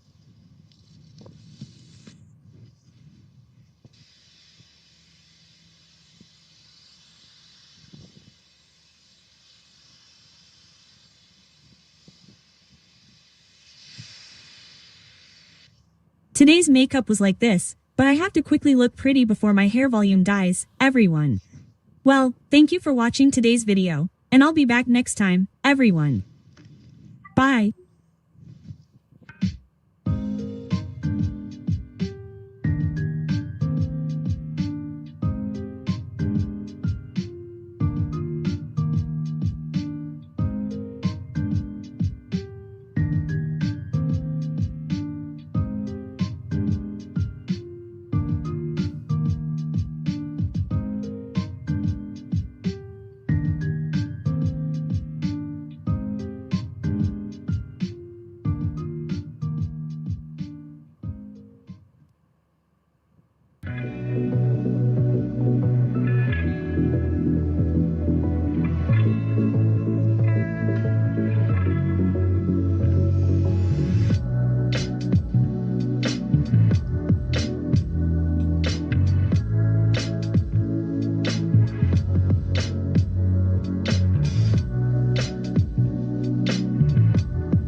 Everyone, today I'm going to try out a tonal makeup look for the first time in a while. I'm going to do a mauve makeup look that feels slightly clear and refreshing. But I'm going to do a mauve makeup look that doesn't lose the vibe. I'm going to start with a mauve makeup look that's a bit too fresh. I already have a self-display pad attached, and I'm going to use this to slightly smooth out my skin texture. It's so refreshing. Let it absorb a little like this, and then I'm going to apply a water cream. I used all of this, but it didn't come out well. I ran out of water. For moisture, I'm going to apply it like this.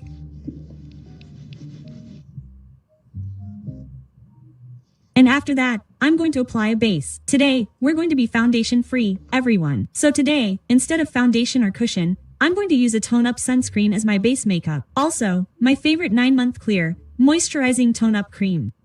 This is a pink beige tone, right? This has a slightly pink tone, so it's great for creating a peach tone skin like today. I'm going to apply this to my face like this. It goes on smoothly with my hands, but today I want a slightly semi-matte finish, so I'm going to use a puff to pat it in. If you use a puff, oh my, it just hit my fingernail. The puff can't do that. Anyway, if you use a puff, it adheres better, but it also creates a slightly semi-matte finish. So I'm going to apply it with a puff like this. What do you think, everyone? Isn't the tone so pretty? This is the real deal for foundation-free products. This is just a regular tone-up sunscreen. It's completely different from a regular white tone-up with a whitish cast and a pink tone-up. It makes my skin look like a peach. Isn't it really pretty? And what's great about this is that it's a mixed sunscreen. So it's a mixed sunscreen that combines 6 elements and a weapon. So even though this is a tone-up cream, it's not sticky at all. You know that feeling where moisture bursts when you first apply it, right? You get that exact feeling, right? It applies so beautifully. There are no wrinkles or pores, and the tone and texture are just perfect. You guys, I just applied the purple on both sides, and you know what it feels like. It gives your skin a slightly pink tone up, like a peach, and it makes your skin clear. I apply it on my nose like this and then pat it in with the puff. You guys can feel how smoothly it applies on my forehead too, right? I pat it in.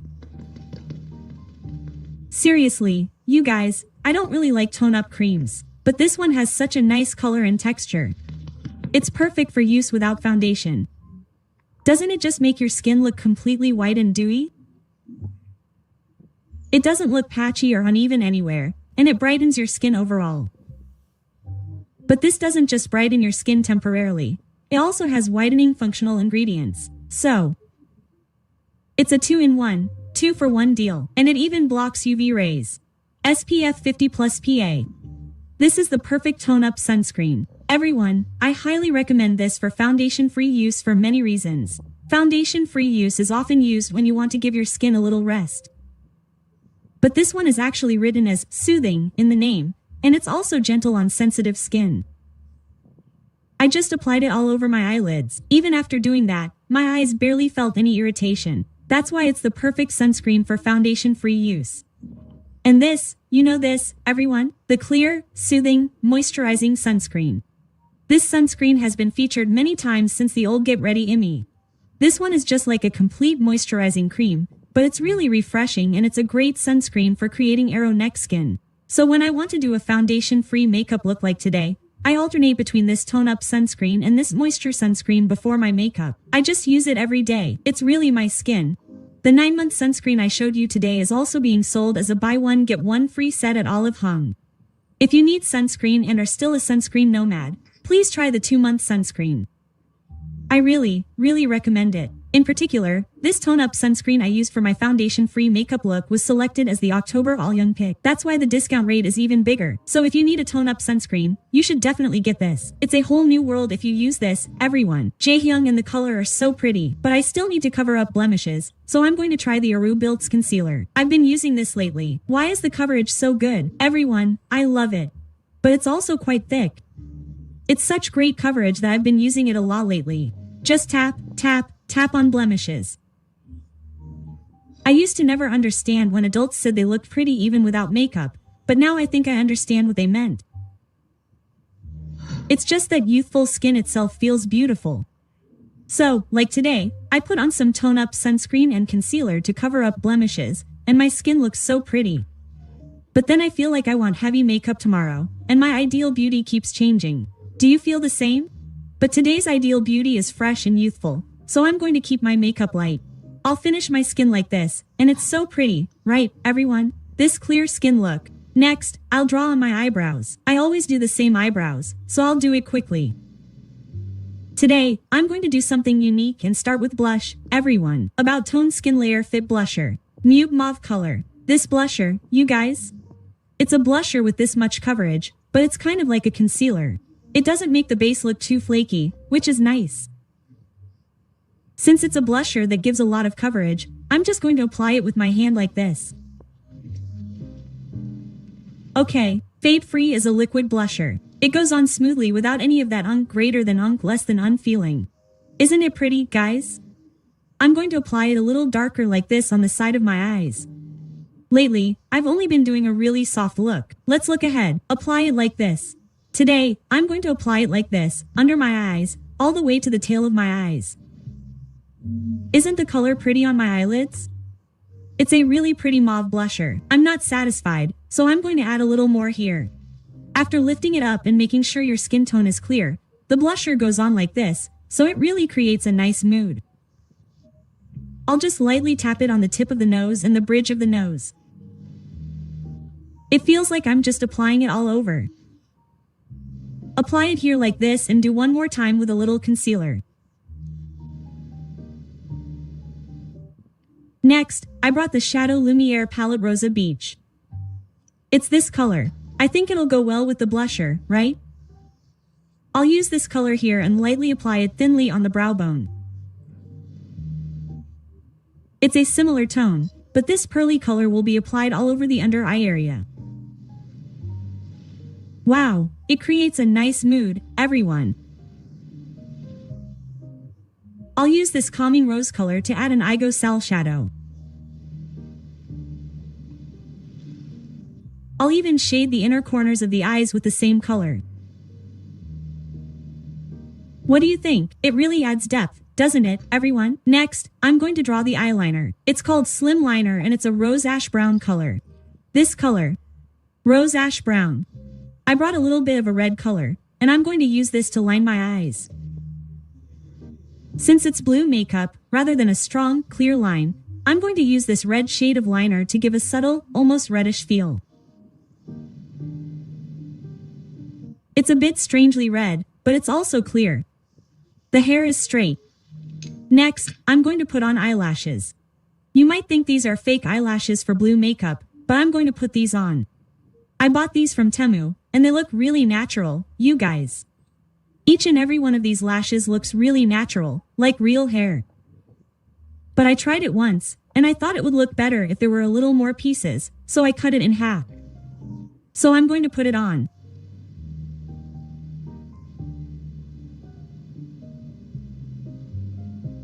When you put it all on, it looks like this, but the ends are really long. I think this really adds a bit of atmosphere.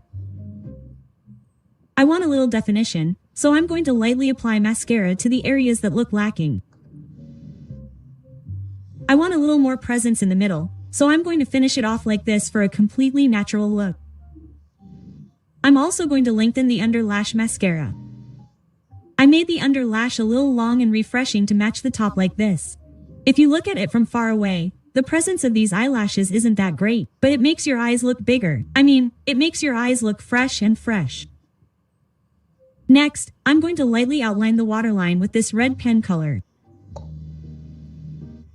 Rather than outline every inch of the eyelashes, I'm going to just neatly fill in the waterline. And today's lens is the Lens Minuo Gray. It's a lens like this. It's a lens that strangely makes you look cute. I'm going to finish up my eye makeup again, and here I'm going to use this bright color to slightly highlight the rice hues. It looks a little brighter, right? And I'll use this pink glitter and add more. Tap it on the eyelids too. Doesn't it make the blusher look a little light like this, everyone? So I'll add a little more. It's so atmospheric, but also clean. Also, this way, the Aigosal looks a little light, so I'll mix the colors and make it a little darker.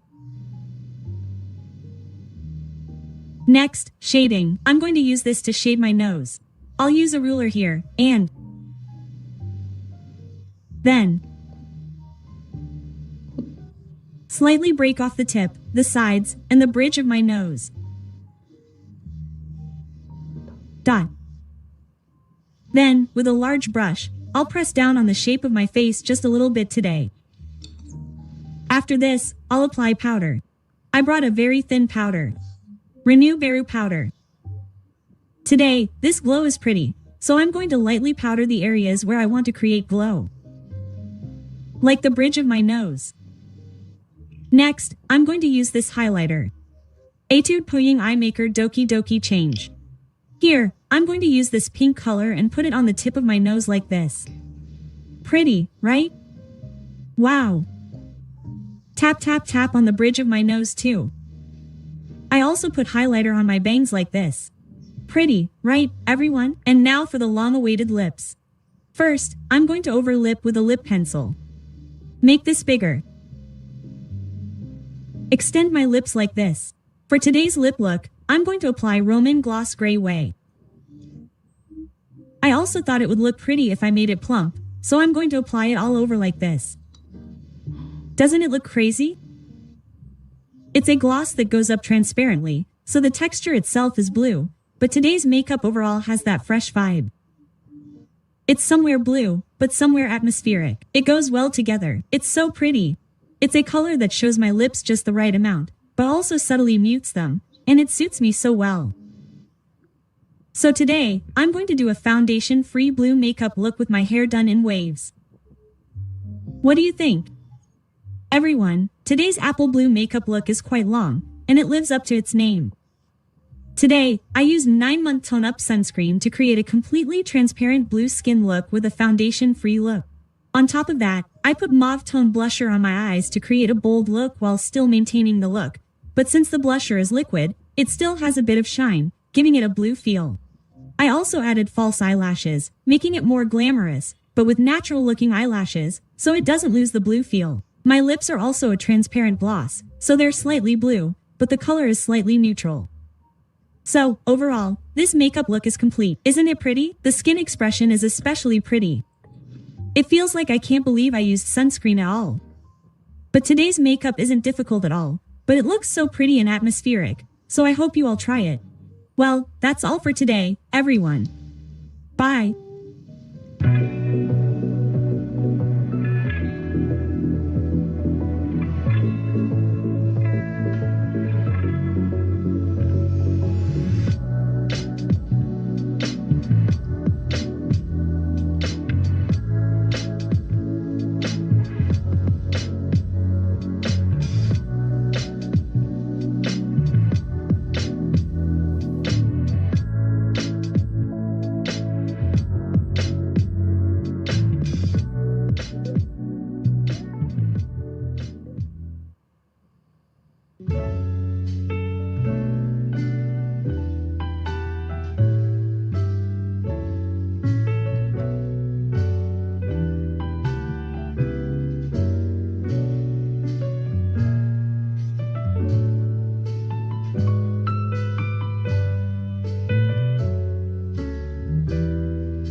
Everyone, today I'm going to put together some of my favorite makeup items and show you my signature look.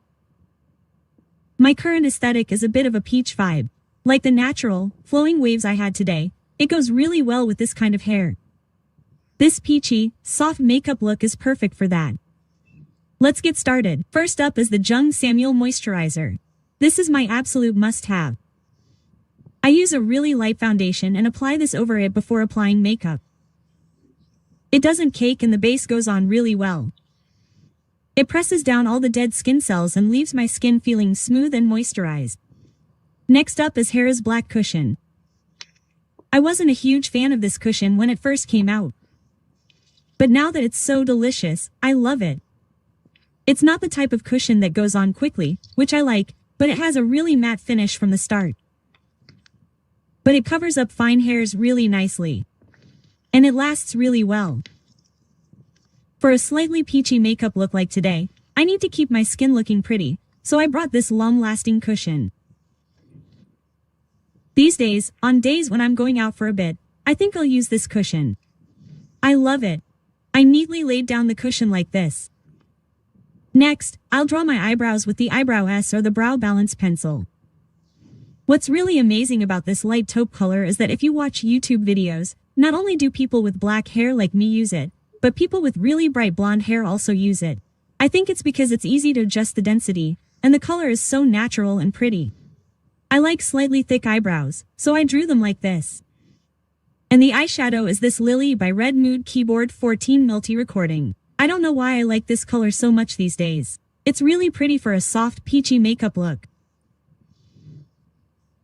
Here, using this color, apply it all over the eyelids to brighten and liven them up. Next, mix these two colors and apply it all over the under eye area. Doesn't it look pretty? This soft peach feeling. These days, I think it's really pretty when the Aigosal is a clear pink color overall. And the point is, it's also pretty if you make this area quite wide. Next, using this color, add shadows to the front of the eyes.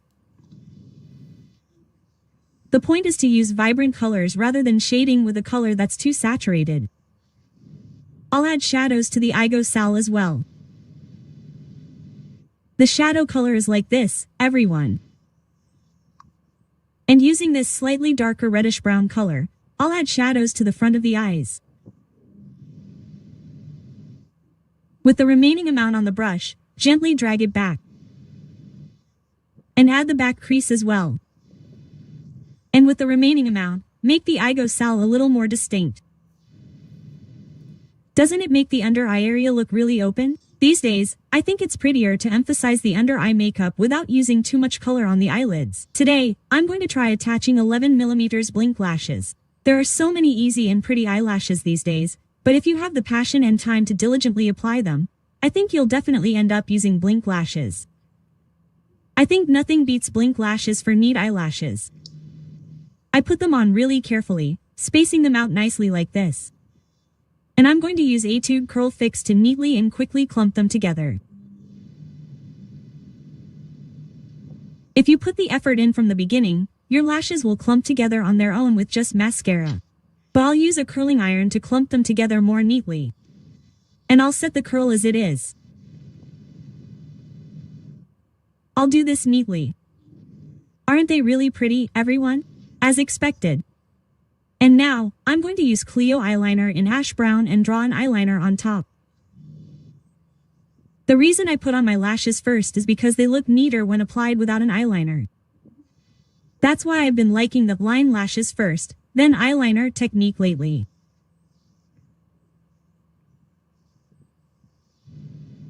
Draw the tail a little higher than the straight line. Then, I'll use a partial eyelash curler to curl my lower lashes downwards. After that, I'll use a mascara fixator to set the curl and gently grab each lash. I'll neatly grab them with tweezers and set the curl with a curling iron. I'll put on my lower lashes like this and use a red brush liner to fill in my waterline. It looks really pretty when you fill in my waterline with a red color, everyone. And then I'll draw fake lashes. Next, I'll use the darkest brown color from the palette and gently apply it above my eyeline and blend it out. This way, I'll naturally loosen my eyeline. Even though it may not seem like much, it makes your eyes look really big, and it feels really natural. If you do this on both eyes, it will look like this. Then I'll put in the contact lenses. Oh, the lenses are realistic gray. It looks like this with the contact lenses on. They make your eyes look really bright and have a slightly exotic feel to them. These lenses. Next, I'm going to use the concealer, Marubilt's concealer, to cover up all the blemishes on my face. Your aesthetic is always changing, you guys. I used to like really heavy makeup, and then I liked a bit of innocent, bare face makeup, and these days, I think I like a moderately pretty peach color. But even though my aesthetic has completely changed, what doesn't change is the expression of clear skin. For me, there's nothing better than blemish-free skin. After I clean my skin like this, I'm going to apply blush. The blush is this one, 3DC Blush Lighter Lazy Top. No, this color is really pretty these days. A really light peachy pink. This one doesn't really pay off that well. It's like Clinique Cheek Pop, it's really hard. You have to rub it in like this, then, tap, tap, tap, tap, tap, tap on your cheeks. The reason I do this before powdering is so that the color pays off. I've been using this blusher a lot lately because I really like it, and I went to a dermatologist recently and had this blusher done.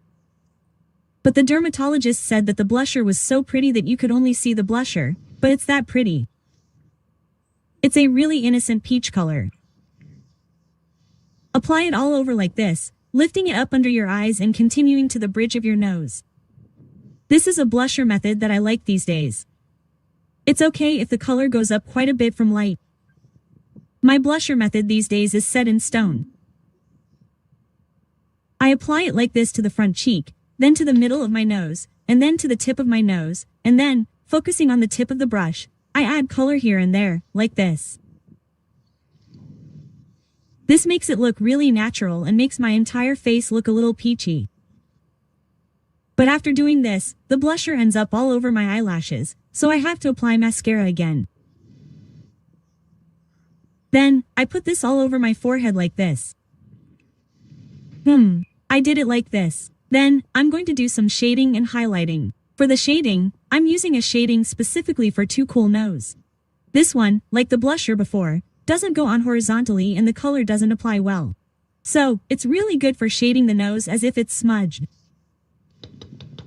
I start by tapping the tip like this, and then I tap the bridge of my nose to wrap it in a round shape.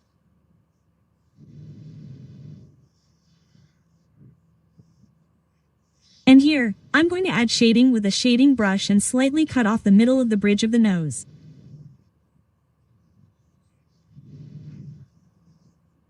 This will make the tip of the nose look a little shorter and cuter. This is for the nose, but I'm going to use this for face shading too. I'm going to add some shading to the bridge of the nose like this, and I'm going to reduce it a lot here. Then, it feels like the face now has a lot of three-dimensional effect, right? Next, I'm going to use the Mupale High Latin Romance 1 Volume Hair Color.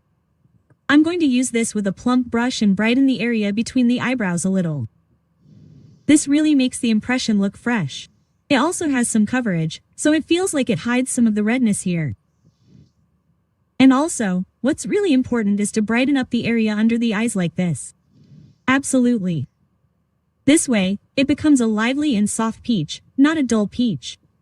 What do you think? It gives a bit of dimension and a more peachy feel, right? And it also brightens up the nasolabial folds that I like. I can't avoid this pearly highlighter step these days. This pearly peachy feel is what I'm after these days, so this is a really essential step. It makes your face look really smooth. It'll also brighten up the area around your mouth. It also adds dimension to the tip of your chin. If you do this, your face will look really pearly. This step is really essential. Now, the next thing I'm going to do is apply blusher here and there and use pearly highlight, so a lot of the Aigosal shadows have been erased. You have to touch this up one more time. Wipe, wipe. First, lengthen the overall shadow, then apply a little bit of a darker color and mix it in a lot, and then apply it a little more darkly in the middle like this. For Aigosal shading, you need to mix 1 or 2 colors to make it look really natural, so I did it like this. Oh, isn't it pretty? Everyone, let's add a little more shading like an epiglottis here and do this. Now, I'm going to put on lipstick, but before I do that, I need to structure my lips, right? I'm going to use 2 lip liners like this. First, I'm going to shade the corners of my mouth with this Lily by Red 9x9 Survival Pen Liner Natural Terry Brown. Clean the corners of your mouth with a cotton swab like this. Then, I'm going to use this to shade the upper corners of your mouth like this. This is a reddish-brown shade, so it's perfect for shading the corners of your mouth. And when you shade the corners of your mouth, rather than forcing them up too high like this, if you just shade the original corners of your mouth darkly, it'll look really pretty. Don't you think the corners of your mouth are slightly raised like this? And then I'll make this a little bit of a gradient upwards. And then I'll add some shading to the top of my lips like this.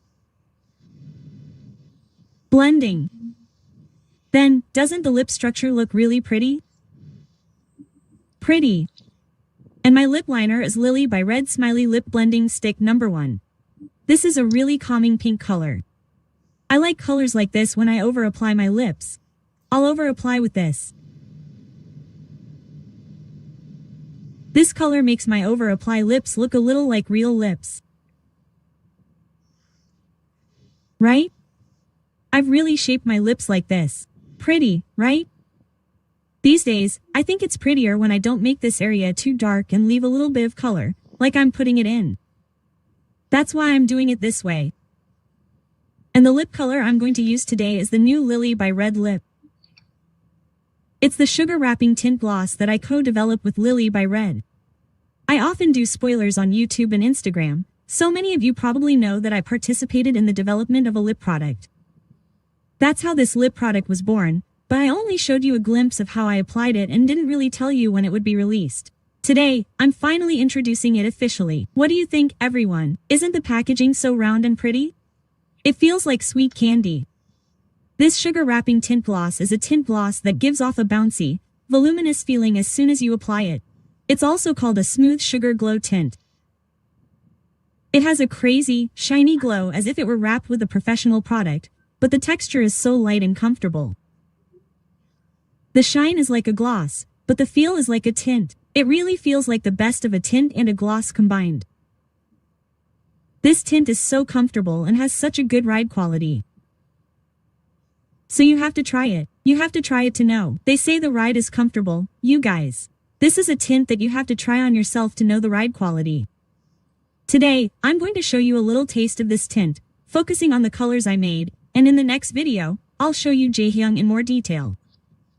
It's released in 6 colors, and they're all pretty, but there's one color that really stands out. That's the No. 1 Takbok Industrial color. This is the No. 1 Takbok Industrial color that I participated in developing, guys. You know Takbok? Not soft, squishy water, but Takbok.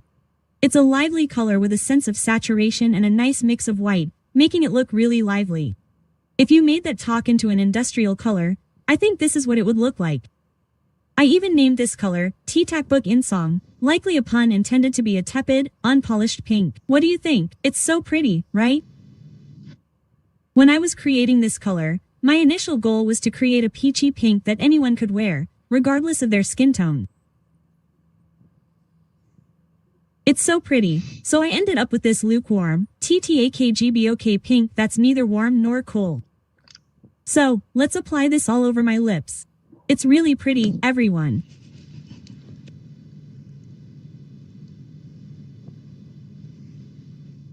I'll apply a thin layer all over. I'll also do this on the arch of my lips.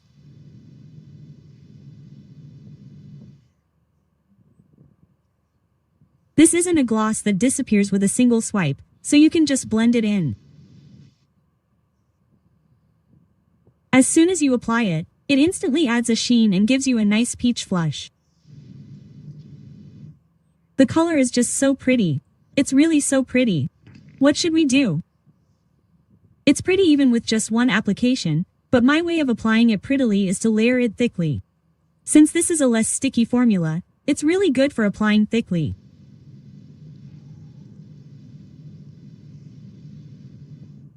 How can a tint have such a glossy sheen? I've applied it hundreds of times, but it drives me crazy every time. It's so pretty. Putting it on like this, emptying it out and spreading it out. If you apply it one more time, it looks like this. What do you think, everyone? This makes your lips look plump, it hides wrinkles, and it has a glossy sheen that makes your lips look pretty on their own, and the color is crazy. I went through countless samples to create this perfect color. I really adjusted everything from the white to the bottle, the saturation, the yellows and blues, and I just gathered the ones I had lying around the house, so I have a lot of samples. This mysterious light peach industrial color. When you try this color later, I think a lot of you will say, oh, it's warmer than you thought, but also cooler than you thought. In my opinion, it's a really mysteriously pretty peach color that's neither warm nor cool. So no matter who wears it, it'll make the peach look really come alive and look really pretty. If you apply this color thinly like I did earlier, it's a pretty color even on a bare face. And if you apply it slightly from a no makeup look like today, it's the prettiest color in the world. And it's really pretty even on a bit of heavy makeup, It's a really pretty, delicate peach lip that looks good anytime, anywhere. It's so innocent and delicate, but also vibrant and only your lips are visible. You might pass by and get hit by its lips, everyone. I dare say that this might become a legend lip with a slightly light tone. It might seem like I'm going crazy and overdoing it, but it's my baby. Please understand a little bit, everyone. But objectively, it's a really pretty color. I started developing this lip color in June or July, and after the finished product came out, I really went out wearing only this. It was so pretty, and I was amazed every time I put it on. I felt so good every time I put it on. I really wish this would be released soon. I felt like I had to tell everyone about this beauty. It's so pretty that I'm so touched every time I put it on. Those with light tones who have similar tastes to me or those who like peachy lips can't dislike this color. They say there's no other shade like this under the sun. This color doesn't exist. There's no color that gives me this feeling, no matter how much I look for it. And the really impressive point is that this pretty color maintains its clarity well. I'll explain this in more detail in the next video. I need to do the rest of my makeup, but my lips are so pretty that I can't help but stare at them. Since I put on such a pretty lip, I'll quickly finish up the rest of my makeup. I'll use the 3D powder to gently tap on any unnecessary shiny areas to set the path. I need to heavily apply it to the sides of my nose like this. Tap the cheekbones too. Just think of it as applying it almost all over. I'll redraw my eyebrows, which look a little faded. Draw them nicely like this, and use Amelie Spicy as a highlighter. This peach beam is such a pretty highlighter. Peach. This one is also peach. I'll apply it like this starting from the inner corner of my eye. I hadn't used this one lately, but I pulled it out again and it's so pretty. There's a reason I recommended it so much before. Do you guys know what my daily makeup, my pursuit of beauty, my ultimate makeup color feel is like? If you watch something like Get Ready instead of just my makeup videos, you'll probably come across it. Ah, I see you like that lukewarm light pink feel. That's why I made the lip color my favorite color to look the prettiest, everyone. I even did my hair like this. I thought it would look really pretty if I suddenly tied it up in a bun, so I did it in half like this. What do you think, everyone? I also put a ribbon in the back. Don't you think it goes well with my peachy makeup and hair, which has been my go-to these days? The highlight of today's makeup is this really pretty lip. It's really pretty and I think it's just too much. The first product I co-developed while doing YouTube, the really pretty sugar wrapping tint gloss market is coming, everyone. There will be a launching market on October 1st, and I'll be uploading an announcement video the day before the market. It will include a detailed explanation of the other colors of this sugar wrapping tint gloss and Jaehyung. So please look forward to it. I'm going to tell you something really important here, so you guys have to remember this. The launch market on October 1st is a one-day market. One day. Usually, markets run for 3 to 5 days, but this is a one-day market, everyone. So, you absolutely cannot miss this October 1st. I really wanted you all to try these because they're so pretty, so I worked really hard to bring them to you at a really low price. That's why it's a one-day market, and it's only 7,000 won, everyone. In particular, 2 colors, including the one I developed, will be released together as a lip plumper planning set. So, you can get 2 lip products for 7,000 won. This is a really crazy discount market, everyone.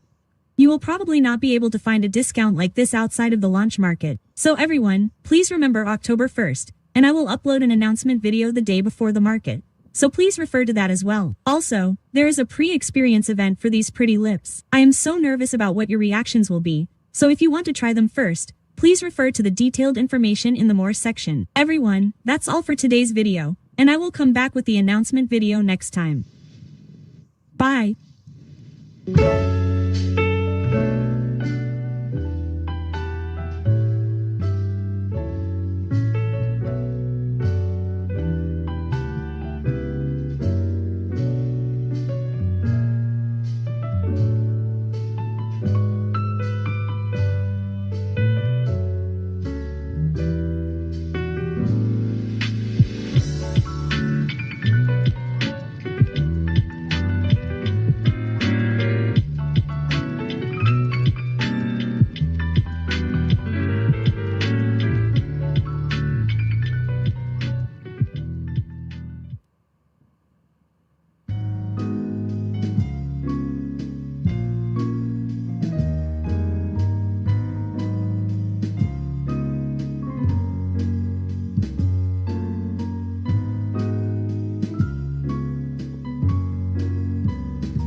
Hey everyone, today I'm going to do some makeup while doing some guest reading to celebrate 300,000 subscribers. I've reached 300,000, so I'm going to do something a little special.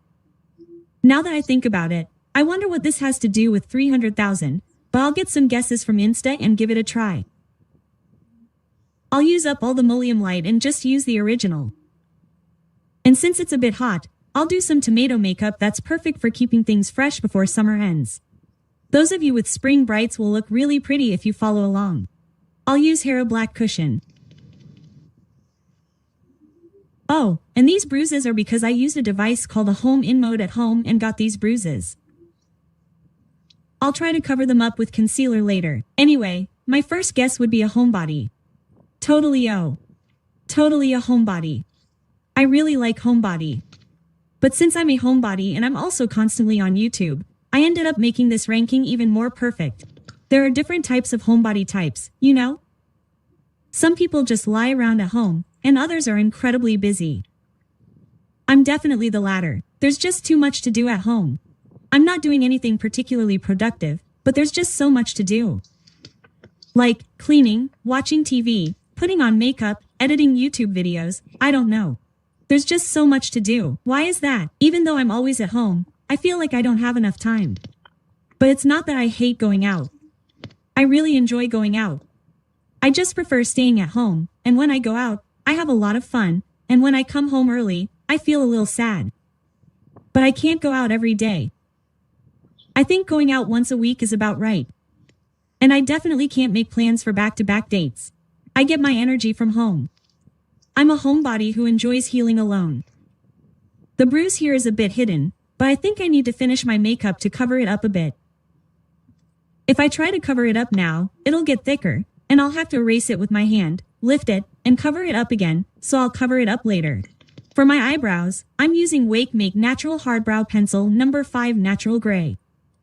I bought this for Olive's birthday, and I really like the color. I've been using too much of Esprit Taupe, so I wanted to switch things up a bit, so I bought a few different ones. Aren't the colors pretty? You all made a great purchase. My second guess is that I probably won't go out unless I have plans. And I'd be happy if plans were canceled. That's also somewhat correct. I won't go out unless I have plans. I don't create situations where I have to go out. I try to do everything at home whenever possible. That's why I buy so many home devices because I don't want my skin to get damaged. Anyway, if I have to go out, I tend to do everything at once. I even go to the hospital at the same time. So, I go to 3 or 4 hospitals in one day. And once I go out, I try to take care of everything. So, if an appointment gets canceled, I'm happy. That's somewhat true. Of course, going out is good, but when an appointment gets canceled, I really like the feeling of being able to stay home. However, I also like going out and having fun, so I feel sad about not being able to go out. But this color is so pretty, and I like the material of the brow pencil, and it doesn't go on too thick, you guys. It's been a while since I've liked it. This is my eyebrows, this much, and today's eyeshadow is this one, Lumiere Eyeshadow Palette Sunrise Beach. This is the color. It's a total insurance policy. I'm lazy today, so I'll skip the eye primer. I'll just use this color and apply it all over my cheekbones. And the third guess is that my relationships will be narrow and deep. Is this correct? Thinking about my friends, I don't have many, but I feel like I'm really close with them all. That must be really good and deep, right? This seems to be my personality. I've been like that since kindergarten. I've made one close friend and just hung out with them. So, my relationships are narrow and deep, and that's why I don't get stressed out by them. There was also this guess, and it's correct. Using this color, I only become friends with people I get along with, so I don't get stressed out much. And the MBTI guesses were also quite varied. First, the correct answer is IM. There were quite a few S and Ts. Most people got INP right, but I was surprised to see a few STs instead of NFs. So, you're saying I took the MBTI again? I think I took it in middle school. I did it once at school, and I turned out to be an INFP, and I've lived my entire life as an INFP. But when I reread the 2-week test and did it again, I got an INTJ. I don't think I'm an INTJ, but what did you all think? It feels like I've deviated a bit from the imp personality type compared to before. People change as they live. But even so, it still feels a bit different from what I expected, so I was surprised. Today, I'm going to start with eyelash extensions. I'll curl my eyelashes with an eyelash curler, and I feel like my original FP personality has shifted slightly towards TJ. So, just think of it as input. Today, for the first time in a while, I'm going to try applying 11mm lashes. If you apply this between your lash lines without even using eyeliner, it looks really clean. So that's what I'm going to do today. I was worried, but I had a hunch that it might be subtle, and I think I'm right. I tend to worry a lot, have a lot of useless thoughts, and tend to be emotional. But when I have to make a choice or at a crucial moment, I'll put on some really tacky makeup and mascara. Curl fix, and there were quite a few completely unexpected guesses. Some said it might look like Egan on the outside, but it's actually a real Egan on the inside. Some speculated it was a real Egan on the inside. Do I look like Egan on the outside, guys? I've never properly tested it, but I've always thought I was. So, because of these guesses, I did a Egan on the inside test. My personality is definitely not Egan on the inside, guys. You know, Egan traits like getting in trouble and fighting? Well, anyway, I'm the complete opposite, but there are a lot of people who secretly think I look like Egan on the outside, which was really surprising. It's been a while since I've put on makeup, so it's really pretty, right guys? And the eyeliner is naming detail brown. I'll just draw it on top of my eyebrows. And then, honestly, I think I'm pretty. I should think I'm pretty. You guys, I should make myself pretty, right? I don't know why, but I've thought I was pretty since I was little. No one specifically told me I was pretty, but I just somehow thought I was pretty. Why was that? I think I was just a bit positive, and I think I was good at finding my own charm.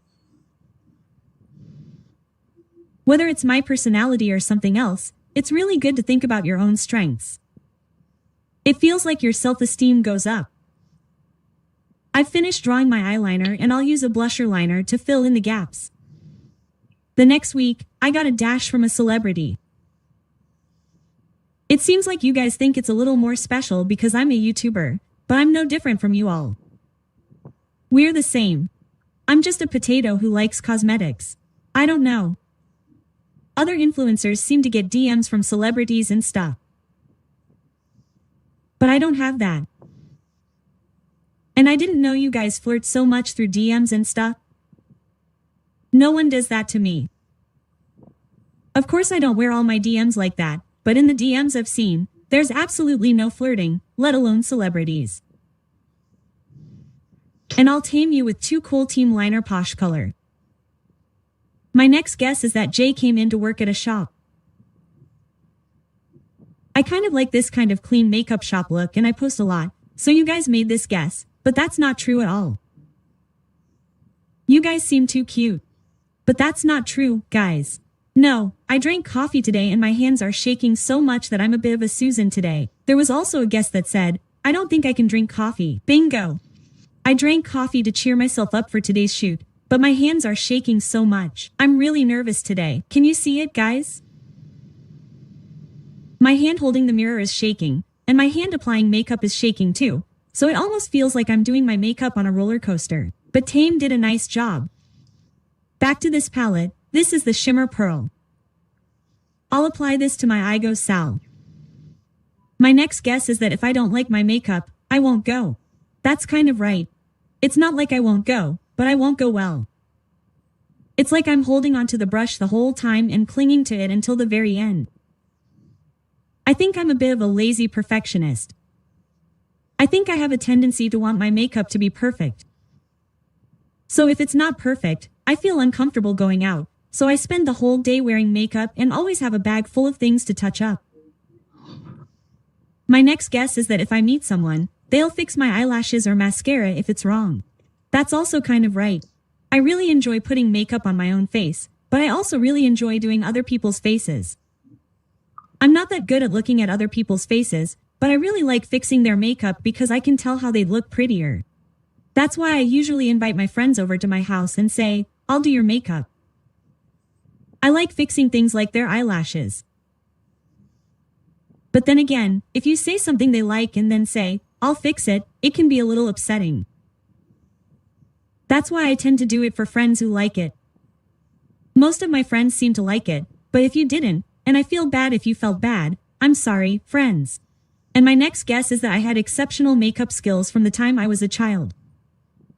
I like makeup since middle school. I wasn't incredibly skilled or anything, but I liked and was better at makeup than my friends.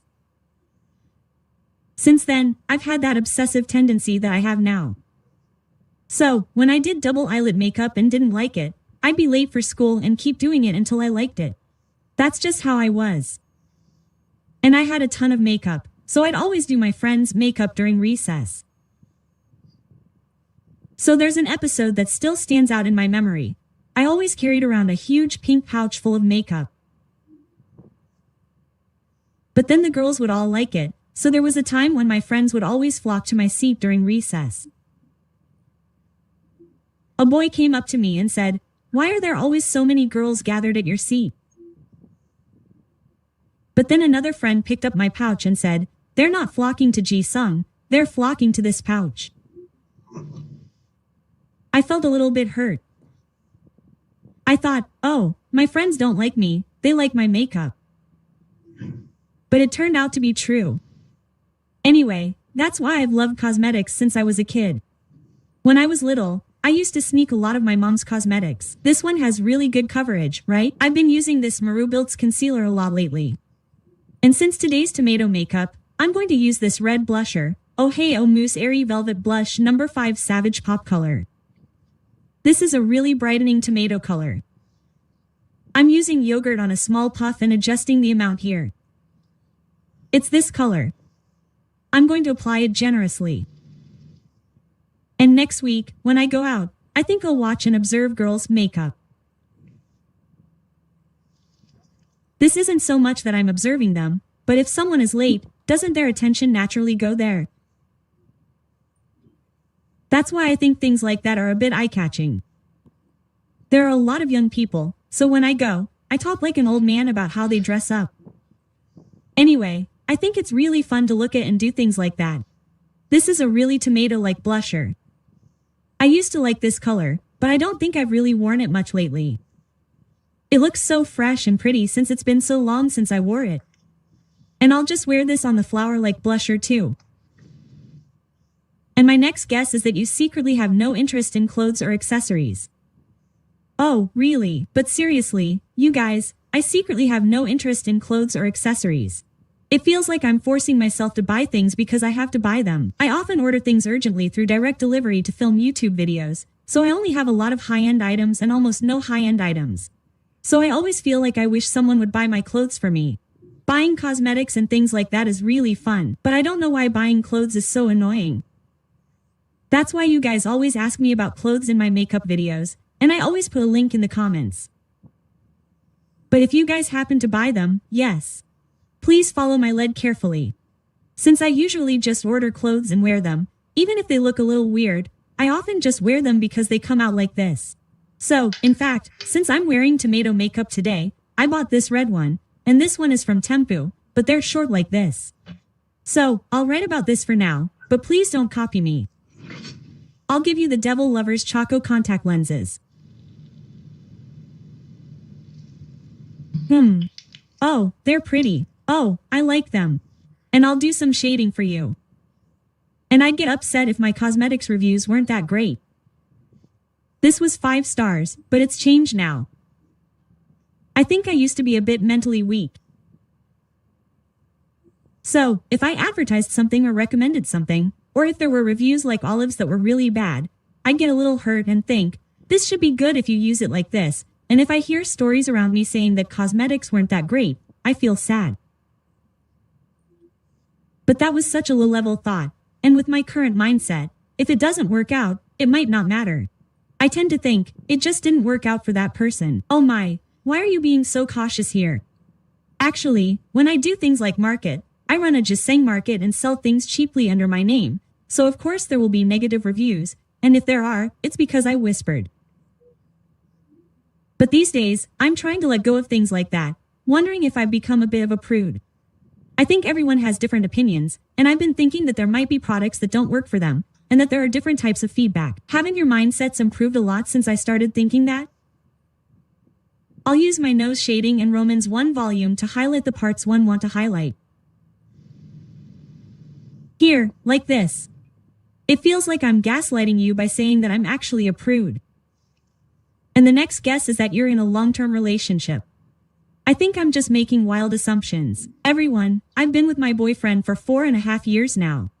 We started dating before I started YouTube, and we're still together. There were a lot of speculations about whether I'd be in a long-term relationship. There's this physiognomy thing. I made those guesses late, but almost all of them were wrong. You all were almost always right.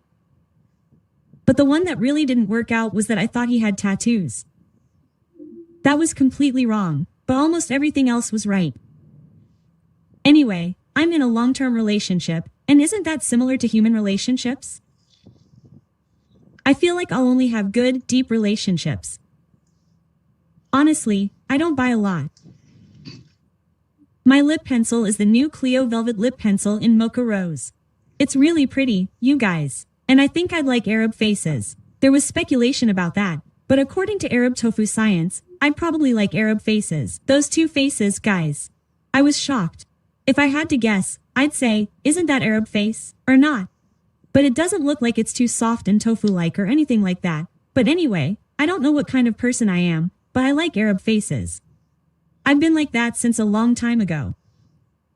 I like a slightly strong and masculine feel.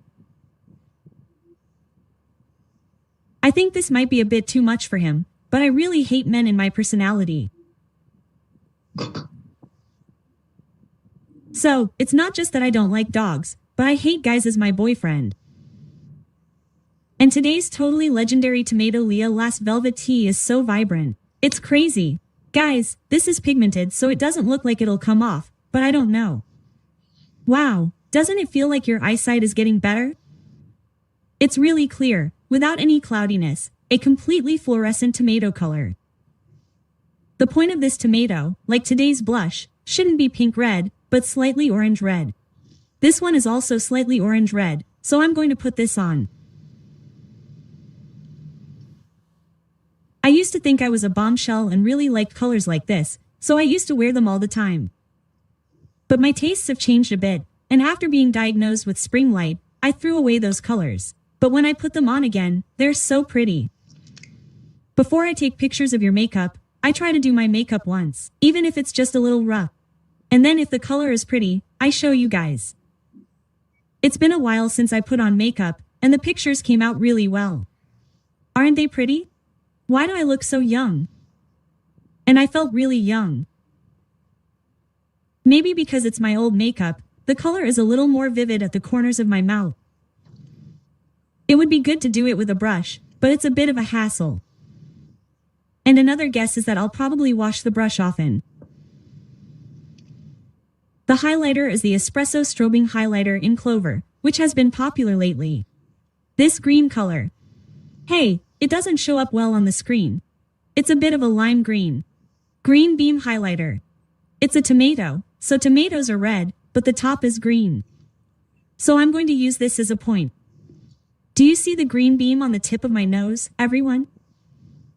Since I didn't use powder today, it adhered really well and the glow is amazing. Anyway, I don't wash my brushes often. Actually, you guys shouldn't be rude to me. You guessed it. It's almost like an annual event, and I don't remember washing them in this house since we moved. Instead, you guys have to hear this. I don't wash my brushes often, but I always wash them before filming these makeup videos. Because I have to show you guys the exact color swatches. I don't want the colors from before to mix or anything, so I always wash them. Actually, because I keep wiping them vaguely like that, I don't really feel the need to wash my brushes, so I don't wash them often. Oh, the green beam is so pretty. But this time, the SAC highlighter is crazy. And then there's that similar speculation that I'd be obsessed with cleanliness and would be super neat. I had that speculation, and I appreciate you taking it that way, but I'm not the type of person who can be very neat. I'd never put my going out clothes on the bed. All those speculations aren't true. I'm a person who's quite insensitive to such things and lives a messy life, so it's surprising that there are such speculations. Is it because I often show a bit of a makeup obsessive side? But I only do what I'm obsessed with and don't do anything about what I'm not. And I don't think I'd ever have any plans to raise a pet. That's right. I actually really like animals. I really like dogs and cats, but I don't have the confidence to raise one. That's because I find it difficult to raise one myself. I don't have the confidence to treat animals well. But I always think that way. If a cat were to choose me, I would never turn away from it. I would definitely raise it, because I love it so much. Actually, it's a really good environment for me to raise it. Since I'm always at home, I don't think I can give it 100%, so I can't raise it. That's why I have no intention of raising it. I feel like there must be a better owner than me. And I have no intention of having short hair. I'll only insist on long hair. Oh, absolutely. I absolutely cannot have short hair, you guys. It's not that I haven't had short hair, but if I do, I somehow feel like I become like that Jung Hyung do short hair. Everyone around me really agrees. I think short hair just doesn't suit me. Oh my, is the shading too dark? That's why I have to clean the brush every time. Actually, not long ago, my boyfriend wanted me to put on makeup, but I resisted, so I did. But at the time, he said he would shade my hair, so I applied a really dark shade and forgot about it. I washed my shadow brush and everything, but I forgot my shading brush today. Oh my, it's so serious in here. Should I come in? Anyway, that's why I have no intention of getting short hair. But I've been wanting to try dyeing my hair lately. What color should I dye my hair? You guys, because I've never dyed my hair since I did YouTube. I haven't done anything special, but anyway, I've never dyed my hair before, so I want to try dyeing it. Or I want to try bleaching my hair, but I'm worried that it might be too strong, and I think I'll regret it if I do it. But if I don't do it, won't I regret it before I die? I think that if I don't do it now, when will I ever do it? I also think that even an Ajuma can do it. Anyway, what hair colors would you recommend for me? I think that black hair, which everyone was born with, suits everyone the best, and it's just a stereotype. Anyway, because of that mindset, I stuck with black hair and lived my life, but recently I've been wanting to try dyeing it a little. And now, reading some lighthearted questions and guesses, I think I have a high tolerance for alcohol. I've hardly met anyone with a lower tolerance than me. I'm the type of person who turns red after 1 or 2 drinks. And I wasn't like that before, but these days, when I drink, I get a crazy hangover. It feels like a day or 2 just disappears, even if I drink just a little. So now I'm trying to barely drink alcohol. And I think I'll be a picky eater. I don't think there's anyone who isn't a picky eater like me. I like all foods, and that little taste itself is the kind of taste that makes all foods taste good. Oh, I don't know if this is a blessing or what, but I seem to eat spice as well. I've never really eaten coriander properly, so I don't know for sure. But if you put coriander on top and it smells like coriander, No, I'm a total horror movie maniac. You guys, I really like horror movies. I also like zombie movies, so there was this speculation that I'd be good at catching bugs but afraid of ghosts. I really hate bugs and I'm not really scared of ghosts. Bugs are right in front of my eyes, you guys. But the thing about ghosts that are scary is that even if you watch a horror movie, it's only on the screen. If you come home and find it scary after watching a horror movie, won't you forget it all if you watch something fun on YouTube? That's why I like watching horror movies, and ghosts aren't particularly scary or anything, but I originally hate them. Also, don't you think I look a little weird when I see things like this? You probably like decorating your house too. I can't decorate it really well or with a lot of flair, but I like buying really pretty interior decoration items and trying to decorate it well. And I think you have a thorough sense of finance. No, I don't have a sense of finance. I'd like you to do this for me. Should I put some highlighter on my eyeballs too? Oh, it feels really unique. And another guess is that I don't think you like traveling very much, whether overseas or domestically. When I first read this guess, I thought, oh, I like traveling, but it seems like you don't like traveling. Because I'm actually a freelancer, and if I could make content like traveling and stuff, go to Naver and film it or film vlogs, and do things like that, I think I have better conditions than most people, but I haven't traveled abroad once since I started YouTube. Looking at that, isn't it because I don't really like traveling? I really hear that kind of thing from people around me. Why don't you travel? I hear things like that a lot, and every time I hear that, I'm like, I don't know, I really have to go. Is it because I'm a homebody? I think I don't really like traveling. Traveling is fun and great, but I like staying at home better, so I don't go. Home is the best. It's been a while since I did my makeup, but I've been chatting too much, you guys. Anyway, this is the end of today's tomato makeup. The eye makeup is clean, and today's color is the perfect point. Aren't these blushers and lips so pretty? So today I did my hair in a refreshing ponytail. Like this, and a perilla leaf braid. Oh, it's okay. And the makeup is finished like this. It was an excuse to spend 300,000 won, and it ended up becoming a video that I just poured my money into. But I tried this pretty tomato-themed makeup look. I haven't done this kind of bright spring-themed makeup look lately. It's been a while since I did it, so I think it looks really pretty. These are the 2 blushers and review points for today, so if you want to try my tomato makeup look, definitely buy this. Anyway, thank you so much for subscribing. I should do my wig like this. Everyone, I'm going to suddenly change it to a ponytail. Anyway, thank you so much for always coming to watch my videos. And that's all for today. Bye.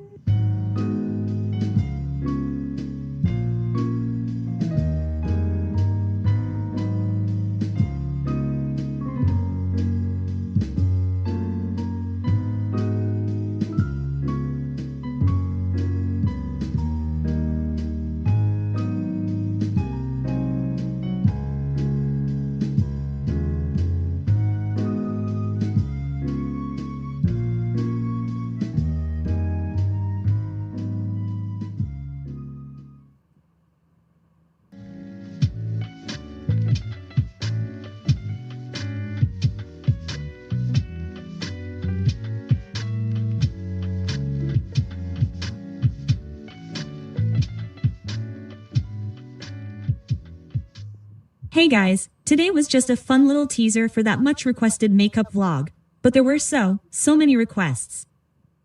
So I'm going to film it again, and it's actually harder than you all think. For makeup, I'm going to use Jung Simul Lim Light. When I meet friends or something, I wear the most makeup. Even I never wear that much makeup no matter how hard I try. It's almost like stage makeup, so I think you'll enjoy watching. I used a really thin cushion that day, but honestly, for makeup to look good, a base needs to have a lot of coverage. So I'm going to use About Tone palette. This is really good. Really good. I spread it on the back of my hand like I'm applying cushion and use a puff. This is the vanilla nose puff. Then I scoop it up and apply it. It covers everything really well, right? This really covers up pores, and if you apply it right away, it covers up any unevenness. Your skin texture looks great. Covering nose pores is also a must. Actually, these days, when I apply foundation, I usually hold my nose in the mirror. So I hold the mirror and look at it like this. I have to see it going into each and every pore, up close. And when you apply cushion or foundation, if you cover this part of your nostrils well up to here, your nostrils will look smaller and the bridge of your nose will look narrower. You have to cover the top well. And another important thing is that when you apply powder later, you have to kill all the shine in these areas. Oh, this might be a bit TMI, but isn't the fun of jam pouring and shaking like this? It's okay to apply it lightly in the direction of the hair on the outer forehead line. I think this goes in between the hairs better. You shouldn't do this method if you've used foundation that's a bit pasty. But since I didn't use foundation that would cause pastiness, I just lightly pasted it here. And this is how I finish my makeup. I'll check if the base I applied first matches the areas I wanted to cover a little more, and today's makeup looks a little heavy. I really thought Winter Karina would wear this kind of heavy makeup before going on stage. The reason I felt that way is because I was having a jammies that day and I think it was my first time doing such heavy, pretty makeup, and it turned out really well in the photos.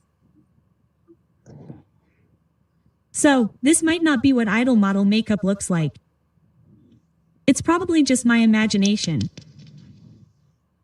My neck is a little itchy right now. I'll do this in my eyebrows like this. The makeup I did that day was the colors I usually use, but I made it thick, so the products aren't that different. You guys, I'm really into thick eyebrows these days, right? And a lot of people ask if I bleach my eyebrows, but they're not bleached, They're just naturally thin. My eyebrows are naturally thin, but I trim them back. That's why I don't have any eyebrows. You can see a little in the mirror, but how about showing a little bit, everyone? Is this okay? These days, everyone is bleaching, dyeing, and plucking their eyebrows, but I'm drawing them a little darker. Maybe it's because I have a round face, but if I don't have enough eyebrow color, my face looks too dull. If I think about it, if I keep my eyebrows thin, my face looks more innocent, but if I make them dark, it makes my features look fuller.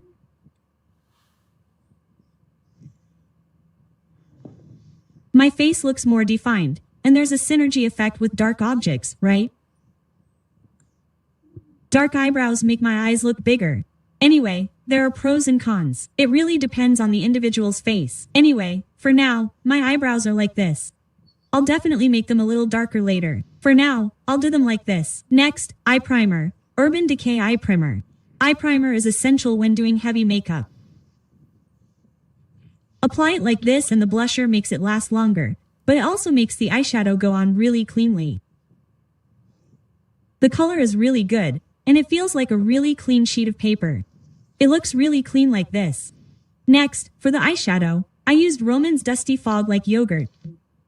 It's such an incredible color that I almost felt like I was using it for the first time that day. I used this color as a base that day, and I really added Igo Sal Shadow and teamed it up, but I usually use that color as a base. For heavy eyeshadow, you need to lightly dab it on rather than just blending it in. Then, I gradually blended it out.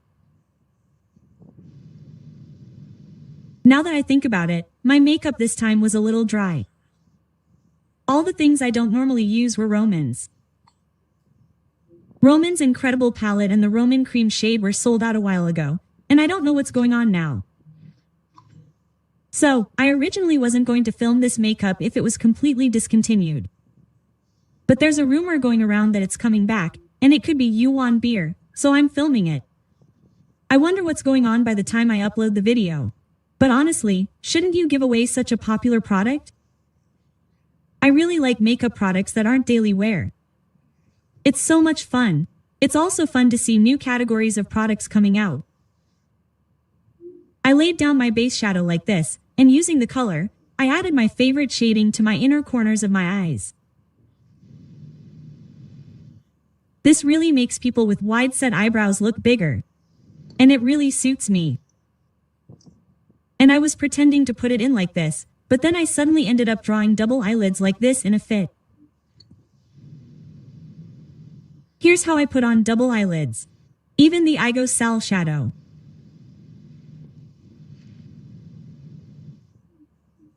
If there's anyone who's following today's makeup, I think you can lighten the concentration a lot. Seriously, where can I go with this makeup, you guys? But I can't go on stage. Oh, I just did this and it looks so scary. I'll do this and then grab an eyelash curler, the Philly Millie eyelash curler. This just gives a little heat to remove the droopy look. And then I'll line my eyes with black, because I've always had black eyeliner, and I don't think I've ever tried anything else. I'm suddenly curious about the sales figures. How many do you think it's going to be, guys? I think it's about 99 to 1. With a thin cotton swab like this, I use this to slightly loosen up any clumps.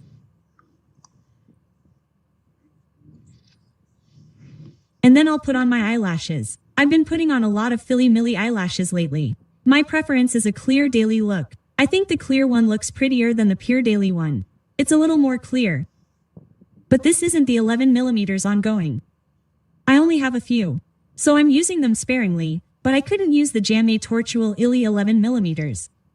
So when I did Jamé, I used Pure Daily, 10mm 11mm, but this Pure Daily is actually more voluminous. So I think the firepower came out because I clumped it up with more mascara. Anyway, I put on one 10mm like this, and if I don't like it, I have to take it off without mercy.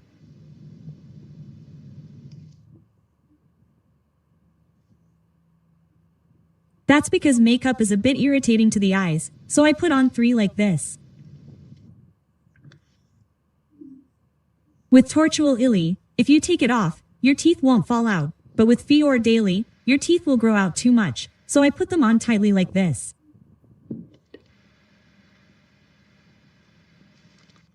It might be my fault, but you get the feeling? The texture is messy like this. I put them all on like this. Now, I'm going to apply Etude Curl Fix Mascara, which I consider the ultimate in clumping mascara, to my main lashes.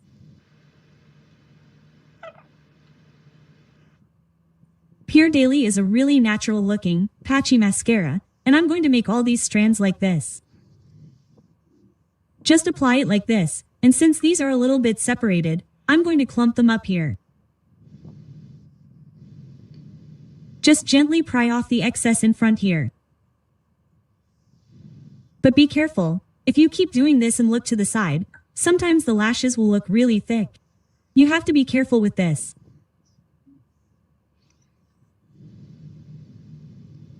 While twisting the tweezers around, like this recent trend, lift them upwards all over.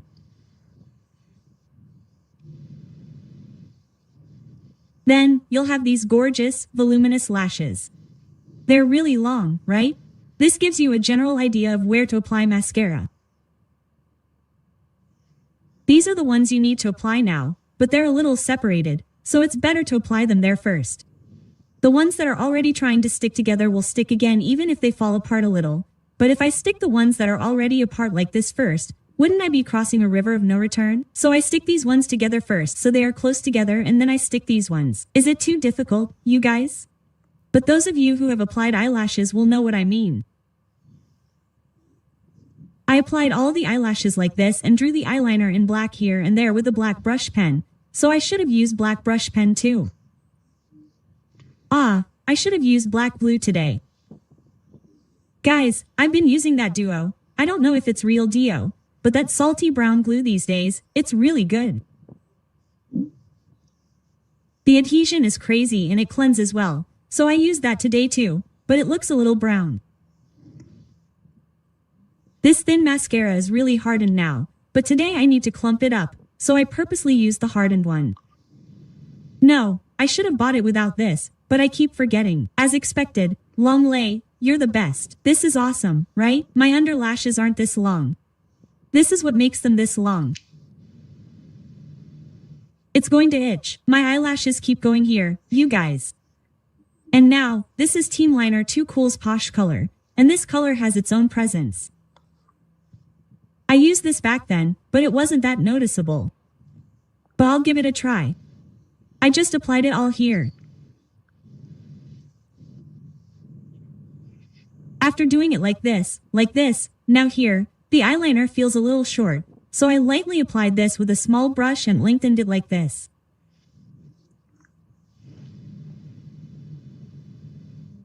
Did I draw a fake crash that day? I think it would look prettier if I did, so I'll do it.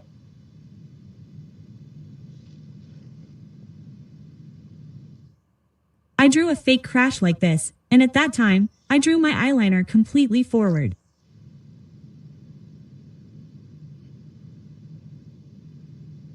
I made the front lashes a little bit like this. And again, from this palette, I'm going to gradient the up lashes upwards with the color. Like this. I'm going to connect it a little here too. Here, since there are some areas where the foundation has come off a little, I'll squeeze it out a little more and cover it up again thoroughly. I think this process is really fun. The feeling of it getting cleaner. Is it too much? I'll do this and cover up any blemishes that are slightly visible. The powder I used that day is BBIA 5 Powder Pack No. 1 Pure White. It's a completely white powder. This has a lot of pigmentation, so it becomes incredibly white. I was a little taken aback, but when I looked at it all, it looked pretty with a slightly pale look. So I'm going to apply this like this. If you apply a lot like this, it will become slightly white like this. If you want to apply a thin layer, you can just apply it thinly. If you look at this process now, doesn't it look like I'm putting on some kind of makeup? This is the makeup process for you. For areas like curves, fold the puff like this and carefully make your entire face completely white like snow.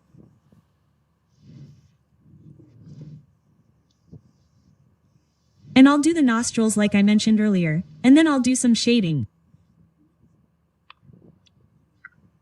I draw this almost on one arm and use a little bit more. Here, I'll shade in a circular shape like a C shade. These days, I've been doing a lot of shading in a slightly older version. I just do it a lot. That really makes the nose look much prettier and higher. Instead of putting it like this here, I'll just make it round and spread it out a little bit here. Rather than trying to shape it all from the beginning, it's prettier if you shade the entire area and gradually add details. I'll touch up the nostrils a little, add some here like this, and cut the flower here. With a slightly smaller brush, you need to make these areas a little darker. It's like adding shading on top of shading.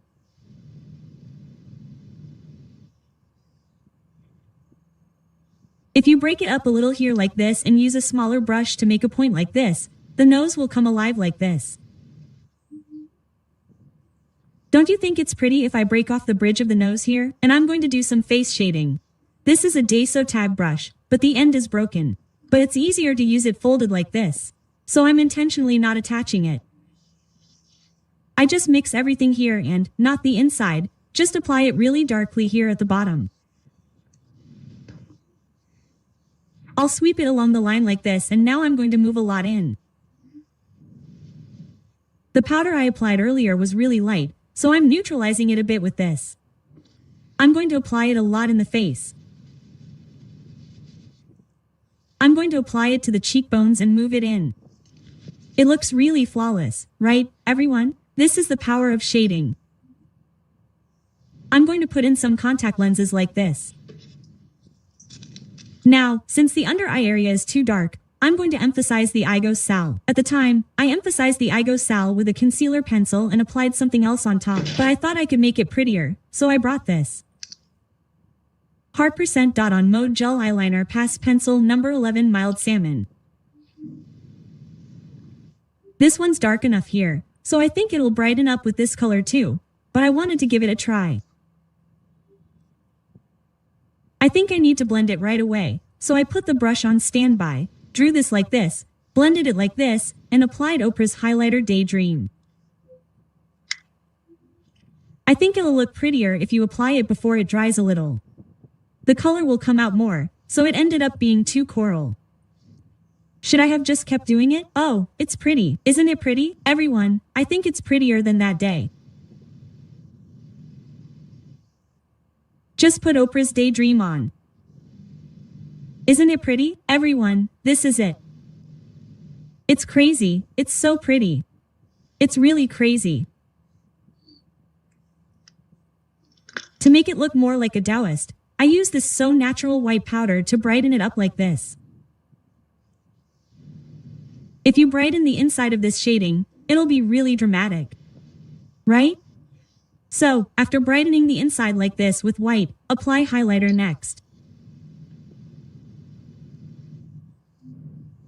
Blend it with a large brush and apply it downwards like this. It looks pretty. Highlighter all the way to the tip of the nose. I like to apply it all the way to the middle of the nose. Not a slightly pointed nose, but a slightly garlic-shaped nose at the tip. Tap the bridge of the nose, tap. I don't use much on the bridge of the nose these days, but I'll do a little bit. Oh, I forgot this. I forgot the pearl highlighter when I was shading. Look at the whipped cream, everyone. Isn't it great? But I tend to use it a little haphazardly. I like to put a lot on the brush and then shake it off so that the brush gets a little bit evenly coated. Anyway, I'll brighten this area like this. The white powder on the side of the nose, Papa Baba Pia, was too bright, so it's not very noticeable.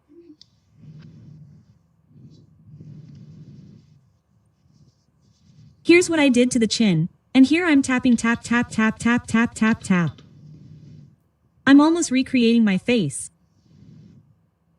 I realized something huge. but did you know I didn't use highlighter at the time? You know, everyone, I really like that, but I didn't do it. I completely forgot that day and probably didn't realize it when I uploaded the video. I'll remember it later today and do it again. I have to do blusher first. For blusher, this is VDL Cheek Stain Blusher number 11 Bohemian Pink. This is a really dead pink. It's a very calming pink, late color. I'm going to apply this with a brush. You can just apply it a lot, since I'm going to apply it a lot anyway. Isn't it pretty? Oh, it's really pretty. No, call me VDL. It's really good. The gradation is really good. I'm going to apply a lot under my eyes. And the point that day was the blusher on the bridge of my nose, right? Oh, the blusher on the bridge of my nose. Here, I applied a lot of blusher. It's 100% pigmented. No, the blusher on the flower-like back is so pretty. I reference a lot of idol makeup. When they post Instagram photos, I zoom in and look at how they applied their eyelashes. It feels like idols are practically leading the trends. Even if you call it flower-like back, it seems like it's been popular since winter came out. I'll apply it here too. You guys should definitely try applying blusher here. This gives a feeling that it extends all the way here, so it's like this. It's like lifting and changing the shape. I'll apply it heavily on the tip of the nose like this and ring it. I'll do this on the forehead too. I kept applying something else here, and the front part got a little gray. In this case, I'll use a slightly saturated brown. It's pretty, but I'll just use everything in the palette. This brown color, no, I can't do it. Cover it with the Posh color I used when I met you earlier. This is better. If it's a little ash colored, lightly covering it with a saturated color like this makes it more natural. Oh, it's pretty. I'll brighten up the area under my eyes a little. I put this glitter on that day.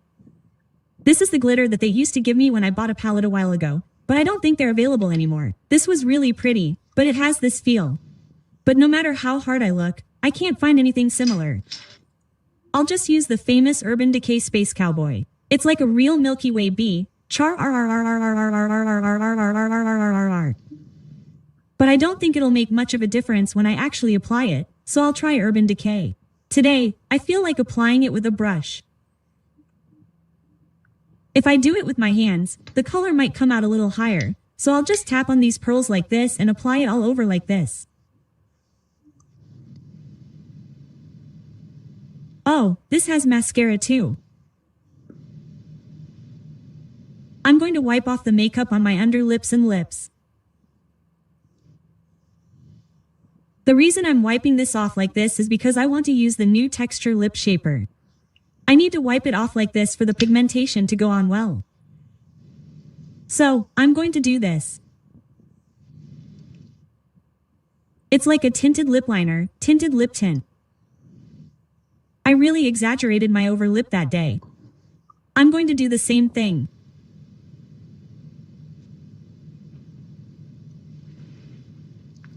Don't you see my lips getting double or triple in size? There's a slight difference between using a regular liner and tinting. My lips look really big. I'm going to do this like my real lips, and I think that rather than just covering the lip line, I need to cover the inside of my lips as well to make it look more natural.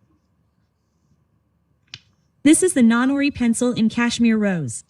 This is also a color that lasts a long time, so I'm going to cover it with this.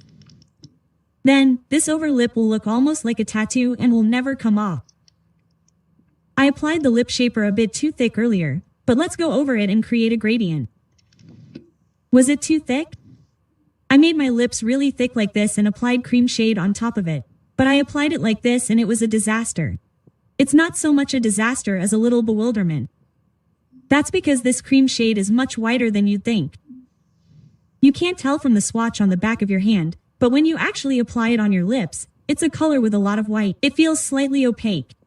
So if you apply it right here, this lip line will really look like something out of an old mom's wedding album photo. So I'll use the puff I used earlier to make this a little whiter. Like this, and after doing this, it's finally time for the cream shade. This needs to be ongoing quickly. I think there will be so many people who want this. And I think there will be a lot of people who want to buy it after watching this video. Anyway, do you know what I mean by it being popular? It's bright enough to slightly cover my natural lip color.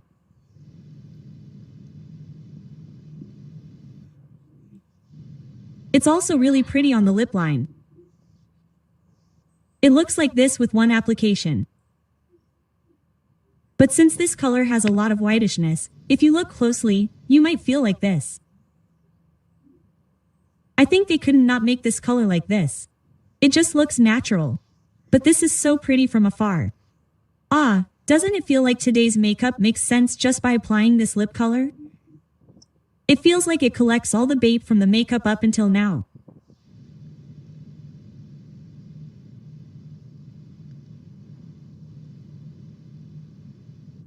If I apply it one more time, it looks pretty like this.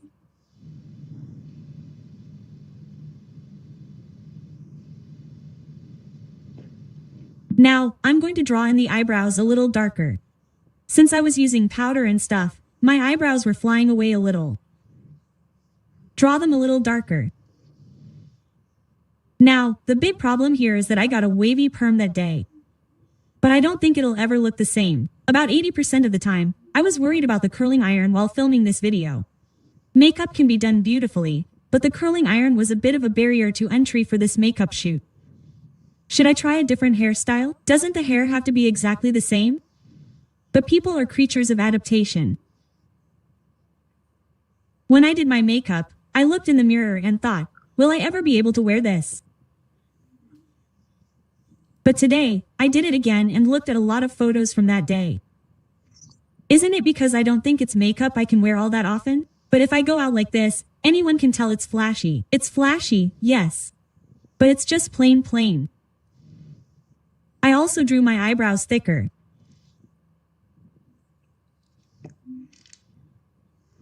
I added a bit more Igocel shadow here, mixed these two together, and made the extensions darker.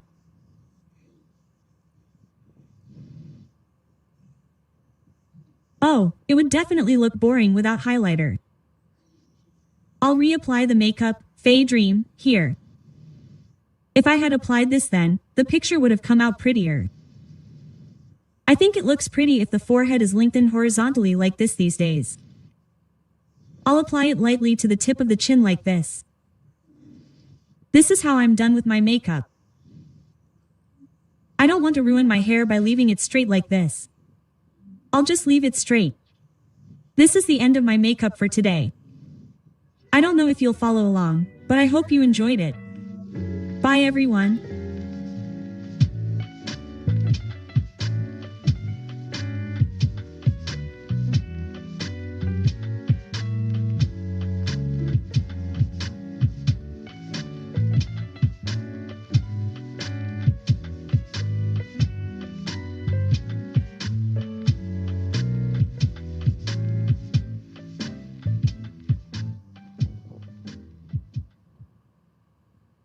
If you have time, I'd love to grab a coffee. It was like a club that day. All these good-looking people were gathered here and asking about my Instagram. If I didn't have a boyfriend, I'd like to share a story. Everyone, it's been a really long time since I've made a storytelling video. It's not that I didn't make a storytelling video, but I've been holding back on it because there's so much to share. So I thought it would be fun to just talk about what's been going on recently, so I'm going to do one. Let's start with makeup. Today's base is this Mediheal PDR Pore Elasticity Serum. PDR ingredients really suit me. I've been obsessed with PDR since the end of last year or the beginning of this year, and I've been a bit obsessed with it. I bought every PDR ampule I could find in the olive bottle and used them all. I was a bit of a PDR addict, but this ampule is really good. I really like it. I'll try this. It has a viscous texture like this, but if you stretch it like this, the contact area increases like this. But this applies really smoothly when you spread it. The finish isn't sticky either, it's just the right amount of sticky. And this glow is amazing, right? But this isn't a temporary glow because of Jaehyung. My skin just glows. The texture is really amazing, right? If you use this consistently, your texture will really improve. PDR is a really good ingredient for elasticity. This serum men uses plant-based PDR that's 50 times smaller than animal-based PDR, so it absorbs well, and because it's plant-based, it's a high-performance serum that can be used gently. What I felt was that my skin felt a little softer. It felt firmer. It's a PDRM pore elasticity serum, right? I really felt the effect on my pores. The size of my pores went from this size to this size. This isn't it, but pores are skin and the area around the pores is also skin. But as elasticity improves, the pores that were slightly enlarged like this are slightly rounded and tightened up. The skin really feels tight and the hair follicles are squeezed out, and the texture itself is incredibly improved. And even though I just applied this once, the glow is amazing and the moisturizing effect is really amazing. You don't need to layer this serum multiple times. Even if you apply it once, the moisturizing effect is amazing and it doesn't feel like it's drying out after a while. It just takes care of the dryness inside and is just so good. Everyone, this makes your skin feel tight and your pores feel smaller. It's a serum that just improves your skin condition, and the texture, glow, pore elasticity, and glow are all perfect. This feeling of your skin becoming healthier is really great. Here's how I feel. I used to have skin troubles and my skin condition would go from bad to good every month. But since I started using this, I feel like my overall skin condition has improved. My skin has really improved. I especially recommend this as a nighttime care product. Apply it at night and set it. The texture is different in the morning. It's firm, but not sticky or flaky. It's really firm. So, it looks perfect even when applied in the morning. Those who like a slightly firm base before makeup will really like this. This ampule is really functional and really good, and you can get it for only 10,000 won. Everyone, you should definitely try it when it's on sale. I think the quality of this product at this price is really amazing. This ampule is really good. I'll apply it like this and then immediately apply a cushion. VDL Cover Stain High Cover Cushion A01. I bought this A00 and liked it so much that I bought this again. The coverage is really good. Anyway, let me tell you guys a story. It's not really a story. I've been working on a joint development project for a few months now. I had to visit the factory once, and the factory was in Pongyo, Seoul, but you guys live in the countryside. So whenever I go for a meeting or something, I always invite my friend over and hang out with her. So after we scheduled the meeting, I said to my friend, I'm going to Seoul soon, let's hang out together. Let's go on a vacation together. Quote, we even made a hotel reservation. But today, I'll try something different with Clio Blush, Taupe Gray. So I made the reservation, but I gave my friend the wrong date. My friend and I were supposed to stay overnight and have a meeting the next day, and my friend was supposed to hang out with me all day the day before, but my friend had plans. I have a friend who really loves Disney, and there was a Pixar pop-up in Sungju. She was planning to go see it, but I actually went on that day. I'm going to try the Letter from Spring eyeshadow palette for the first time in a while. I'll use this color as a base. My friend said, okay, then let's go see that exhibition together, so we ended up going. We had a meeting at her place in Pongyo and Suwon, and we had a staycation there, but we ended up in Sungju. Anyway, that's how it went. We went to the Pixar exhibition, and while I'm not a huge Disney fan, I'd seen almost all the animations there. So, after seeing that, my friend and I had a funny story. A friend from college suggested we go see Disney's Coco. At the time, I barely watched any animation, so we decided to go see it. But the name happened to be Coco, and I really liked horror movies at the time. So, I said, Coco, okay, let's just go see it, and we went, and I really enjoyed it. Coco. A few years later, I happened to go to a Pixar exhibition with that friend. Anyway, after taking pictures at the Pixar exhibition, the last course was to choose souvenirs. I chose a souvenir in this color and didn't buy anything. I secretly don't buy anything, so I left. But the exhibition wasn't just the building itself. There was an exhibition hall inside the building. When you came out of the exhibition hall, there was a cafe-like table where you could buy something and drink. We were sitting there with a friend, looking up things on our phones to do next, when this guy suddenly came up to me and said, "Excuse me, but I have a bit of a fear of men." I think it's not a fear of men, but rather a fear of meeting new people. So I just didn't try it at all. Would it be awkward? But that person, now a Vins, gave me 2 Vins and said, "Take 2 of these. If you have time, I'd like to have a cup of coffee." Quote. It was a very classic line, wasn't it? He did something sturdy like this, wrote his name and number on a postcard, and left. He gave me that, but I wasn't making eye contact at all. When he turned around and walked away, I saw his attire and thought he was the Pixar exhibit employee. I hadn't even seen his face. Now that he was gone, I was curious, so I asked my friend, "What do you think he looks like?" He said he gave me 2 VINs. I don't know, am I being overly sensitive? I don't really eat those South American snacks.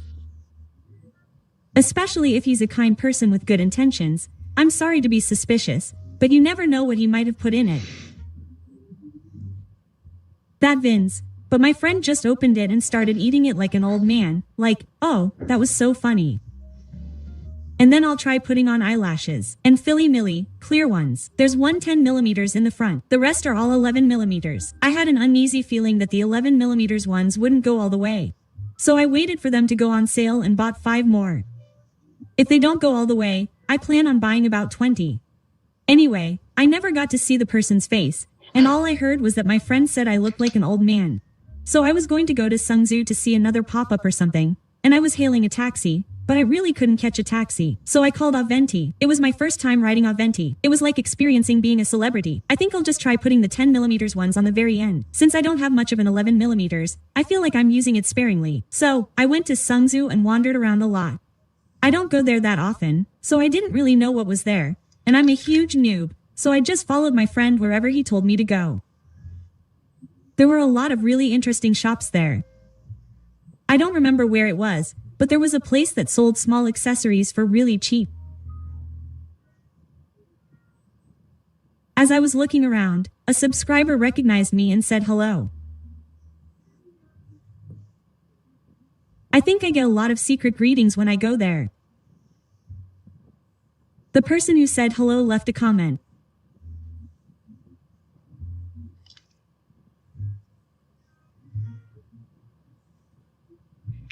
I think you guys might have been a little biased, but you complimented me on how pretty I looked that day. So later on, I thought, wasn't my makeup good? Wasn't my outfit pretty? Quote. Anyway, as I was walking, I came across a photographer who often takes pictures of people on grills or shorts. He'd do something like this. I don't quite remember the comment, but you know that grills thing? He takes really pretty pictures of people passing by. He offered to take my picture too. He was just showing me his account, and I'm really shy, so I just said, "Oh, sorry," and ran away. Then, as I was walking around again, I came across a furniture or interior design shop, and as I was walking in, another guy asked for my Instagram. So I just said, "Oh, sorry," and left. That's the end of today's Buntassel. It was a bit rough, right? Anyway, you could say I got buntassed twice that day. Honestly, I've only gotten buntassed a few times in the past, but it's been a while since I've done it. So I thought, soul is soul. Oh, right. When I first got my double eyelid surgery consultation, I was just a newbie to dog life, and someone asked for my number on the subway. So, based on that, I came to the conclusion that Seoul itself is a place where people ask for numbers a lot. Is that true, everyone? But when I'm not in Seoul, when I'm at home, I usually go out with my boyfriend, my mom, or meet friends, but I rarely invite my friends over to my house or go to places with a lot of young people. Since I don't go to those places, it seems like there aren't even more places like that. I think that's the difference between Seoul and other places. And these days, I like to use Under Mascara Fixer Mascara Clear Bill Yogurt first and then apply mascara. It's a method that's become somewhat established these days. And honestly, you guys don't just get to know each other. It's like going to a club that day. Is it a bit strange to say that? I have a boyfriend, and he's so trashy, but I have nothing to hide, so my boyfriend just told me to go hang out, and I don't do anything weird when I go there. So I went with a friend again, and actually, this wasn't my first time going to a club. I went for the first time last year. Last year was my first time and it was a whole new world. All these pretty and handsome people gathered here. Anyway, I was shocked, and it was so much fun because I had never seen that kind of sight before. I mean, I'd never been before. I'd never even been near a club. I'd never even seen what a club looked like. But then last year, a friend from middle school who lives in Seoul took me there, and it was so much fun. I'll blend your eyeliner with this color. So, seeing all these really pretty and handsome people gathered together, drinking, and hanging out, it felt a bit like eating a spicy rice cake from Mara Rosé. So, just watching it was so much fun. I can't drink anyway, so how much fun would I have had going there? I just watched. So I went once or twice that year, and then again for the first time this year. Every time I went, subscribers would say hello, and I felt like I had to make excuses like, it's my first time here. But so what? It's not like I did anything bad, I just felt envious of people having fun there. They seemed to be really enjoying their youth. Yeah, and I saw some celebrities when I went this time. The cast of young producers was amazing. So, I'm more of a country bumpkin, but seeing those people there would be so much fun. So, whenever I open my makeup bag to my friends, my boyfriend always tells me it's okay. He's not the type to tell me not to go, either. We decided to go together. I'll try this later. I'm wearing the ending olive like this, and the powder is a cap makeup. This girl really became fluffy and bright and pretty. Why are her eyebrows so pale? Anyway, I went with a friend and had so much fun, and it's been a while since I filmed a video of myself solving a story. But the story I'm solving is so random, it feels like it's a bit unusual, or should I say, a bit too subtle. Oh, or not, I don't know how to explain it, but anyway, the story I'm barely solving is really that kind of story. It feels like I look too light. My life is actually full of many different stories, but there's no story that's as explosive as this one. But aren't these stories fun to just watch? So I tried solving them, but I was a little worried that they might seem a bit too light, so I wasn't going to solve a story like this, but I'll put some serious effort into farming. This is the only story I can solve. I think the reason I haven't been able to tell any stories lately is because I've been thinking a lot. I've been wondering if this kind of story will give off this kind of vibe. Or maybe this kind of story would be a bit awkward for this kind of person to hear. But today, I feel like I've told a story that's a bit too unconventional for that kind of person. Anyway, that's why I've been thinking a bit more than before and trying to show off. So I haven't been telling these kinds of stories much. Even before filming today, I was really worried. I was wondering what kind of vibe I should give it. So, I just floated it like this, as if I were trying to do something, and you guys really asked me to, so here it is today. If I were to share my thoughts on using deep color, adding Igo Sal to my bangs, and a bit of that kind of thing, of course I have a boyfriend, so when people ask for my number, I just say, oh, sorry, and run away. Would you be okay if you didn't have a boyfriend? I still don't think it would be okay, because it's such a complete stranger. It feels a bit risky to ask someone you don't know that much. I think it's because I'm not the adventurous type. I'm a very stability-seeking person. So, my life goal is to live without any major problems. My goal is to live happily without any major issues. I don't want success or anything like that. Anyway, I'm someone who pursues that kind of stability, so asking someone for their number is likely to fail. It's the complete opposite of me. I think people who ask for their number and live such a genuine life are amazing. I don't think I could have done it even if I were born a man.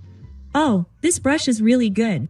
This is a VDL brush. But you guys, they say YouTubers and their subscribers have similar tendencies. So I think you'll understand how I feel.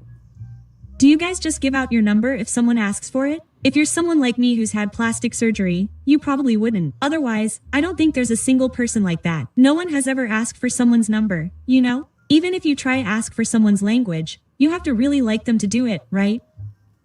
But I don't think it's easy to fall for someone at first sight. There's a certain charm to a person, and I don't think that's apparent in a first impression, so I don't think that would happen at all. There's no way I'd want to ask someone for their number just because they look good. But don't you guys think that makeup is amazing? Is it good? People who ask for my number without knowing my makeup skills, my amazing makeup skills, and my bare face, just do it based on my looks. So, even if I don't have a boyfriend, I think it would make it cool to give someone my number.